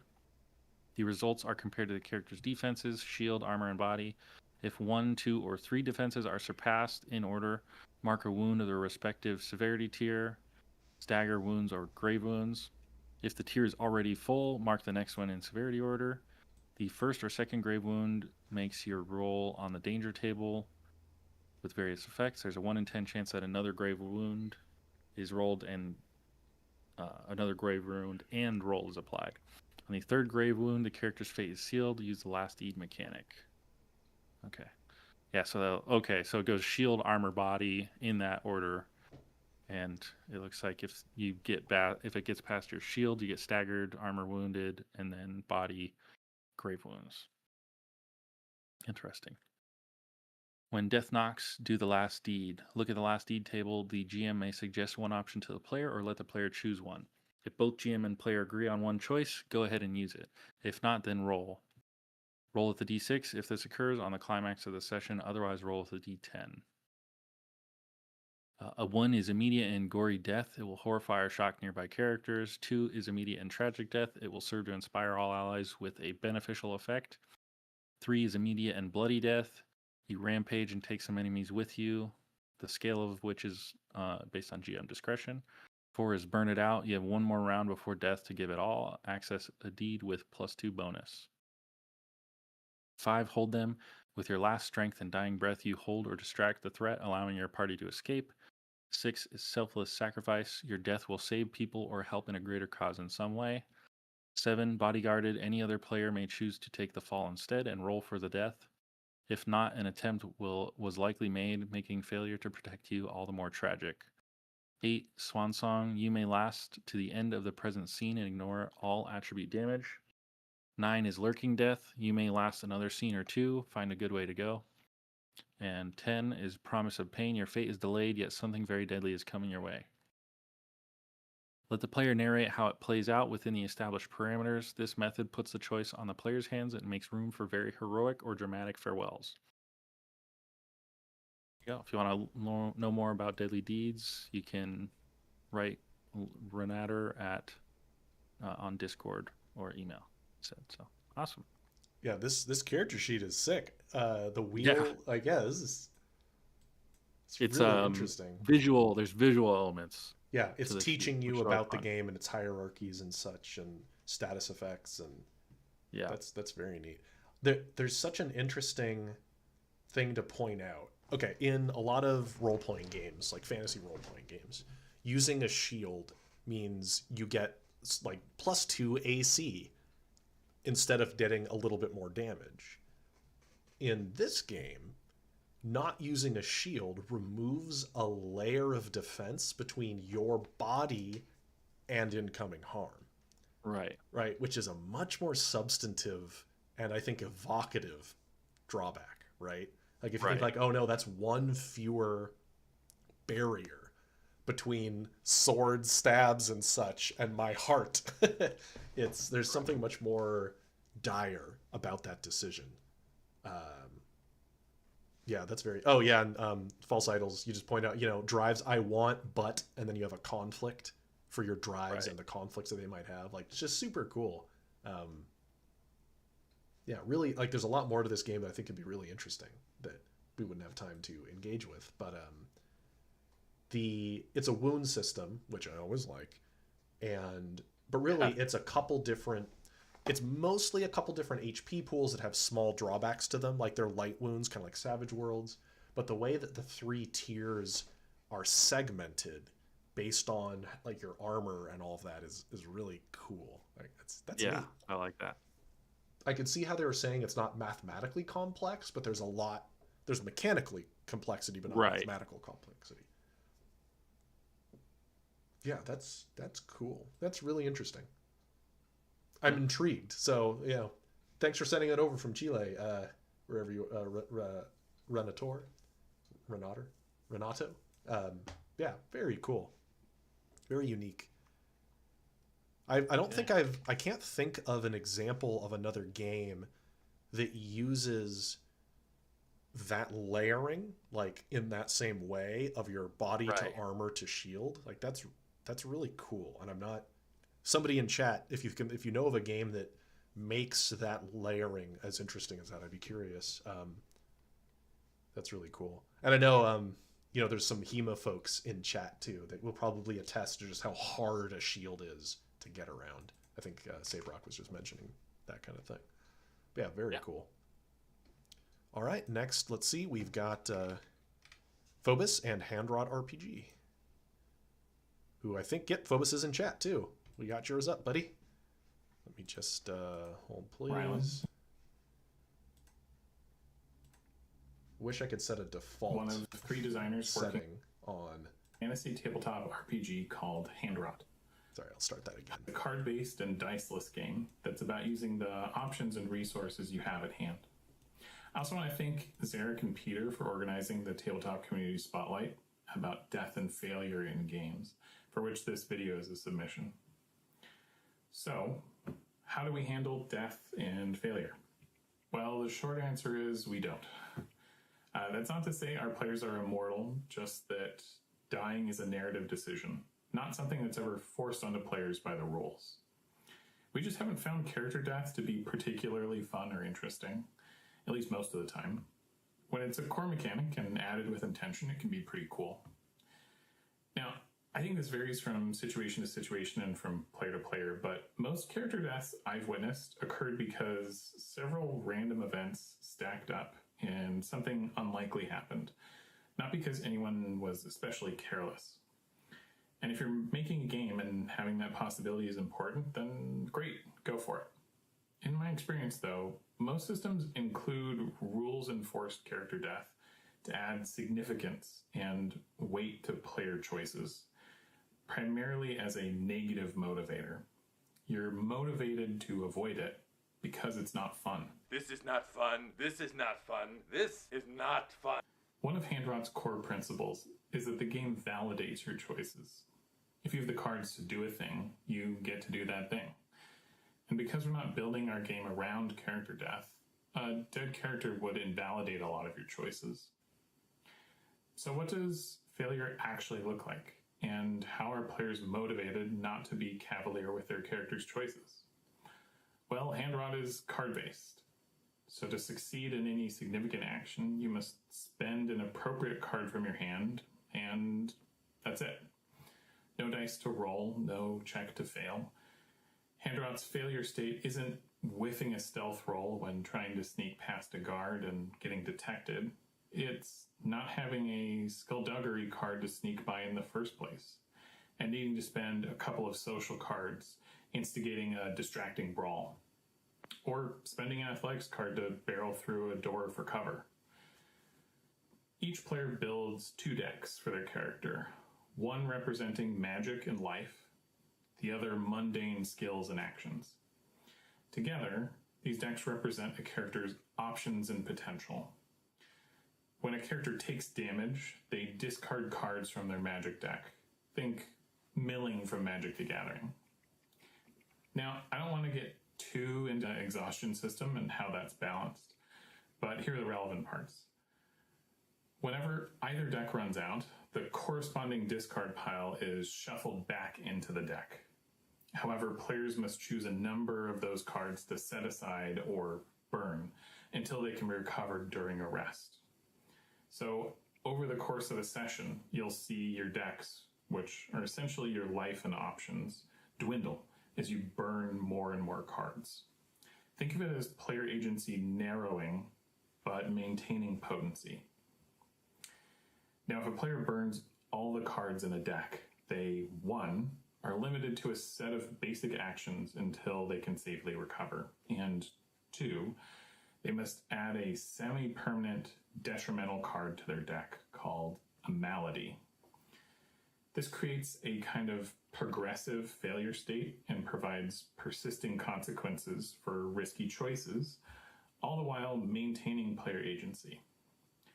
Or at least that's the idea. We're still tweaking a lot about the game, and there's still a mountain of work left to do.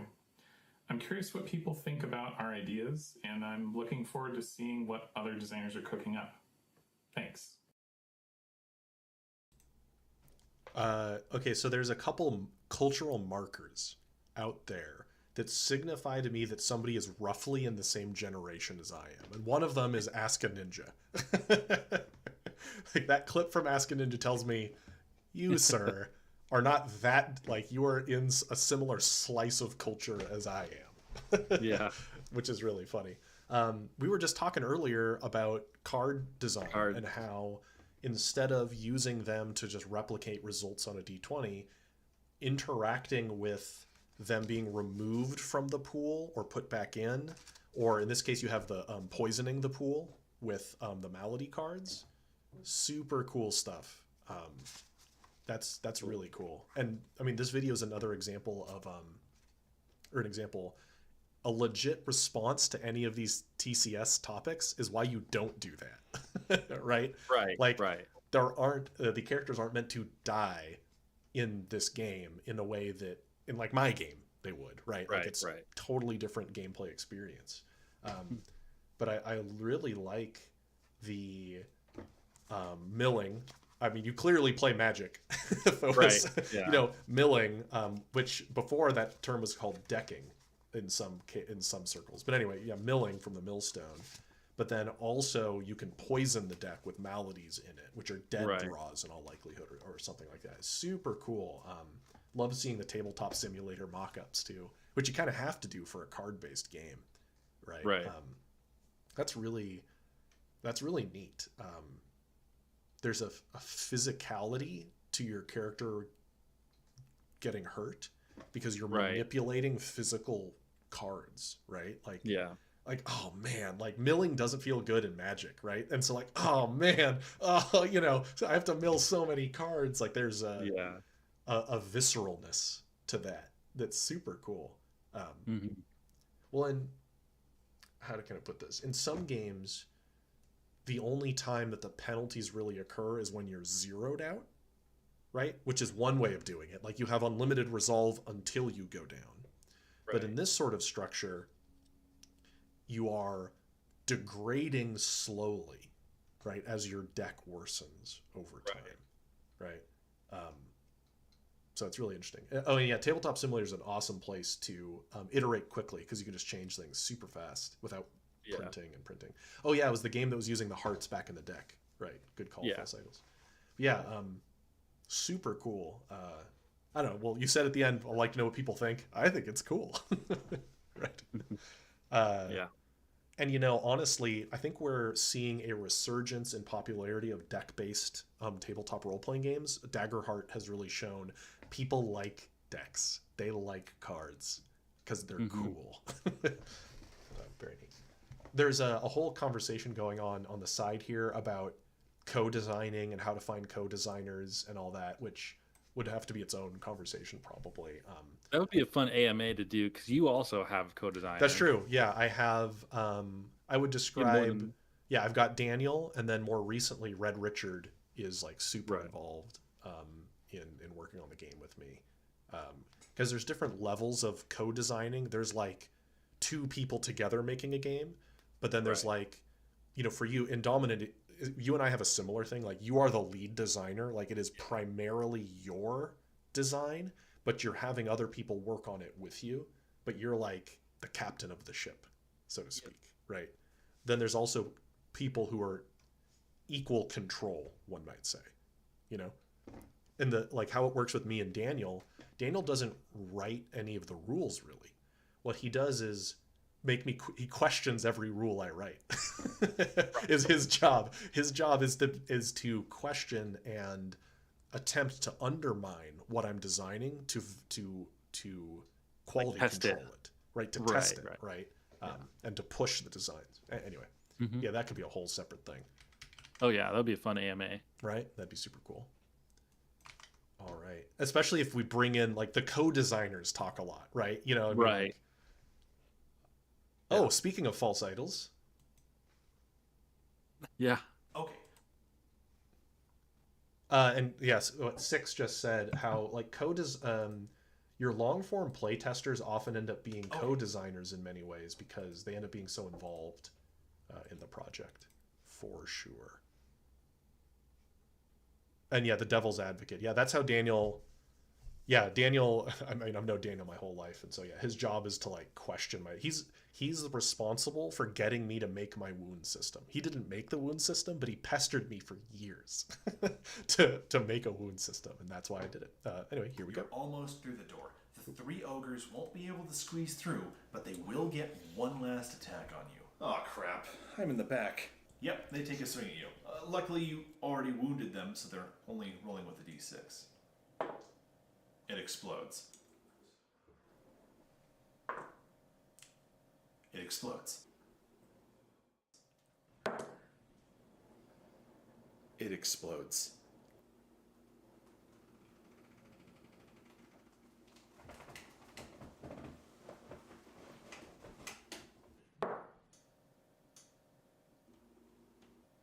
It's a 31. Oh my god. That's 6 wounds. You're knocked out. I will get the cup.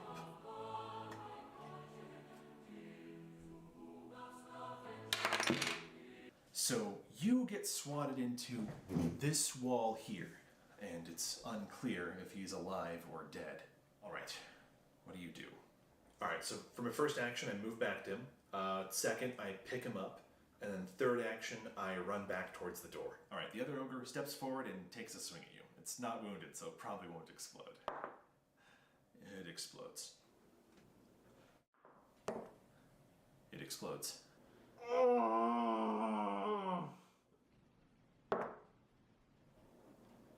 That also explodes.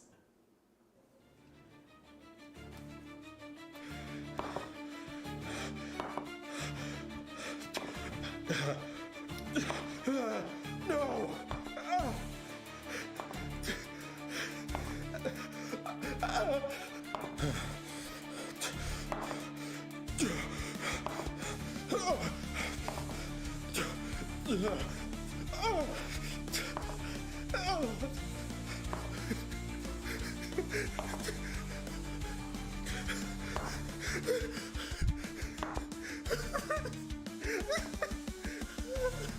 It's 136.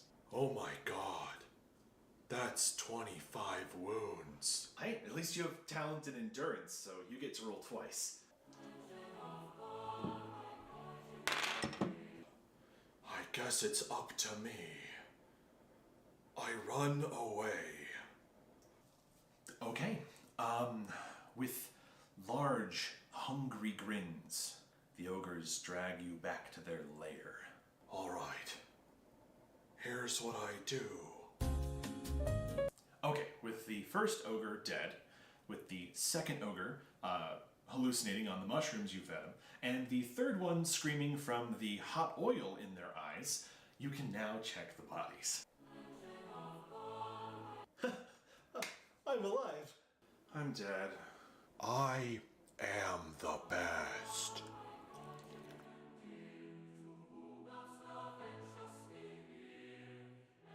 My tabletop RPG, False Idols, has an underlying philosophy. The world is fragile, and it's your job to break the evil things before they break you. Death is cheap, and life takes time to nurture. You land on death's door by taking too many wounds, Wounds deserve their own video, but you can read about the rules right now on the free edition of my RPG. When you land on death's door, you roll a body endurance check under a cup, keeping the results a secret. In this state, you may already be dead.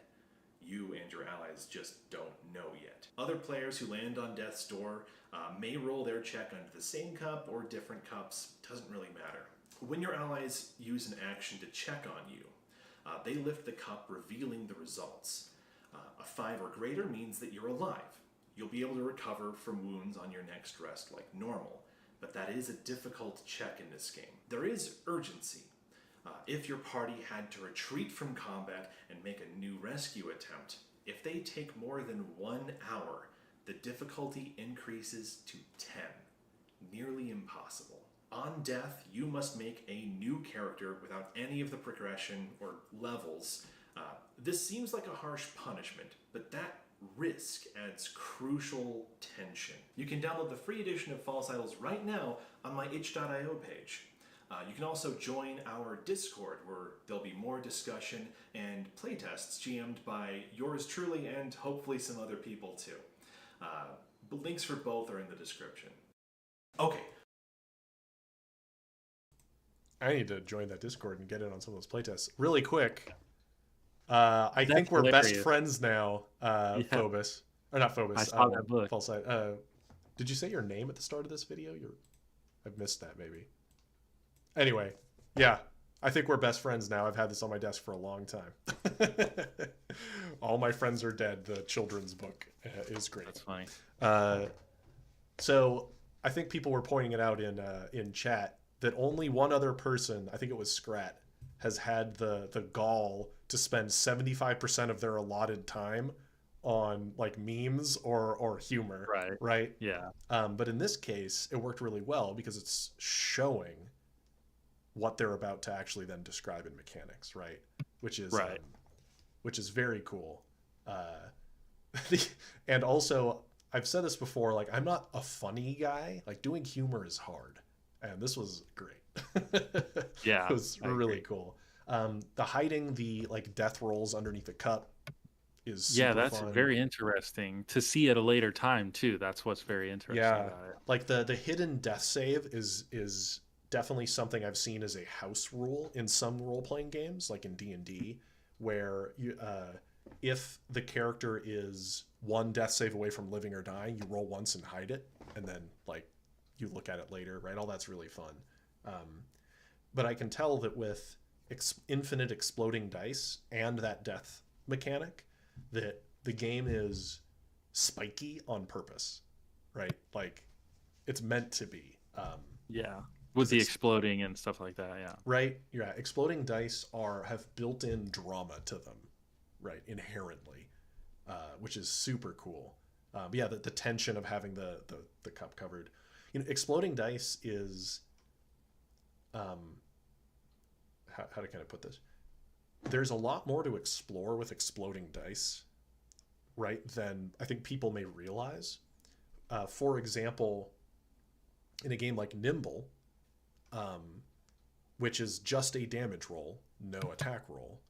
Right, don't damage dice always explode? Yes, damage dice explode. So D4s are great. Yes, and a 1, though, on a damage die does no damage, is a miss.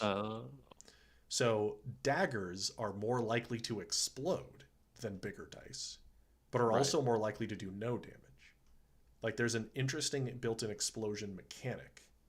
Oh, and my dice explode up 1 die size. Oh, geez, even more explodey. Oh, wow. Yeah. Anyway, I think there's a lot, like when people say my dice explode, that there's so much else we can talk about, like say the dice size scaling up as it explodes, right? All of that's really interesting. And there's a lot to like tinker with in there that I think is quite interesting. But yeah. You're the cup adds a tactile explanation for pouring one out for the homie. Yeah, it's great. Yeah, super fun. I love that idea of the physical space being involved too. Like I'm a very in-person kind of game player ideally, and so physically covering something with a cup or a mug is very cool. And I always have like a liar's dice set nearby, so I have like cups for those kinds of things. Yeah, Nice. so super cool. I'll definitely have to get it on a. I mean, like that video makes me think that you're a cool DM too. Like you're a fun GM, so I'd want to play in a game like that. So very cool. Never got why a dagger does more damage than a spear. Same amount of iron going. Oh, I mean that's a big philosophical conversation about.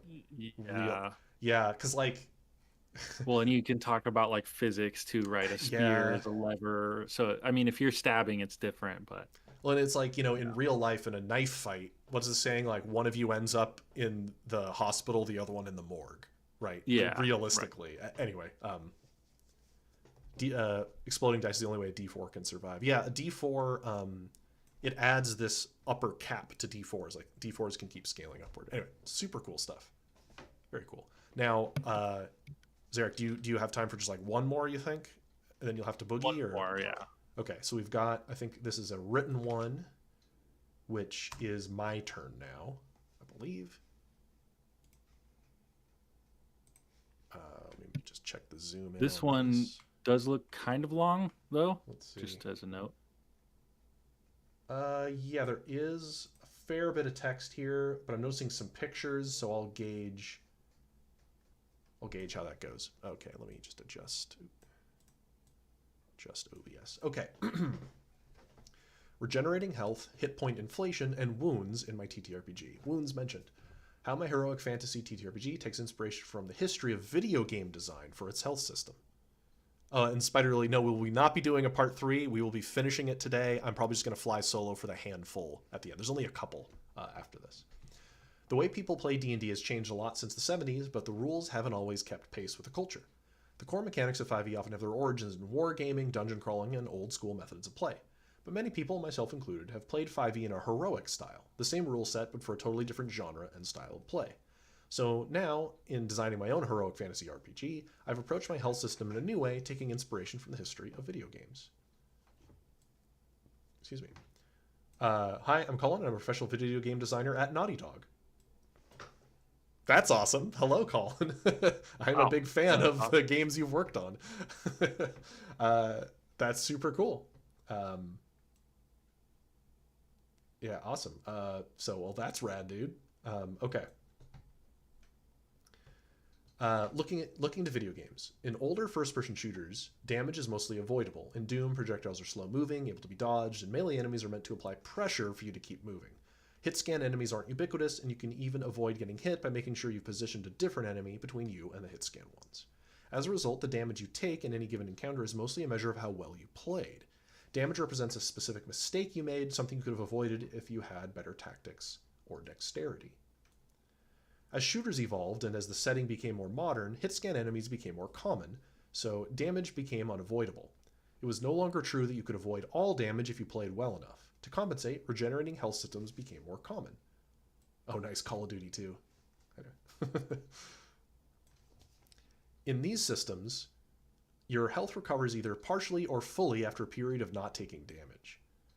You can theoretically take infinite damage throughout an encounter as long as it's not all at once. This lets players charge into fire temporarily to reposition or kill a high priority target as long as they're not in line of fire for too long. It creates an ebb and flow to the pacing as the players take damage, then runs to a safe position to recover. Sometimes this works to create a more heroic feeling when you can keep taking damage as long as you're eliminating enemies at a commensurate rate. But sometimes it's used to enforce realistic use of tactics, as the designer tweaked the enemy's accuracy based on player behavior. In the old Call of Duty games, if you try to push through a front line before eliminating most of the enemies from that wave, they artificially increase the enemy's accuracy. But if you're only up against a couple stragglers, they'll miss you often so that your health can regenerate as your charge past them to the next front. He's got a video cited from Game Maker's Toolkit, which I'm sure is probably awesome. Old school to heroic. TTRPGs have gone through a similar evolution. In old school games, from basic D&D to modern OSR like Cairn and Shadowdark, combat is considered a failure state. Players are encouraged to be creative and think of alternative ways to bypass encounters. Either by avoiding wandering monsters or by only engaging when they have an advantage, players are encouraged to avoid combat at all costs because of how deadly it is. Damage you take in old school games is a measure of how well you've played. But as heroic style of play become more common, from 4e, Pathfinder, and 5e, now to Daggerheart and Draw Steel, the paradigm has shifted.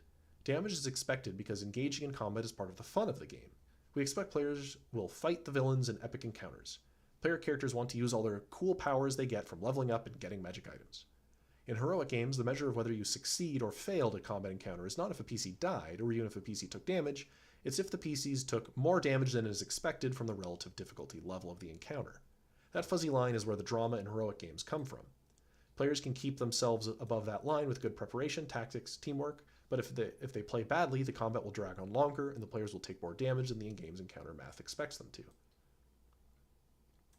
Hit point inflation, but not quite heroic.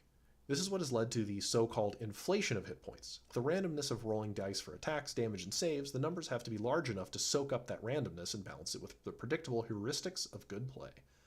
If the players play well, either through good tactics and teamwork or by managing their resources smartly, one bad damage roll shouldn't totally screw the PCs. However, even with the inflation of hit points, the health system in many modern TTRPGs is still fundamentally a system of attrition. Players have a fixed number of hit points to spend throughout the day, and this creates certain player behaviors that don't feel heroic. In 5e, players will often want to rest after a difficult encounter before continuing the story and risking another fight. But this isn't very heroic. When Cap or Iron Man get beat up real badly, it only makes them more persistent, more willing to keep fighting even if they are severely wounded. New games that embrace this heroic feel have their own solutions for this. In Draw Steel, your character gets stronger after each encounter, making it a risk-reward decision whether to press on or stop for a 24-hour respite, during which the villain's plans move forward. And in Daggerheart, individual players' reserves of hope rise and fall, so players may not agree when resting is worth it, especially because the GM gains fear if the players stop for a short or long rest. However, neither of these actually change the underlying attrition of hit points throughout an adventuring day. They just add additional motivations for players to avoid resting. I agree. This is what I tried to change with my system. In my heroic fantasy game I'm designing, I want players to act heroically and take risks. They should want to engage in combat because it's fun, but if a fight goes badly, either because they're outmatched or because the dice went against them, it should be a significant moment that affects the story going forward, but it shouldn't cause immediate death. When Iron Man fights the bad guys and it goes badly, he doesn't immediately die. He's just wounded for some time, which affects how he approaches future situations. It's only when he's at his most wounded state that the audience believes he actually has a chance of dying. I want those story-focused consequences of losing a fight that still encourage players to push forward and engage in epic, heroic fights where they aren't afraid of dying undramatically without warning. So here's how my system works. Each hero has stamina, ranging from 4 to 7 based on your class and build. Your stamina fully resets after each combat. When an enemy attacks you, you lose 1 or 2 stamina based on the attack's power. If you hit 0 stamina, you take a wound, then regain all of your stamina. Wounds give you a significant penalty to rolls with a specified stat until treated. While you're wounded, you lose 1 stamina whenever you take an action. The effect goes away after combat, but your wound remains. If you already have 3 wounds and drop to 0 stamina, you die. Similar to regenerating health in video games, small amounts of damage don't affect the characters. It's only when they take too much in one combat that the consequences start to stack up. This encourages players to take more risks and work together. To maximize their effectiveness and avoid taking wounds, players need to spread damage between them. When I playtested this with my group, it created many cool tactical moments that also served to trade the spotlight between players. This also creates clear measures of success and failure in combat, rather than players having to estimate the fuzzy heuristic of if they took more damage than was expected for that encounter's challenge rating. The outcome of taking a wound or not is very clear, and it has an impact on the story. Wounds elevate the stakes of the combat, but give the players a choice whether to continue pushing themselves. In 5e, you either die or you don't, which isn't very interesting. Even if you fail a combat encounter early in the adventuring day, you probably have enough hit points overall that nothing actually happens. In my system, death is only on the table if you failed many fights in a row and taken multiple wounds. And he's got other information. Somebody was just asking, where's the blog? I'll put a link to it here. When I do go back and edit this video, I will add links to everything and it'll all be timestamped. So super great, apart even from the conversation about how his game works. Just a great analysis of health systems in general. Very neat. You're brought back up to decent fighting. Like, after each fight, you're back up to fighting at full. But there's an underlying attrition that's happening, right? And we've seen a couple people approaching design in a similar way, where they have an easily recoverable stat and then a more permanent stat that is shielded in some way buy the more rapidly recovering one. We've seen like different flavors of this idea. And yeah, it's funny. The last stream was very like Blaze of Glory themed, I feel like, and this time it was very heavy on that. Yeah. So and it's random the order that I did these in. Yeah, the first one was all about going out in a blaze of glory, and this one's more about like health abstractions and like shielding an underlying health. What a great analysis of the topic in general. Yeah, you have to head out, I know, right? I do, yeah. Okay, go ahead. So thank you, Zarek. I'm going to finish out. Yep. I'm just going to do it solo. I know like some people are saying, oh, I could hop in and stream. It's going to be faster if I just handle this myself. But thank you as always, my friend. I will catch you later. And have a good one. Yep, have a good rest of your day. Yep, thank you, everyone.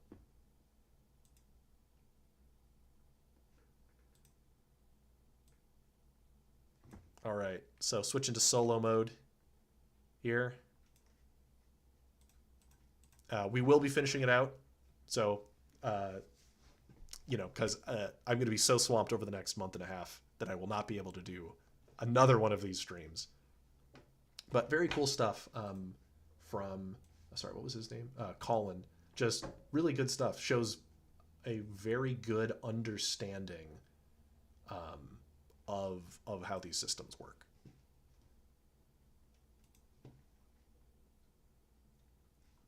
And we're going to take the super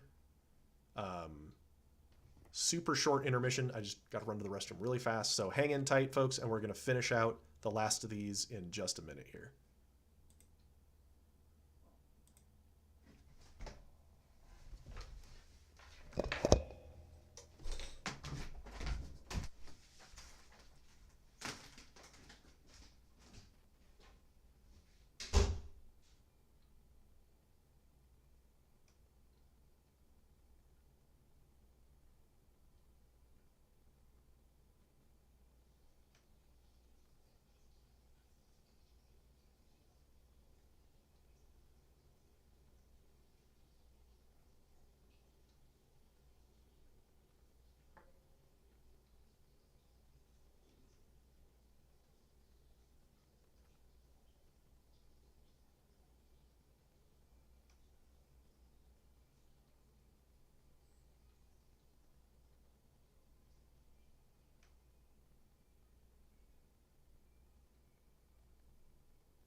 Oh, I actually left the microphone on while I was away. I just noticed.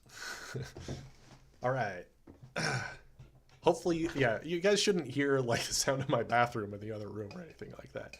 All right. And let me just catching up on messages here. Yeah, the price of popularity. Yeah, we just got so many submissions this time that just necessitates a really long stream. We literally got twice the submissions as our first TCS. So absolutely crazy. So Spiderly, that's something we've talked about actually, is that like having some rotating seats of people to tap in. Maybe like we could do it as one long marathon on one day and just like hand it over to other people to pick up. Like that could also be really cool. There's a lot we could do with that.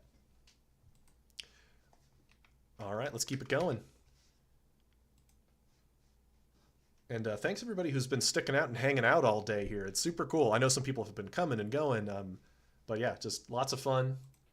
Good to hang out. And now that I don't need to watch together, I don't have to use the inferior watch together screen. Oh, will you guys consider contests in the future instead of bonanza type events like this? Contests like where we pick a winner?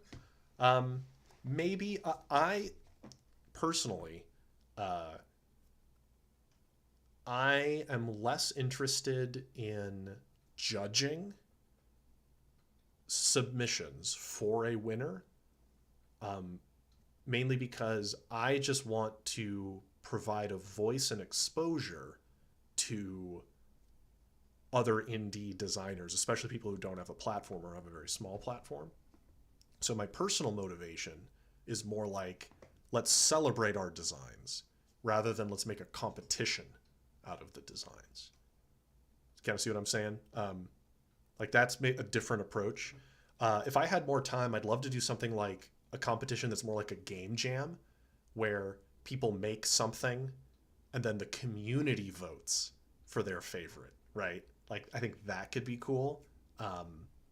So anyway, yeah, people vote on it.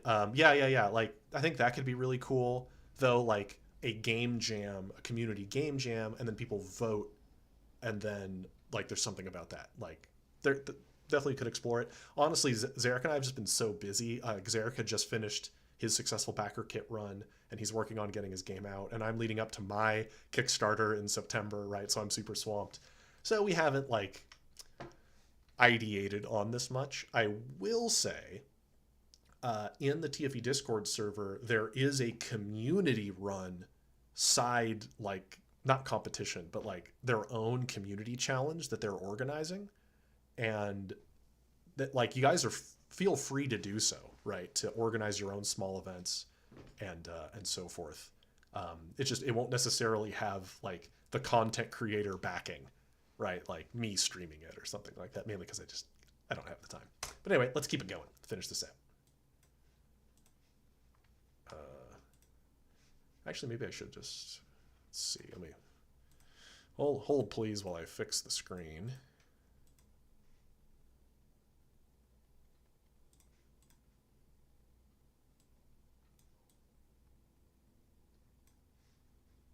Okay. Subtitles, playback speed.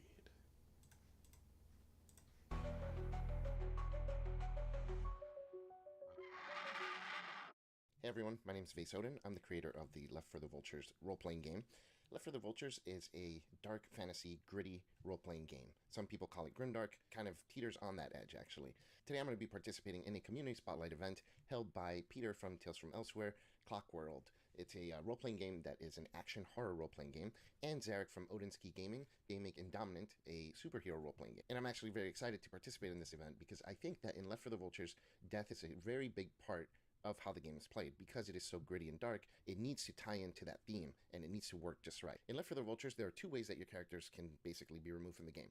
The first is your mental health. You have a mental health pool that is reduced every time you encounter something horrific or are dealt mental health damage through magics. When you're reduced to 0 mental health, you go insane and you take a mental scar that is permanent. These mental scars can be like hallucinations or involuntary tics. And these permanent mental scars accumulate as your character goes through their career. The more mental scars your character has, the harder it is to recover from being reduced to 0 mental health. So once your mental health is reduced to 0, you must reduce your maximum mental health by 5 times the number of mental scars that you have. So if you have 2 mental scars, now you're reducing your mental health permanently by 10 points. That can very quickly lead to your character having a very small amount of mental health. Now, alternatively, you can take what are called calming serums. These calming serums will allow your character to come out of their insanity, and you do not have to reduce your maximum mental health. The only problem is you can only take a maximum number of calming serums equal to your composure score, which is an attribute that is usually about 5 points, and the maximum is 10 points. So you have a limited number of times that you can do that. When your physical health is reduced to 0, you are knocked down and unconscious. Now you have a very limited time in order to come back, or you're permanently dead. You take a permanent injury, and now these can be simple things like a gash or a scar, or you could lose a limb. They can be pretty serious and debilitating, but your character can still survive if they reduce their permanent physical health by 5 times the number of physical scars that they have.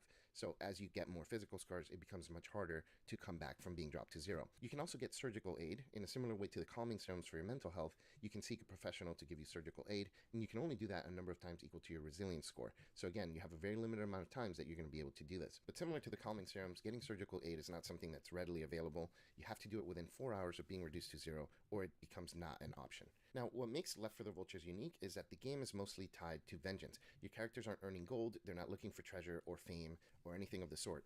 Their main purpose is vengeance. And we have a mechanic called Vengeance Die, which it's a meta currency that allows your character to do extraordinary things. Every time your character is reduced to 0 and takes a scar, whether it's a mental scar or a physical scar, you gain additional vengeance dice. So your character becomes more angry and more gritty as they continue to suffer defeats. So in Left for the Vultures, suffering defeat is a way to advance your character as well. I think that makes our game very unique and really focuses in on that vengeance mechanic. Now, one last thing, when your characters go down, if they're permanently killed, the other characters in the group regain all their vengeance dice because they fuels their anger and allows them to fight on stronger than before. And we did this because we notice in a lot of games, the minute one character goes down, it's very easy for the rest of the party to start dropping like flies, and this is like the TPK, the total party kill cycle. We wanted to avoid that in Left for the Vultures, which we have found through playtests, it highly prevents this TPK cycle from happening. The minute one party member dies, everyone regains all their vengeance dice, which they can use to heal, to deal more damage, to absorb damage, and allows them to fight on much more confidently than before. And those are the death mechanics for Left for the Vultures, the role-playing game. The beta test is going to be out very soon. We're almost done with some of the art. Thank you guys very much. If you have any questions, feel free to email me, leave comments below, or join our Discord server. Thank you guys very much. Again, my name is Vase Odin. I'll talk to y'all real soon. Good stuff, Vase. Vase is in the Discord server as well. I don't think he was in the chat right now. But so what we have there is the crunch. It's like a crunchy approach, right? In that there are various meters and metrics that rate a character's health, like mental health and physical health. What I like, though, is that because the character goal, I was reading on the page, right? Going down, like getting your physical health down, increases your grit and vengeance, right? So there is an anti-death spiral to it. You know, yeah, you're getting these debilities, but you're also getting angrier, right? Like there's a surge of vengeance that comes with going down. That was a fairly, I would say, quotes, traditional, right? In that going down can cause a random injury. But what's cool about that is the game's theme. Oh, hey, you're in the chat. Hey, dude. The game's theming is injected directly into the mechanic as well, right? Because the game is about characters seeking vengeance, that the health abstraction and going down feeds directly into that, which is very cool. I also like whenever a game makes like witnessing horrors something that has impact on the character, right? That's super cool. You know, if you're going for like a grimdark or gritty game, it's nice when there is some mechanical teeth to the horror. It doesn't necessarily have to be like fully mechanicized necessarily. Like this game has a sanity meter, basically, like it's a stat. But games that add a little bite to that, I think, is cool. Not leaving it fully open to just pure role play, but just giving a little something, right? A little edge to it, I think, is nice. Yeah, super cool stuff, dude. Super cool indeed. Oh, and people are asking about the community Spotlight stuff. What I'll do is there's a thread off of the main Tabletop Community Spotlight channel in the TFE server. Oh yeah, let's see, what is it showing on like watch next here? It's kind of funny. It's like a lot of Magic the Gathering and tabletop role-playing game stuff, shockingly, right? Yeah, to the surprise of no one. Yeah, your art is super cool. Yeah, agreed. And yep, Overly Sarcastic Productions, I do like their content. And I'm a big fan of Desk and Dorks, so it doesn't surprise me that their content shows up here as well. And I'm going to get to hang out with Kyle from Desk and Dorks at Gen Con, and I can't wait.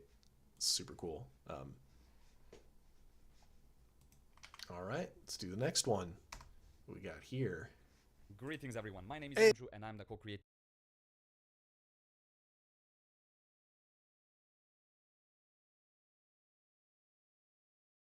Greetings everyone, my name is Andrew and I'm the co-creator of this very interesting game called Redmark.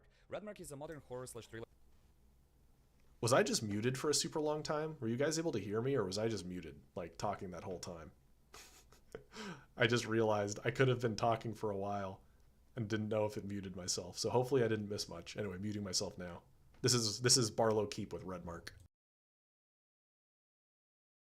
Greetings everyone, my name is Andrew and I'm the co-creator of this very interesting game called Redmark. Redmark is a modern horror/thriller tabletop RPG set in 2055 in the world of Margum. In this world we take the trends of today that already make you question your sanity and we push them to extreme to see where they could end up in 30 years of time, while exploring the architecture and culture of a city that's very similar to our own, which is Belgrade, Serbia. We wanted something that really fills our need for the psychological horror, thriller action, and the interesting and somewhat complicated nature of the mundane. And to make it all even more interesting, we're sprinkling a little bit of the supernatural. I could sit here and read you the mechanics, but that wouldn't be very interesting, wouldn't it? So instead, I want to show you what happens when you die in our game. And to do that, I will be ingesting a very experimental and highly illegal substance called ink that can only be found in the city of Margum. It will make me feel wonderful feelings of ecstasy, probably get me very addicted, and I will be flirting with that at every step of the way. So without further ado, let's call my plug and see what happens. By the way, do not try this at home. Bum, bum, bum. Should be the second house on the right. Yeah, looks like this one. He should be somewhere around here. Ah, there he is. Always keeping the mask on and staying silent. Cool. Oh man, this is always so expensive. Ah, here you go, 5k. Hopefully he doesn't ask for more, he always does. Maybe it's enough this time, you never know. Oh, come on, dude. God damn it, here you go. Better be freaking worth it. Now let's try this thing before I reach the studio. Feelings of ecstasy, here I... Oh, that's horrible. Oh, I don't feel so good. Oh, I don't feel so good. I'm gonna pass out. Oh, I don't feel so good. I'm gonna pass out. Help. Help me. Help.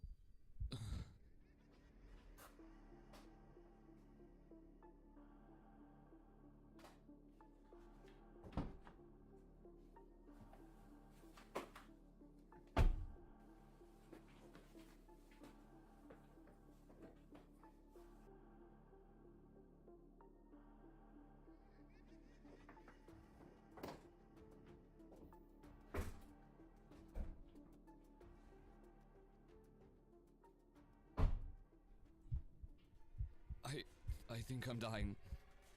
No, I can't die. I have a video to finish. Please, please God, please, if there's a higher force listening, please. Everything comes with a price, I say. Okay, I'm feeling my hands again. Where am I? Oh God, this guy's gonna bury me. He's not looking. Run away, run away.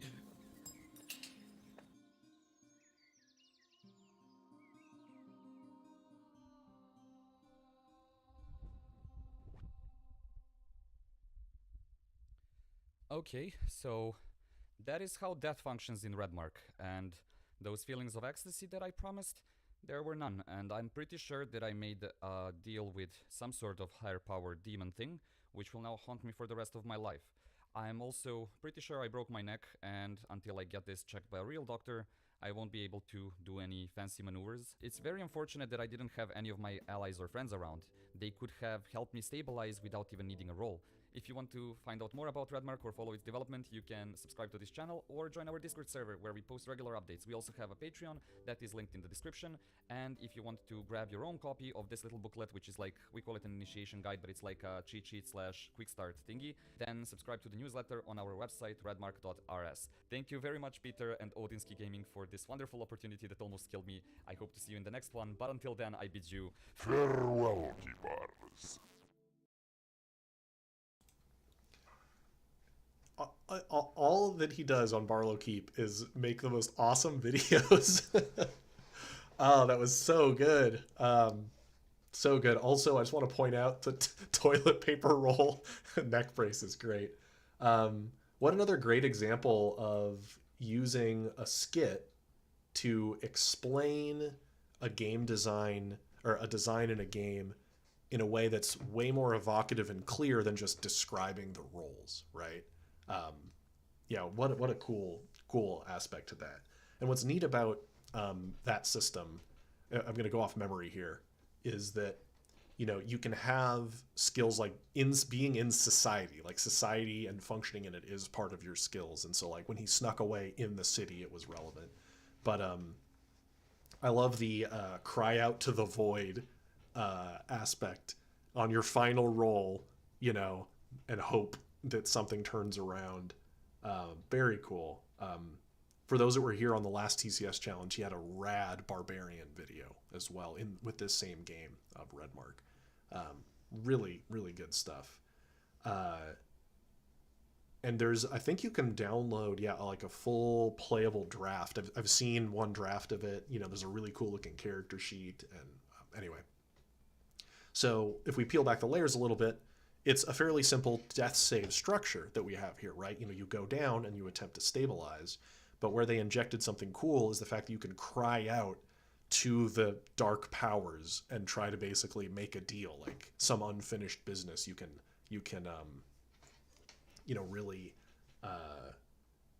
it's a narrative moment to try to succeed on something, right? We'd say like narrative input, what we might say. Very cool. Yeah, all these people that are super creative, I'm always so jealous. People who like come up with cool skits. I'm not good at any of that. But yeah, his channel's really cool. He also makes really awesome custom terrain. Like his setups, whenever he runs a new RPG campaign, he like sets up the room and table with like all sorts of cool props and just really immersive stuff. Super cool guy. Definitely check him out. Okay. Next. Oh, hey, it's my buddies. Frank and Charles, and I need to go to the timestamp.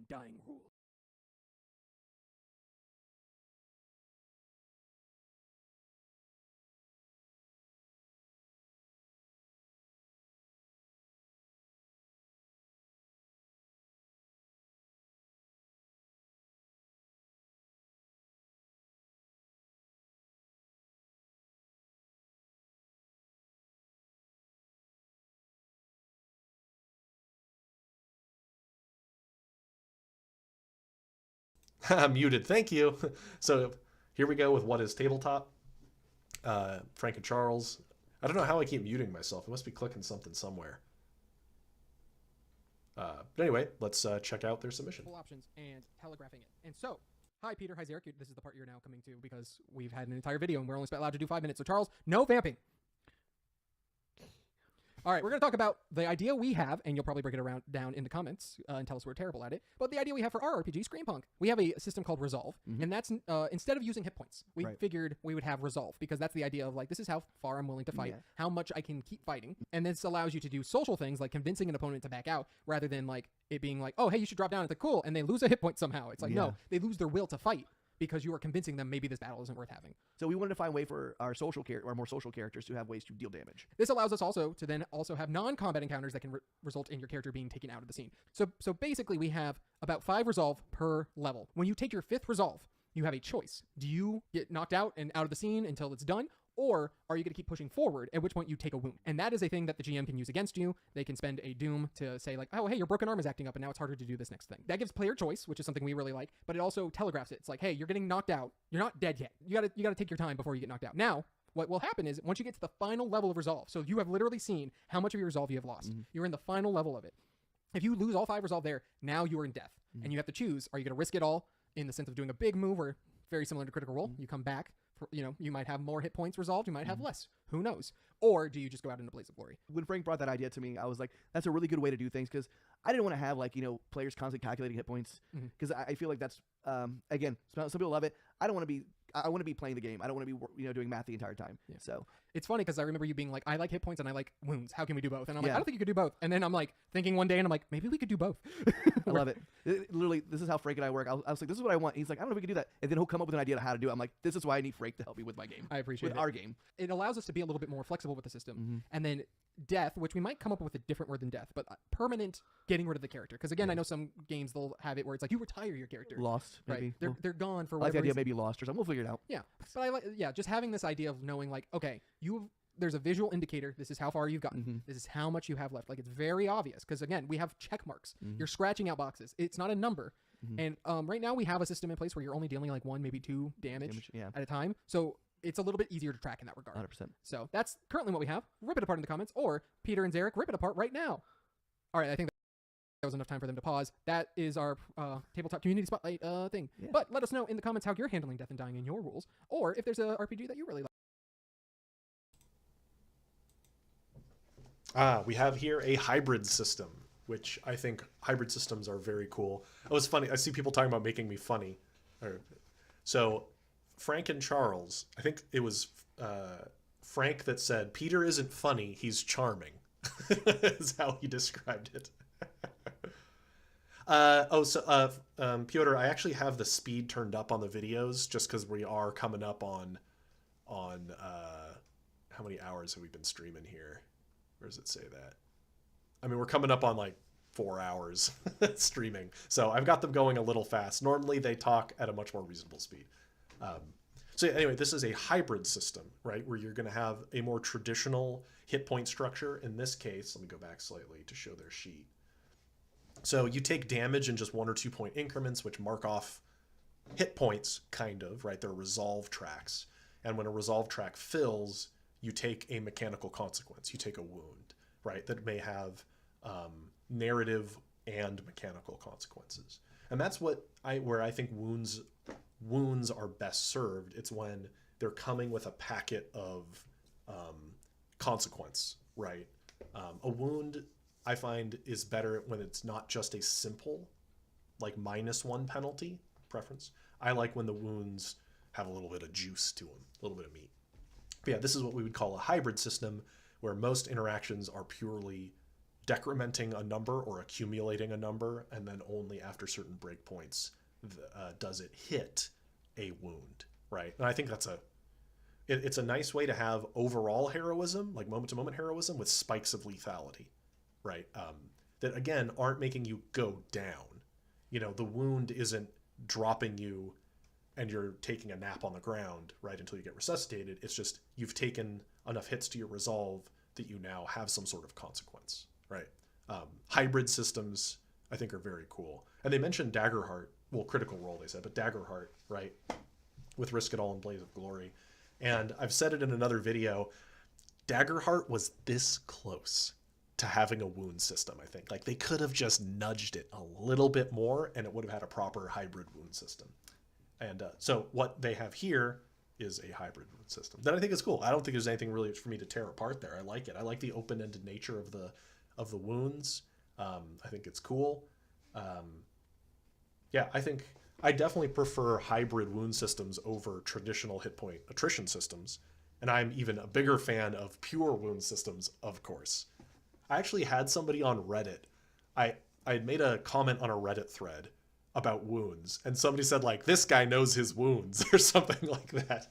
Like, oh, that's who I am now. Such is my lot in life. I am the wound guy. Yeah, hybrid systems are cool. It lets you dabble in a bit of both. Allows you to keep some things really standard, like hit points and all the benefits of that, and then occasionally involve wounds. Okay, the next submission is actually in a folder, so hold on a second here. Gotta pull this up. Text submissions. This one is from... oh no, GM Josh, Action Delinquents. There it is. Okay. So bear with me, y'all, while I get this properly visually oriented, because this one is a little bit different than the others. So this is Action Delinquents. We've got a couple images here. That looks like just the cover, though.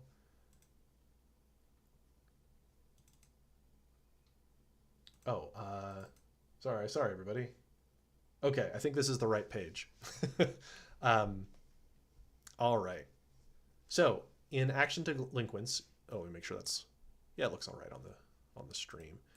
In Action Delinquents, If you want to do something tricky or complex, you'll describe what you're trying to accomplish to the game runner, then they'll pick the 2 best attributes that match your description from your stats, which are raw talent and capabilities, your styles, how you approach solving problems, and your job, specific training that you've picked up adventuring. You roll the dice you assigned to those attributes, then look for successes. 5+ is 1 success, 10+ is 2 successes. When your hero drops to 0 health or fewer, you confront death. Hey, another example of confronting death. Thankfully, death is an agreeable sort and will let you return back to life if you can beat it in a game. Describe how you try to beat death in a game, then make a basic check. The nature of the game is entirely up to you. Death hates for people to die embarrassed. If your number of successes is higher than your number of death marks, you gain a death mark. Then death will let you leave, returning you to the world of the living with full health and a lasting scar. If you aren't able to get enough successes, death escorts you into the afterlife. So short and sweet submission here. And what we're seeing, I just realized that the chat was all messed up over there. I was the correct page. Awesome, thank you. So we have another confront death situation, but unlike the other submissions we saw, this isn't a fight. Yeah, the Bill and Ted approach from Bill and Ted's Bogus Journey. I actually, in a D&D session last night, Daniel, the guy I work with on this project, he said station, and no one gets this reference. It's not a good reference either. I don't know. Do any of you know the reference, right? You'd have to have the certain cultural time period markers to know why shouting station is cool. Anyway, so in this case, though, it's a primarily narrative death experience where you're describing a game. Like, do you play them in a game of chess? You know, is it an arm wrestling match? Whatever it is, it's really just a skill roll that you're negotiating with the GM over. And the more times you've died, the harder that roll becomes.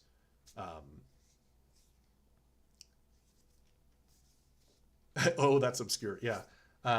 And so it looks like if you have, so 10+ is 2 successes. That means if you have 3 death marks, you can't come back, right? Number of successes is higher than your number of death marks. So actually at 2 death marks, you wouldn't be able to come back.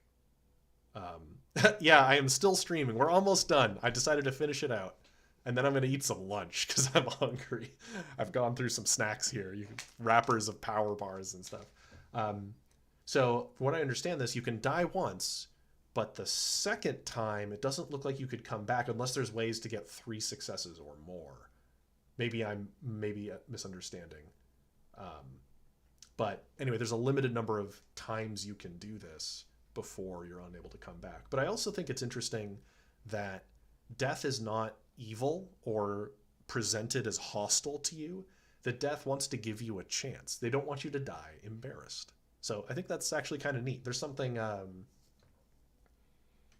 not sweet necessarily, almost whimsical about it, even darkly whimsical maybe, that I like. I think that's very cool. I dig it. All right, we're almost done, y'all. We're almost done.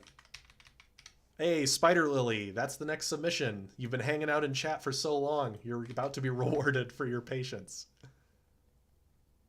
Oh, dice go up to D12s. Gotcha. Gotcha. I misunderstood. What happens when you die? Cool. Oh. So this is a video that had it doesn't show me the thumbnail here. That's unfortunate. The thumbnail on this is really good. That's all I can say. Okay, let's get this video going. Turn on. What happens when you die? Hello all, I am Florence with Spider Lily Studio, and working on my own TTRPG, Cerebell. Cerebell is a rules-light and roleplay focused fantasy game providing more players agency over their own choices. And in this video, we are focusing on the death mechanic that I've been developing for the TTRPG. When thinking about my death mechanic, my immediate thought was that in the world setting, there is different beliefs. So I wanted to push the options to encompass the beliefs that I have preset for the world. I also know death isn't something I expect to be common in campaigns, so I wanted to make sure that they provide more than just a loss.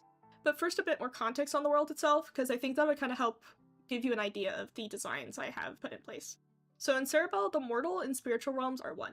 Spirits roam the lands as small creatures to mythical godlike beings. These spirits take place in everyone's lives, and what people believe that they are differ, such as some believe that they are gods, to some believing that they are the dead. I will go into these beliefs in depth in a different video at some point, but I wanted to focus on what happens when you die to be based off of them, so I came up with a couple options so far that I think fit. The first one is I'm calling spiritual rebirth.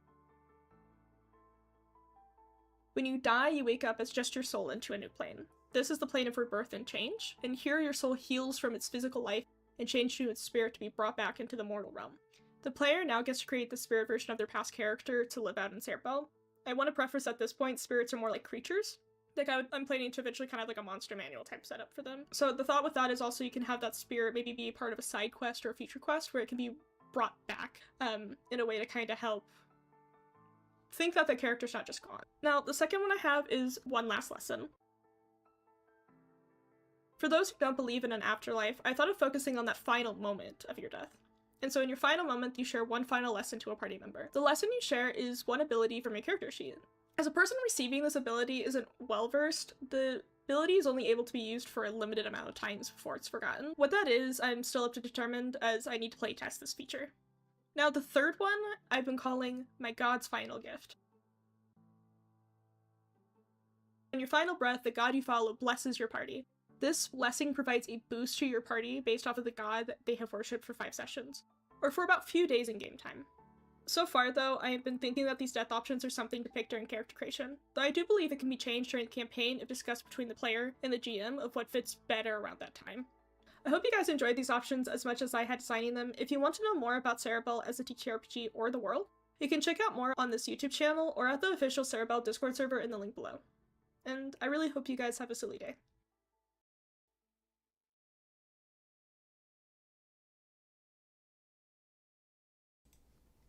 And I feel you, Spider Lily. Like, it's super anxiety inducing to have like your content put on display. Let me tell you, I know at this point. But that was really cool. So I'm pretty sure you've heard me rant in like some of the content creator discords about how I think it's better when games are built from the perspective of the character's beliefs in fiction, rather than omniscient narrators explaining the world downward. And so the fact that you have these entities that people conceptualize in different ways is really cool. I like that a lot. You know, it's when a character dies, it leaves mystery. You know, they're going to go to a different realm possibly, but what that realm is, they only have their beliefs and theories that the people in the world have access to. You know what I mean? Like, it's left, it leaves something open to have faith in or to question, and I think that's really cool. Yeah, very cool indeed. And I love the one final lesson where you teach them one thing before dying. Super cool. Yeah, that is very neat. Yeah, just good stuff. I like that and I remember us kind of talking a little bit about how you weren't going to really talk about mechanics all that much. And I think that's totally legit, though. That these questions in these tabletop community spotlights, these showcases, are just to have people explore the question and what it means to them. You know, whether that's a really crunchy game design approach or more of a philosophical or theological discussion about what death should mean within a role-playing game. I think both are totally legit. Yeah, love the evocation you're going for here, that there's this connection to these divine entities and they're conceptualized in different ways. Super cool stuff. Yeah. Yeah. Oh, yeah, yeah. Nurturing people to ask questions about the setting. That's a great point, Phobos, that it was Dr. Ben over at RPG PhD that said negative spaces invite participation.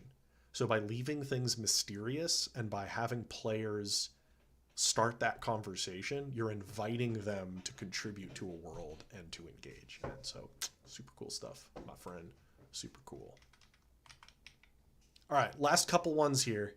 Almost there, y'all. We've got 1, 2, 3, 4, just 7 more. And then we're done. We're almost there. All right, we've got a blog post here on this next one. adjust this slightly. No stream part 3, Salty Nick. We're going for it. We're finishing this out. All right. So this is Imperium here. Hello, I was hoping to put together some kind of video, but that didn't happen, so here's my written submission. Totally cool. My name is Anthony Finfrock.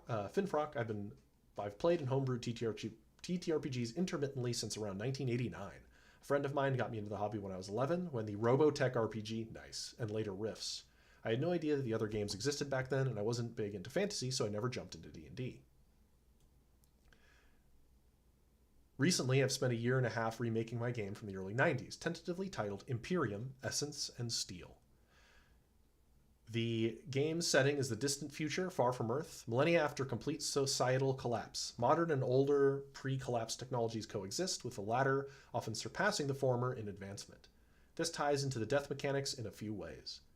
Regarding the vibe of the game, I'm aiming for the 80s, 90s action sci-fi with some fantasy mixed in. The Rift's influence is hard to shake, and I always like the mix of technology and magic in some of the JRPGs around 1990. I'm going for fast-paced, possibly deadly, and cinematic, but not fully narrative. My goal is for the game to be played with the book closed, most of the time. If I had to mash up some genres, I'd go with the unholy conglomeration of sci-fi, cyberpunk, space opera, and mid-fantasy. I have a website I try to keep updated, and he cites it. Durability. Death is very much a possibility in Imperium. Your characters are usually everyday heroes. You might take that one headshot and be gone, or you might make it to the end of the scenario bloodied and battered, but still fighting. If you survive, you'll get yourself patched up with a combination of conventional medical treatment, nanomedical therapy, cyberonics, or even magic. In brief, characters can take a set number of wounds, regardless of their severity. Much like TFE, you can treat serious wounds to remove negative modifiers during the current scene, but all wounds contribute towards a threshold unless they are completely healed. If you reach that threshold, there is a saving throw to prevent being downed. Once you're downed, you're unable to act, but not necessarily dead. There's also a lethal threshold that will trigger this roll immediately. If you fail the saving throw, you'll be unconscious if you only have light wounds, or potentially dead if you have serious or lethal wounds. If you're downed with serious or lethal wounds, they will add a condition to your character. Thus, the risk of being downed with a serious wound is amplified because healing doesn't automatically let you rejoin the fight unscathed. NPCs are mostly asymmetric and similar to Savage Worlds. There are a range of options from basic enemies that go down when they get a whiff of damage to elite NPCs that use the same rules as the players. I'm dead, now what? 1. I am incorporating concepts like a last stand, which is probably going to be fairly common in this community spotlight. Good foresight on your part, my friend. Oh, you're in chat right there. Good foresight, Anthony. You will roll a saving throw. The amount of successes you get determines the remaining turns you can take before you were dead. You also get bonuses to your actions during this time, and you can't be down unless you take a lethal wound. I also like the idea about giving bonuses to allies who use a dead character's equipment is great. You watched, that was from my submission. Nice. An Avenge Me equipment bonus, if you will. I love the narrative flavor that brings. It makes me think of Mac picking up Blaine's minigun in Predator, which definitely got a temporary ammo buff. Yup. Great reference, my friend. Yeah. On the sci-fi end of things, there's always the possibility of being revived as a cyborg. Think RoboCop. Advanced cyberonics and nanomedical healing are prevalent in more developed regions, yet in the underdeveloped frontiers of human space, you can still find older, less sophisticated cyborg parts, but comprehensive replacements or advanced medical facilities remain scarce. Oops. Another option, while not wholly unique, is choosing to become a ghost or Ashkion in setting parlance. This is also an option during character creation. Oh, that's cool. Either deliberately or in a scenario where you die from a life event like Traveler. Gotcha. These ghost characters can manifest a physical body or possess recently dead NPCs, or potentially another player character's corpse, which might be a bit unnerving. Bob just died, then Steve died, now Steve's corpse is walking around claiming to be Bob. This is too weird, man. All living things have essence, which is an immaterial life force that is tied to blood and consciousness and magical fuel. Separating that from the body will lead to death, but unless the essence itself is destroyed, options remain. Oh, this keeps going for a bit longer. Let's try to do this kind of quick. If you want to dive more into the mechanics behind all this, we'll probably not do that today, but I'm going to post a link directly to this blog post, just so I'm not here for, more than another 30 minutes or so. But definitely check out, he has a lot of blog posts and updates about this game So I won't dig into too much of the underlying mechanics right now. But what I do want to say is, go back to, where was it? So what we have here is, like we've talked about in a few instances, where a character being at full capacity, it's a degradation process toward actual death, right? It's the process of going down is something that's incremental, and you feel it at each of those steps, right? These, in his case, serious or lethal wounds, right? These come with drawbacks that must be interacted with to mitigate their effect on you. And yeah, it was getting a little long. So I like when, regardless of the death mechanic waiting at the end, the journey toward interacting with your death mechanic is also interesting. You're not in a binary state of full capacity versus no capacity, right? There's a journey you take up there that is interesting. And I'm obviously a big fan of those sort of design approaches. And I'd be curious, I mean, we obviously wouldn't have time to see how the NPCs function in a way that's like Savage Worlds, where they can just take a certain number of hits, I think, and then they're dead. It's been a minute since I've run Savage Worlds. Yeah, I dig it. The mix of a little bit of magic, like it sounds like there's just a dash of magic to the setting, right? It's primarily kind of cyberpunky, little sci-fi, but then there's a dash of magic, can make for some interesting narrative moments there. Oh, it is a D6 dice pool system. Oh, sweet. Solid. 6s explode. 4 to 6 successes. Yep. Okay, that's a solid foundation for any game. D6 dice pools. Yeah, I like it. Yeah, we're of kind of like a similar mind, you and me, Anthony, on this, right? In our approach to making there be consequences that the players can mitigate in a given scenario, right? To avoid pure death spiraling. Yeah, good stuff. Very cool. Yeah, very good stuff. Looks like you've had a lot of blog posts on here too, so lots to probably take in. Are you already running, and you've been... Oh, yeah, you've been playing and running this for a long time. So yeah, good stuff. It comes off that you have a fairly refined idea, right? Yeah, kind of Shadowrun-y, but probably without the incredibly onerous gameplay that Shadowrun has. Right, for sure. All right, good stuff. Let's keep it going. Round it out, y'all. We'll get it. I think, I don't know if Wrong on Porpoise is still in chat right now, but his is next.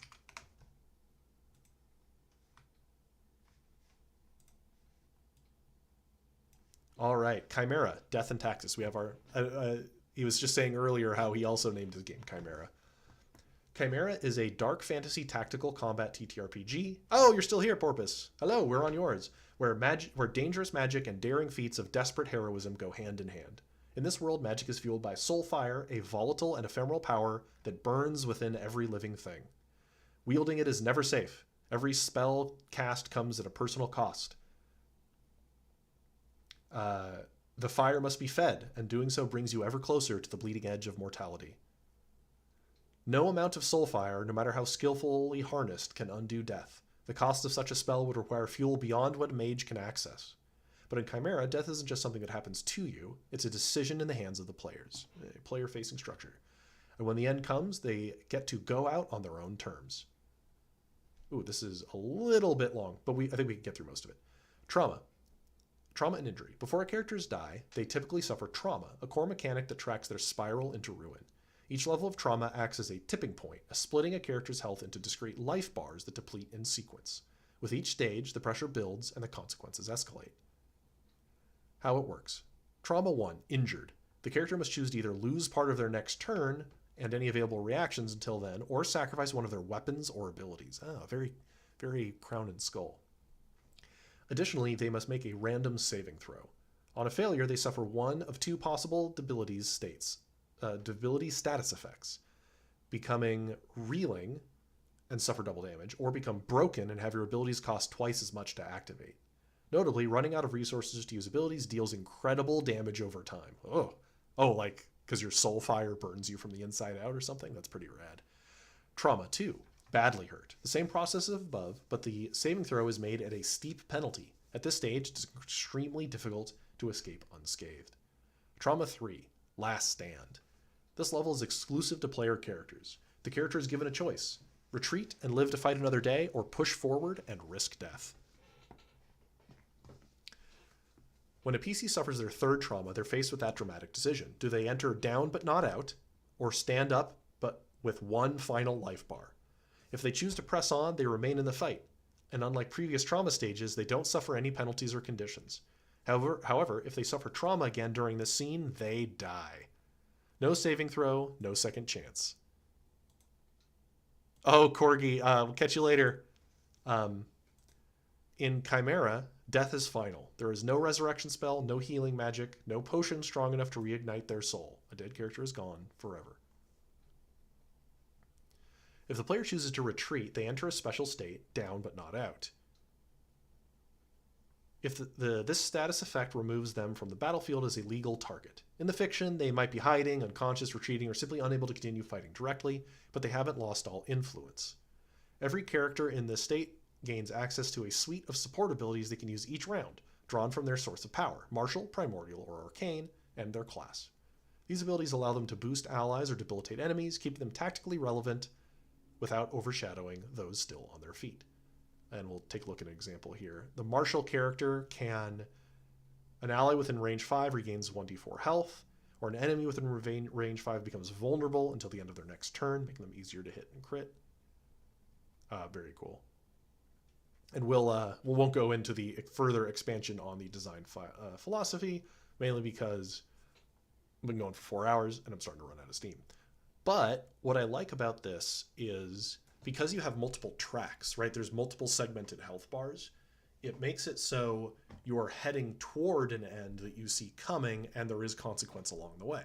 We're seeing this throughout. We're seeing this throughout a lot of these submissions where the walk down that road is like fraught with peril, right? And interesting things happen, and there's choices for players to make. I really like, first of all, that there's no way to bring people back from the dead. Good, consequences. I like it, right? That's cool. But what I really want to focus on is the down but not out state. Down but not out, I think that's what they call it in Borderlands video game, which I thought was always a great term there. But in this case, I like that there's a whole bunch of ways you can still contribute. Cheering people on, you can cheer them on, it looks like, with your martial abilities, like giving them a little bit more health. You can make an enemy vulnerable. I'm sure there's a bunch of cool other stuff in Arcane and Primordial.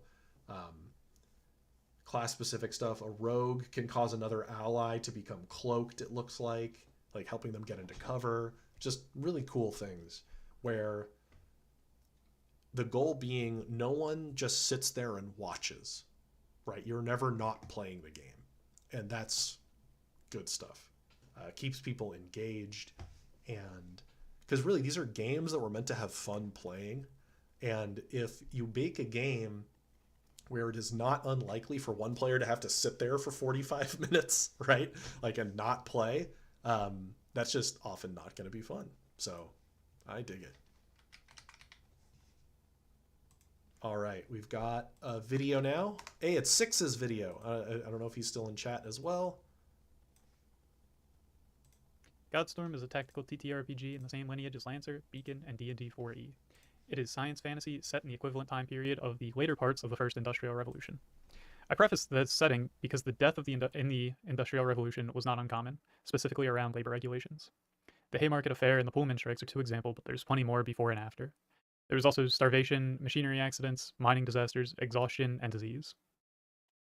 In Godstorm, you were a marked one, a person given magical powers along with 15% or so of the city's population. You've trained these powers, making you fairly unique. It takes time and energy to train, and most people don't have the ability to do so. You're roughly 2% or less of the population, and getting someone on board with whatever the group needs done after you die would be very difficult. So death mechanics to me are on a per game basis. I just had a player character die in my Pathfinder campaign 2 days ago at the time of this recording, RIP Teresa. The dice and the players chose the fate, and what happened, happened. In Godstorm, though, this wouldn't work the same. I enjoy separating mechanics and lore. I think they can be a good thing. And Death is kind of one of those examples for me. So no stories actually come from the dead, right? Once you were dead, you were put into the ground. There's nothing to be said about you ever again unless you have ghosts or whatever, reanimation. Godstorm doesn't work like that. Once you were dead, your story's done. And because of that, and because there's a lack of new bodies, it's kind of difficult to continue on. I want the players to be the main characters of the story. When they accomplish something, they can feel good about it. They can have an end to the story. They can write the ending of whatever it is they sought out, whatever their goals are. And finally, there are things worse than death. Your loved ones being ripped away from you or killed while you can do nothing to change the outcome. Your city, home, all your memories going up in flames. An everlasting evil that is set to wreak havoc. Preventing these things might be worth dying for. So now entering how we die and the mechanics of it. So Godstorm is an opt-in death game, which means that you are by default never going to die. No matter what dumb shit you do, you are going to live and you're going to continue your story. In combat, where most of the game takes place, once you fall to 0 HP, you're roughly like falling unconscious, you're on the ground, you can use limited abilities, you can't really make a large impact. But you can make an impact. I'm tired of playing games like Lancer, for example, where I get unlucky on the first turn and my mech is destroyed and I'm just sitting there for the better part of 3 hours. Or in D&D, if I get brainwashed and I'm gone for the entire session. These things don't appeal to me. I want to at least be doing something or making an impact or having my story continue to be told even when I am down. Now, there is circumstances where when you are at 0, you have decided that there is an issue and you need to solve it. An example that I give in the book is setting goals to kill one of your enemies, a specific one, protecting a specific ally and making sure that they do not go down, or buying some time for your allies, being a distraction. And this ultimately likely comes with your death. And you have to be okay with that when you defy fate. You have to understand that. And that is the main mechanic in death in Godstorm.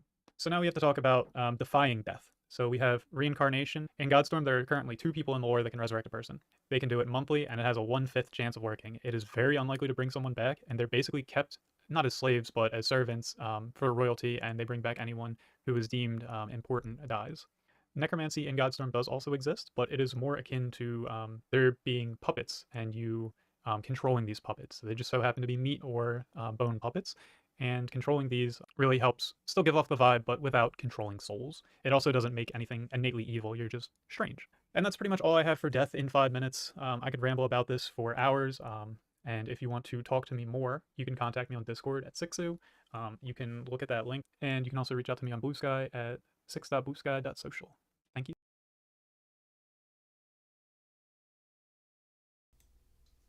Hey, Six and Wrong on Porpoise are like OG big Discord server people. It's wild how long I realize we've been chatting.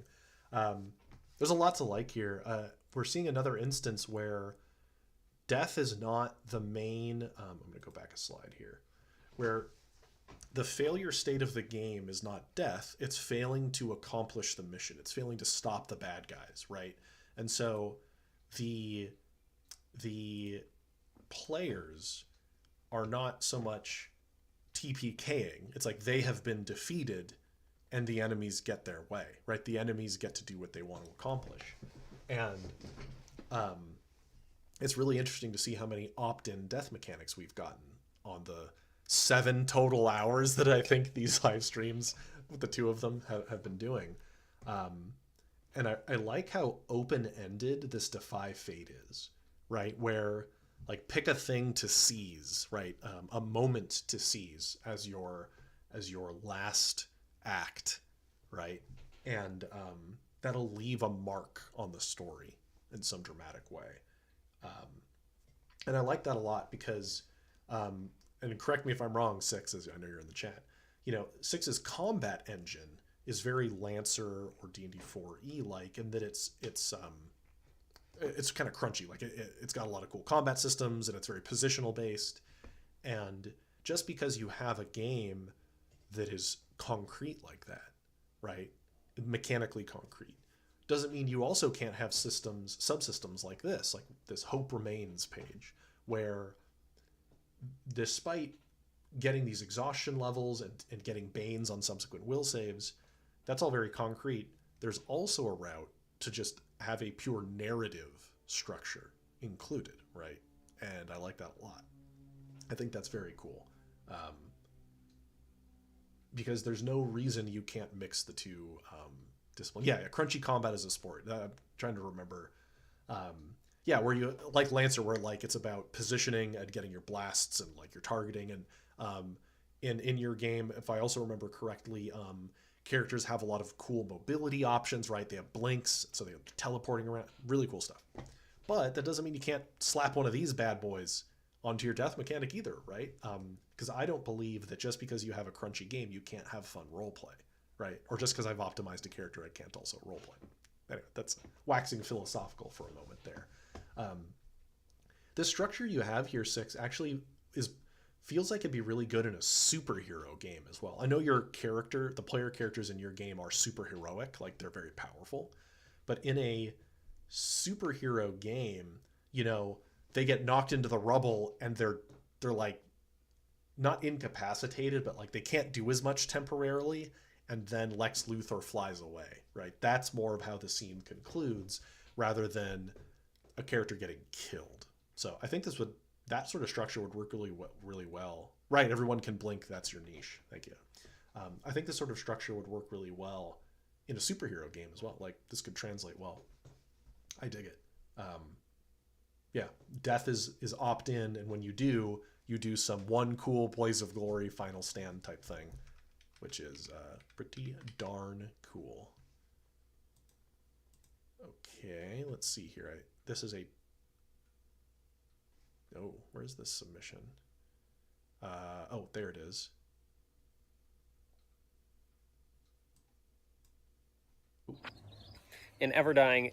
Oh, hold on, Zyla. Let me get you centered here because this is in vertical and I wasn't ready. Okay, video submission. Humans have 5 wound slots. Mortals will often crumble after just a few wounds, unaccustomed to the suffering.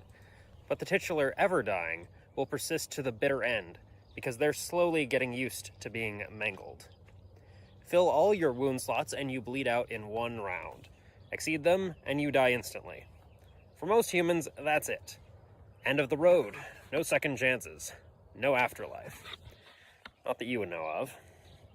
But those who are chosen by moons will simply wake up, as if it were all naught but a bad dream.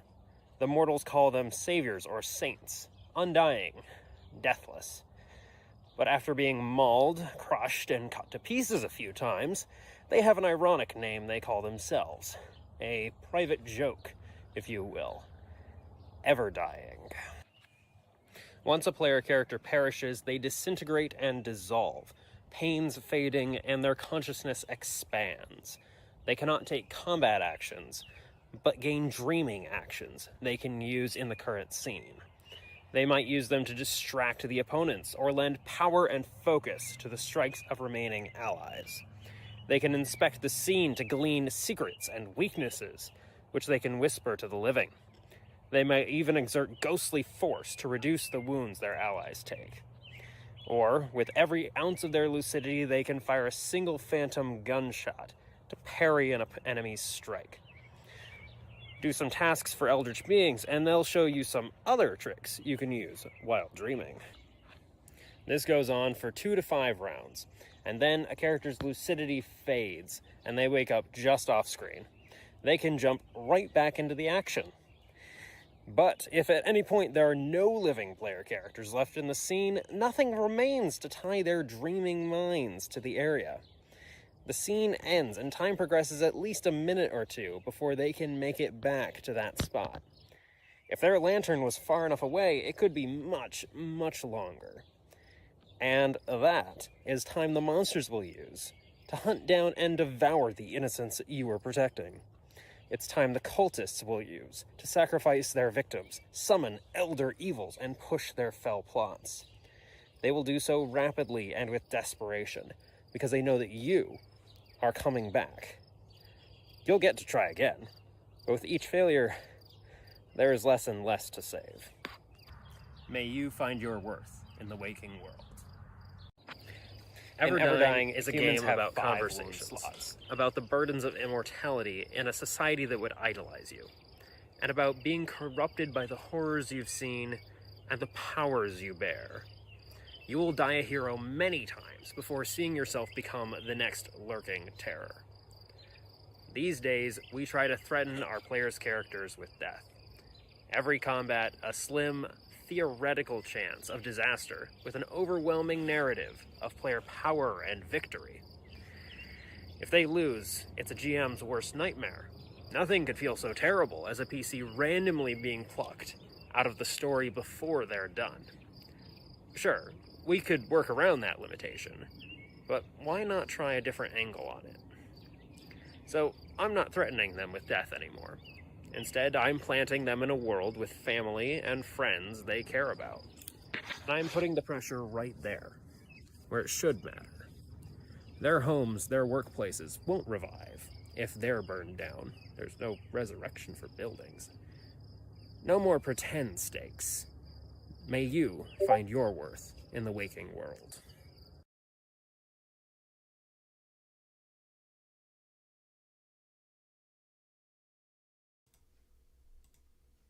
So first, evocation-wise, super cool that the character enters that dream state, but it is bound to the players in the scene, right? That's very cool. Very evocative for the storytelling aspect, right? Yeah, dreaming as death, as a death mechanic. Very cool. We haven't seen anybody describe it quite like that yet. So that's very neat. Very cool indeed. And like we've seen some of this as well, where the failure state of the game isn't designed around the player deaths. It's designed around what the villains, the antagonists, will do if not stopped, right? And that is a great way to approach these worlds, right? Where you have a living world that the players are invested in, and things that they need to thwart, right? Things they need to protect, things they need to stop, and creating those pressures there. What's interesting, this is somewhat philosophical on the subject, is in some games, the failure state is a pressure of the rules structure. And in some games, the failure state pressure is on the narrative structure that surrounds gameplay. Y'all kind of know what I'm saying? Like, there's like direct consequence to the player when they fail versus the GM, the GM creating external consequences in the game world. And both are obviously legit. There's just an interesting dichotomy there that I'll have to think about when it comes to design. It's design from a fictive standpoint, maybe we would say, versus design from a individual mechanical consequence. I'll have to think about that. Indeed. Oh, Discord's making noises because I had the website open. There we go. Yeah, cool stuff though. Very cool indeed. All right, we've got Fantastic now. Mechanics of the game. Oh, got the wrong timestamp.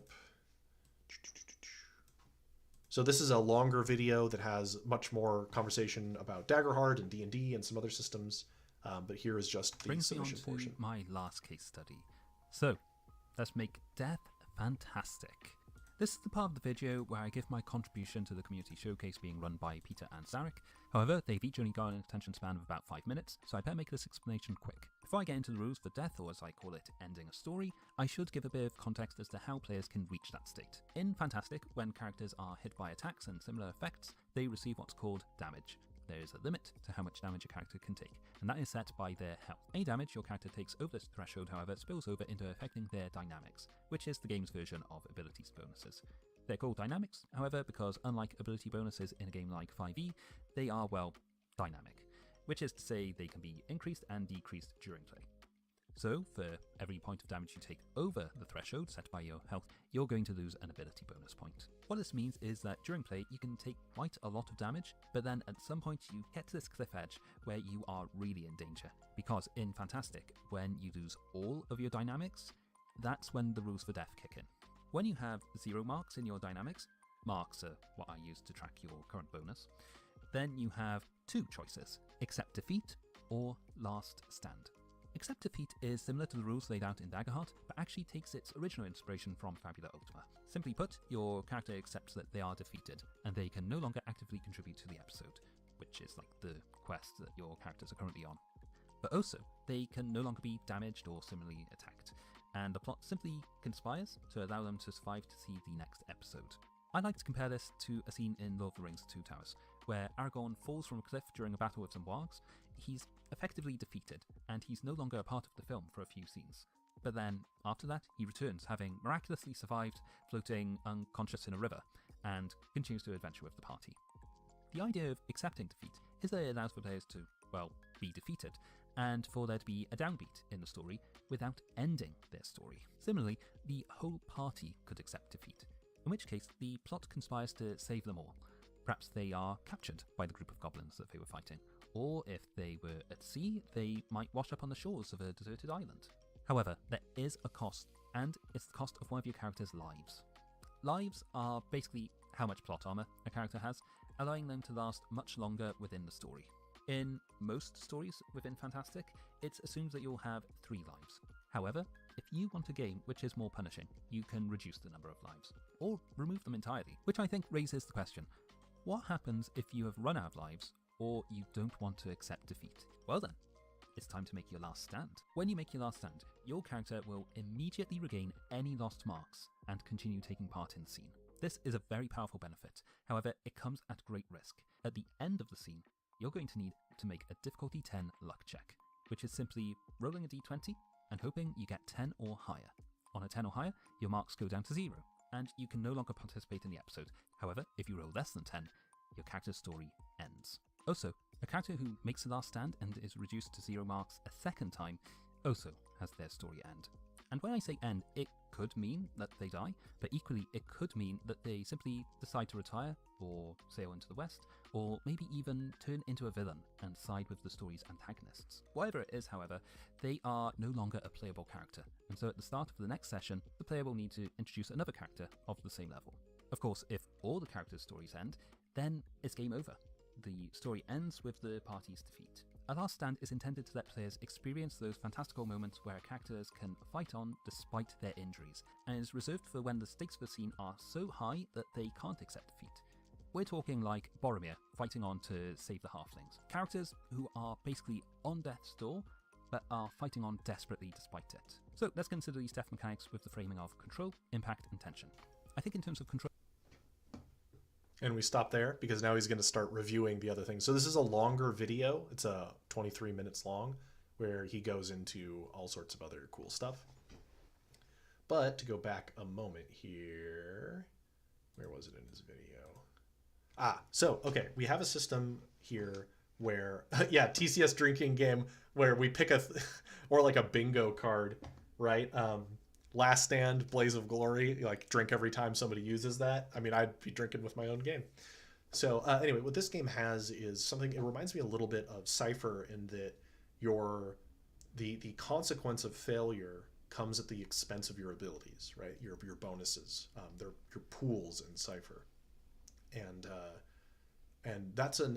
it's technically a death spirally way of doing it, though it doesn't have to be that severe depending on how you've implemented it, right? Because as you become more wounded, your ability to your ability to do certain things gets worse, which makes it more likely that you fail, which makes it more likely that you become wounded. So the balance of that can be very tricky. But since this game is a player-facing structure where you can just choose to accept defeat or last stand, right? It's almost okay that something spirals down because you even have extra lives, right? It's very forgiving and, forgiving on the players, right? So yeah, there's a spiral to it, but it's like not a bad spiral, honestly, right? Because there's a lot of control the player has over how that's going to function. So I think that's very cool. My personal preferences are not a fully player-facing health abstraction like that. But I also totally get the value of it, especially for a game like this one, which in Fantastic is not like a gritty horror game, right? Very cool. I like how much it's, to go back to this image, right? So Fantastic places a ton of control with this mechanic over on the player side of things, right? Rather than being like D&D, it's all over here, but this is putting it way over here now, letting it be very player facing, which is indeed a very cool way to do it. Almost done, y'all. Stick with me. We're almost there.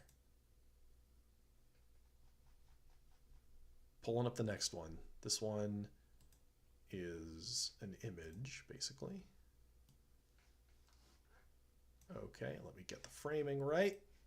We're almost there. Then old man Peter here goes and has some lunch. Okay. So hi, I'm Rolling Deadly, a professional GM, currently working on some campaigns in his homebrew system. Oh, he says thank you to Tales from Elsewhere. Love your work. Well, thank you, sir. Okay, what is Broken Crowns? A gritty tactical adventure game. We're here with you. Yeah, stay with me, y'all. A gritty tactical adventure game where you play as intrepid adventurers attempting to further your faction's goals, and accomplish your own ambitions in the broken empire of, I'm going to mispronounce this, Couron, a late Renaissance 17th century inspired land based on France, England, and the Holy Roman Empire. So it focuses on adventure, gritty, like Witcher and Warhammer, and tactical gameplay. So slower paced, brutal combat with a 3 action point system like Pathfinders. This is a lot of text, so I'm kind of moving through it fast. Zan, where is yours on this?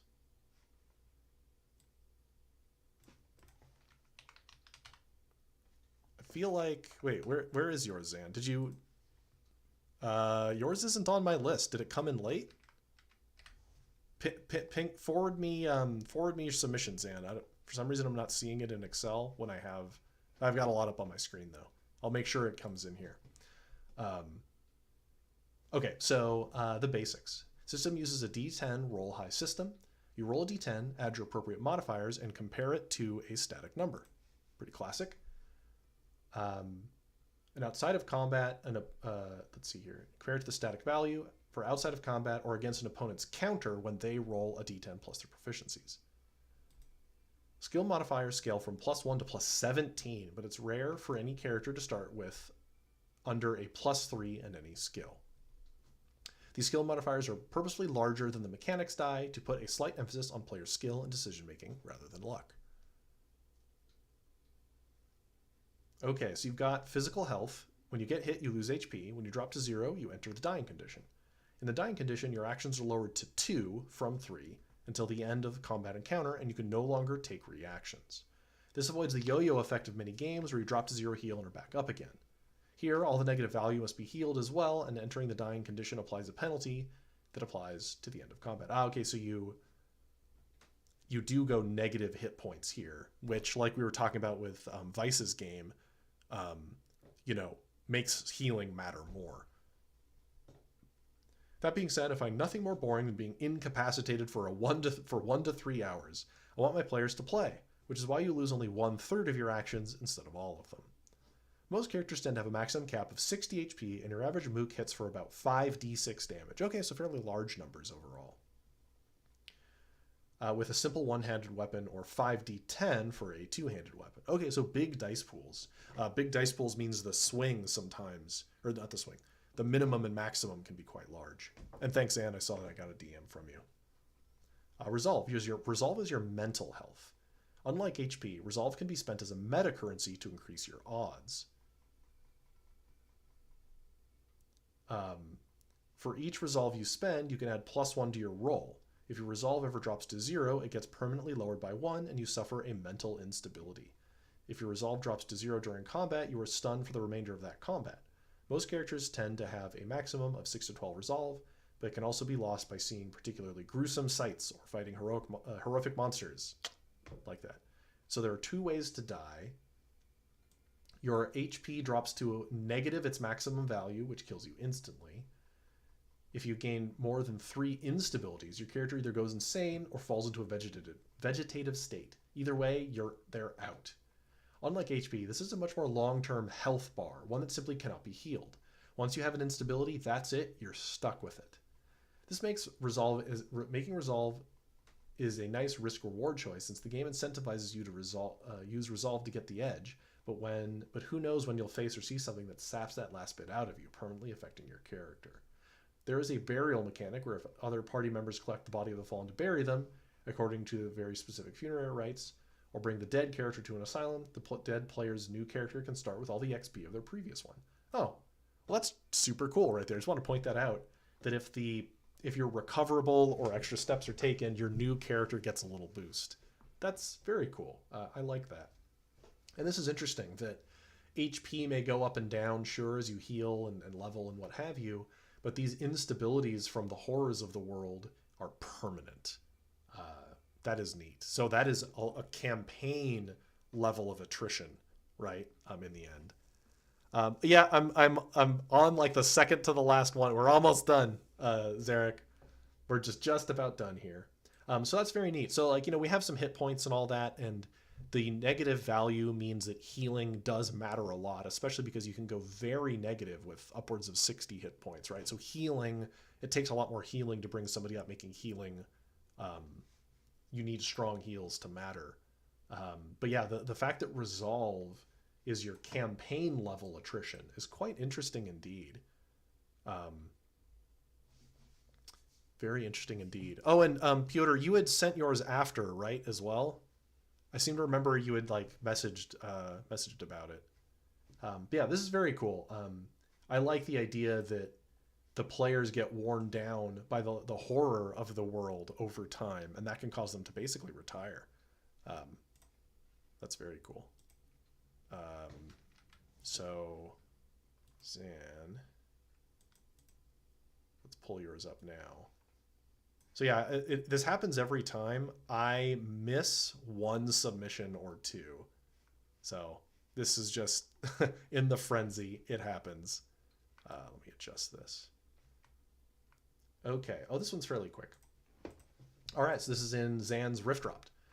It's not too hard to die in Rift Dropped. Player characters have hit points, which represent the character's ability to go literally intangible to resist damage, blades and bullets passing through them with a puff of smoke, or breath as the life-giving essence is called. Once that capacity is depleted, being stabbed or shot or bludgeoned or irradiated causes physical injuries. If a character takes too many injuries, they die. Until that point, they're still alive and usually fighting. Your HP might be able to be healed by magic, but only time and rare hyper-advanced healer nanite swarms can heal true wounds. The only thing a character can do once they are fatally wounded is to take their last breath. Take a drink, everybody. As the final wisps of their essence break with the body like a shadow. A moment or two for their smoky ghost to point or whisper faintly before their breath is swept away by the wind forever. Most cultures put a lot of weight on this final moment. Whispered curses and final words, dying acts. You still die, though, and there's no coming back. Why? Rift Dropped takes place in a sci-fi post-apocalypse, where the ancient civilization that once thrived across the entire strange planet is now nothing but strange ruins. Death is a way to emphasize this feeling. More recent apocalypses weigh on the narrative more directly. People remember that world, or at least know what it was like. They depend on its remnants. So how do you make something feel like an apocalypse when it's so far away from common memory? Death is one of those ways. Sudden and irreversible death is harsh. It feels unfair. It should. It is narratively and emotionally harsh in a way that reinforces the feeling that the world as it currently exists, is diminished. Better maybe in some ways, but more dangerous. Once you could walk these halls on a guided tour, now you creep through crumbling chambers, scrounging through the rusted husks of progress. A fairer world might soften your death, leave you passed out but alive, let you act upon the world even beyond death, let you come back. But the fair world is long gone, and death remains. That's a very evocative way to describe the mechanics. So this is actually really cool. Yeah, great prose, agreed. So something that's really neat, a common complaint about hit points is their abstract nature. Like, what is happening when I'm hit, and why doesn't it really hurt? And this is a clever way to deal with that, where your hit points are literally you phasing, like the damage is phasing through your body on not harming you at all, because you are becoming intangible. And it's only when that ability is depleted that the body is harmed at all, which is very, very cool. Oh, I just saw Dante, your submission was actually in the first video. We did get you, your trichotomist video, if that's what you were asking about. So you were in, I subscribe to your channel and I get like notifications whenever you post. So that one was in, by the way. But yeah, this is that's very cool. It's a way to justify what often is kind of considered a gamey mechanic, right? Like hit points can be seen as gamey, but this breadth of the character is very evocative and very cool, and especially because you call it their last breath as they die.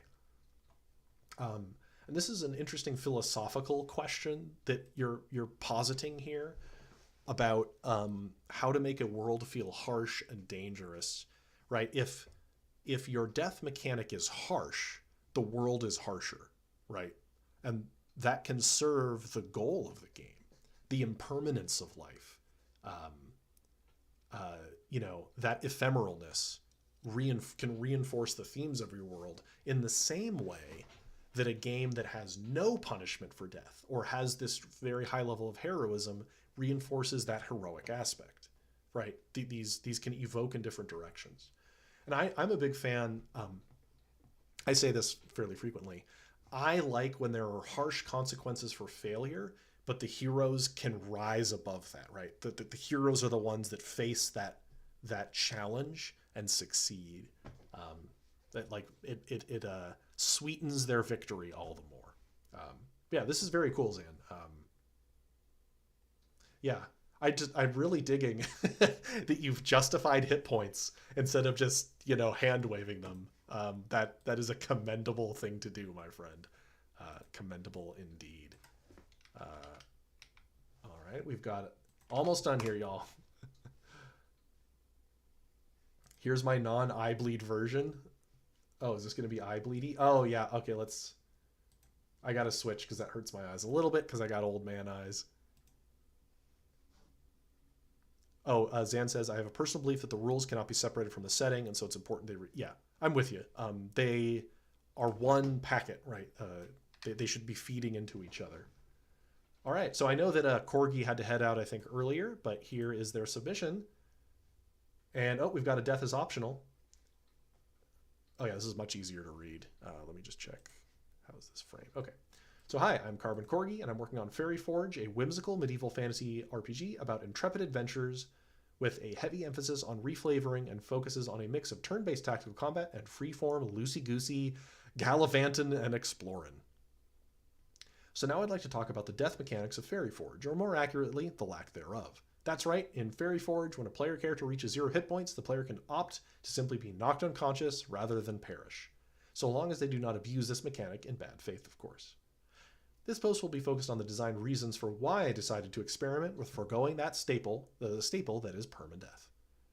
First off, I'll state that my approach is not the objectively correct choice for every game. Many games absolutely do benefit from grisly death mechanics. For example, horror games benefit heavily from the primal fear of death, such as TFE. Hey! Flagship game of the creator of this challenge. You also could potentially go the same path as peasantry, right? Leveraging grisly death as a source of dark slapstick humor, accompanied by a Wilhelm scream. Good point about peasantry. Many games advise you to pilot your character like a stolen car, such as Blades in the Dark. This is very much a valid design and play philosophy. However, for this project, I wanted to also facilitate a different play style that many default to. One where they cherish their precious little Blorbo, their little guy they get attached to, and develop them and their story over time. The removal of permadeath facilitates this by really giving you and your character the time to marinate without suddenly having to toss your creation out the window. Additionally, Fairy Forge is intended to be heroic, classical fantasy, and having permadeath be optional helps make players feel less hesitant to play like a valiant knight diving in to take a hit in an innocent peasant's stead, or otherwise dive into valiant action, since doing so no longer risks ending your character's story. This, however, does not mean that being defeated in combat is without consequence or risk. Notice that the absence of permadeath applies to player characters. The same mercy does not extend to NPCs. This further incentivizes the heroic protector of the weak and innocent playstyle mentioned earlier, but also creates a new way to create consequences for losing combat. Instead of a TPK that simply just truncates the story and forces y'all to restart, now you can all wake up in a daze to see fluttering embers against the night sky, all that remains of what was once the village of loved friends and families, a smoldering reminder of your failures. Or, you can simply have a prison break scene or have the thieving baddies escape with the plot MacGuffin if you want something less grim. Since a PC story no longer has to end up being defeated, that also now means that the GM is much more free to let enemies defeat the player characters without it being a campaign-destroying TPK. This in turn creates space and breathing room to really ramp up the challenge of fights, to really roughhouse with your players and push them to their limits, without turning things into a complete meat grinder. Much of this philosophy is also borrowed from the realm of video games, where even multiple lives is oft considered strict, old-timey design. Even the most grueling Soulsborne typically will still allow you to continue with your character after a defeat to try again another day, compensating by making the fights grueling to win even with that mercy or lack of permadeath. And those are just the general ideas behind why PC death is optional in Fairy Forge. There are certainly fantastic arguments for and ways to approach PC permadeath, as I'm certain other submissions will show, but I'm also excited to experiment with and explore this alternative design space as well. If you have any follow-up questions, feel free to toss me a ping or message on Discord. There's additional stuff here. They're considering a Blaze of Glory and some optional rules. And Carbon Corgi's in the TFE Discord if you want to chat with them about it. They're pretty darn active. And they're the source of a lot of good memes in the server. So this is an example, first of all, of very... Oh, that's probably why, Zan. You probably DM'd it to me and I misplaced it. This is an example of also funny writing, which is great and immersive, because now all I want to make is a Blorbo in a role-playing game. But of how you can... There are no required rules in a role-playing game. There's nothing that must be in your game, right? You don't need to have permadeath. There's no law that says your tabletop role-playing game has to have that. And it's good to question, like Corgi is here. Like, well, what if I just didn't have that, right? And it ends up serving their game better because they're going for whimsical fantasy. They're not going for a grimdark game. You can still have dark consequences for the failure of the players, but it's not gruesome, right? It's not about that sort of gameplay. So really, it's that paradigm shift of, okay, defeat is now more of a narrative consequence because the villains get away with something, like we've been saying in a few of these, is absolutely legit and serves these kinds of games really well, where things are more open, right, than closing off, one might say. And Piotr, I think you had sent... There it is. The Euthanatos deck. Sorry, yes, we do have time. This will be the last one. Last video, y'all. Thanks for sending it pinging me, Piotr, so I could find it, because I was trying to look for it and I got lost in a deluge of messages. So here we go. Let's gear up, guys. All right, warrior philosopher here. In order to fit the tight time frame for this humongous can of worms, here's a synopsis of the essential but incomplete flavors for shedding mortal coils in RPGs using the Euthanatos deck. The GM decides which death options are available for all players at session 0, or another convenient time before a character is knocking on heaven's door. When she finds herself between life and death, choose a card to slip face down to your GM, or if you're undecided, just draw one blindly from the stack. Note that the Martyr card can be played by a still active and willing player as well. The hero. The character dies valiantly and the player helps out the GM until a new character is established. The player is encouraged to narrate the heroic demise of the former character. The veteran. The character survives, scarred by a near-death experience. The GM adds a fitting impairment to the unconscious protagonist. The Revenant. The forces of undeath help the character to take care of unfinished business. The GM rules when the fledgling ghost or zombie rises from the former character's remains. The Gambler. A coin toss decides the fate of the character, narrated by the GM. The player stoically accepts either outcome. The Artifact. The violent death of the character, narrated by the GM, imbues her consciousness into an inanimate object. The Martyr. A comrade tries to save the death-bound character. The power of true friendship incarnate. The Ferryman. The GM grants the character a mini-session at later time to decide her fate in a dreamlike underworld limbo. The Messiah. The GM grants you an option to cheat death. Strings may be attached. For more details to design considerations and seamless character reincarnations, you have to watch the whole video, I'm afraid. Farewell, Gaunt Traveler. May your adventures be at plenty, even if one of your characters kicks the bucket once in a while. Oh, very cool, dude. Fun one to end on. And so he posted the link in the TFE server, but this video has a link to download the deck. And it's basically like you're drawing a tarot deck, right? To decide your fate when you go down. And that's super cool. I love when games incorporate things like tarot into it, simply because you get all of this free evocation with a tarot deck, right? Super cool stuff. So what I like about that is a lot of the options that you showed in this video were continuations of the story.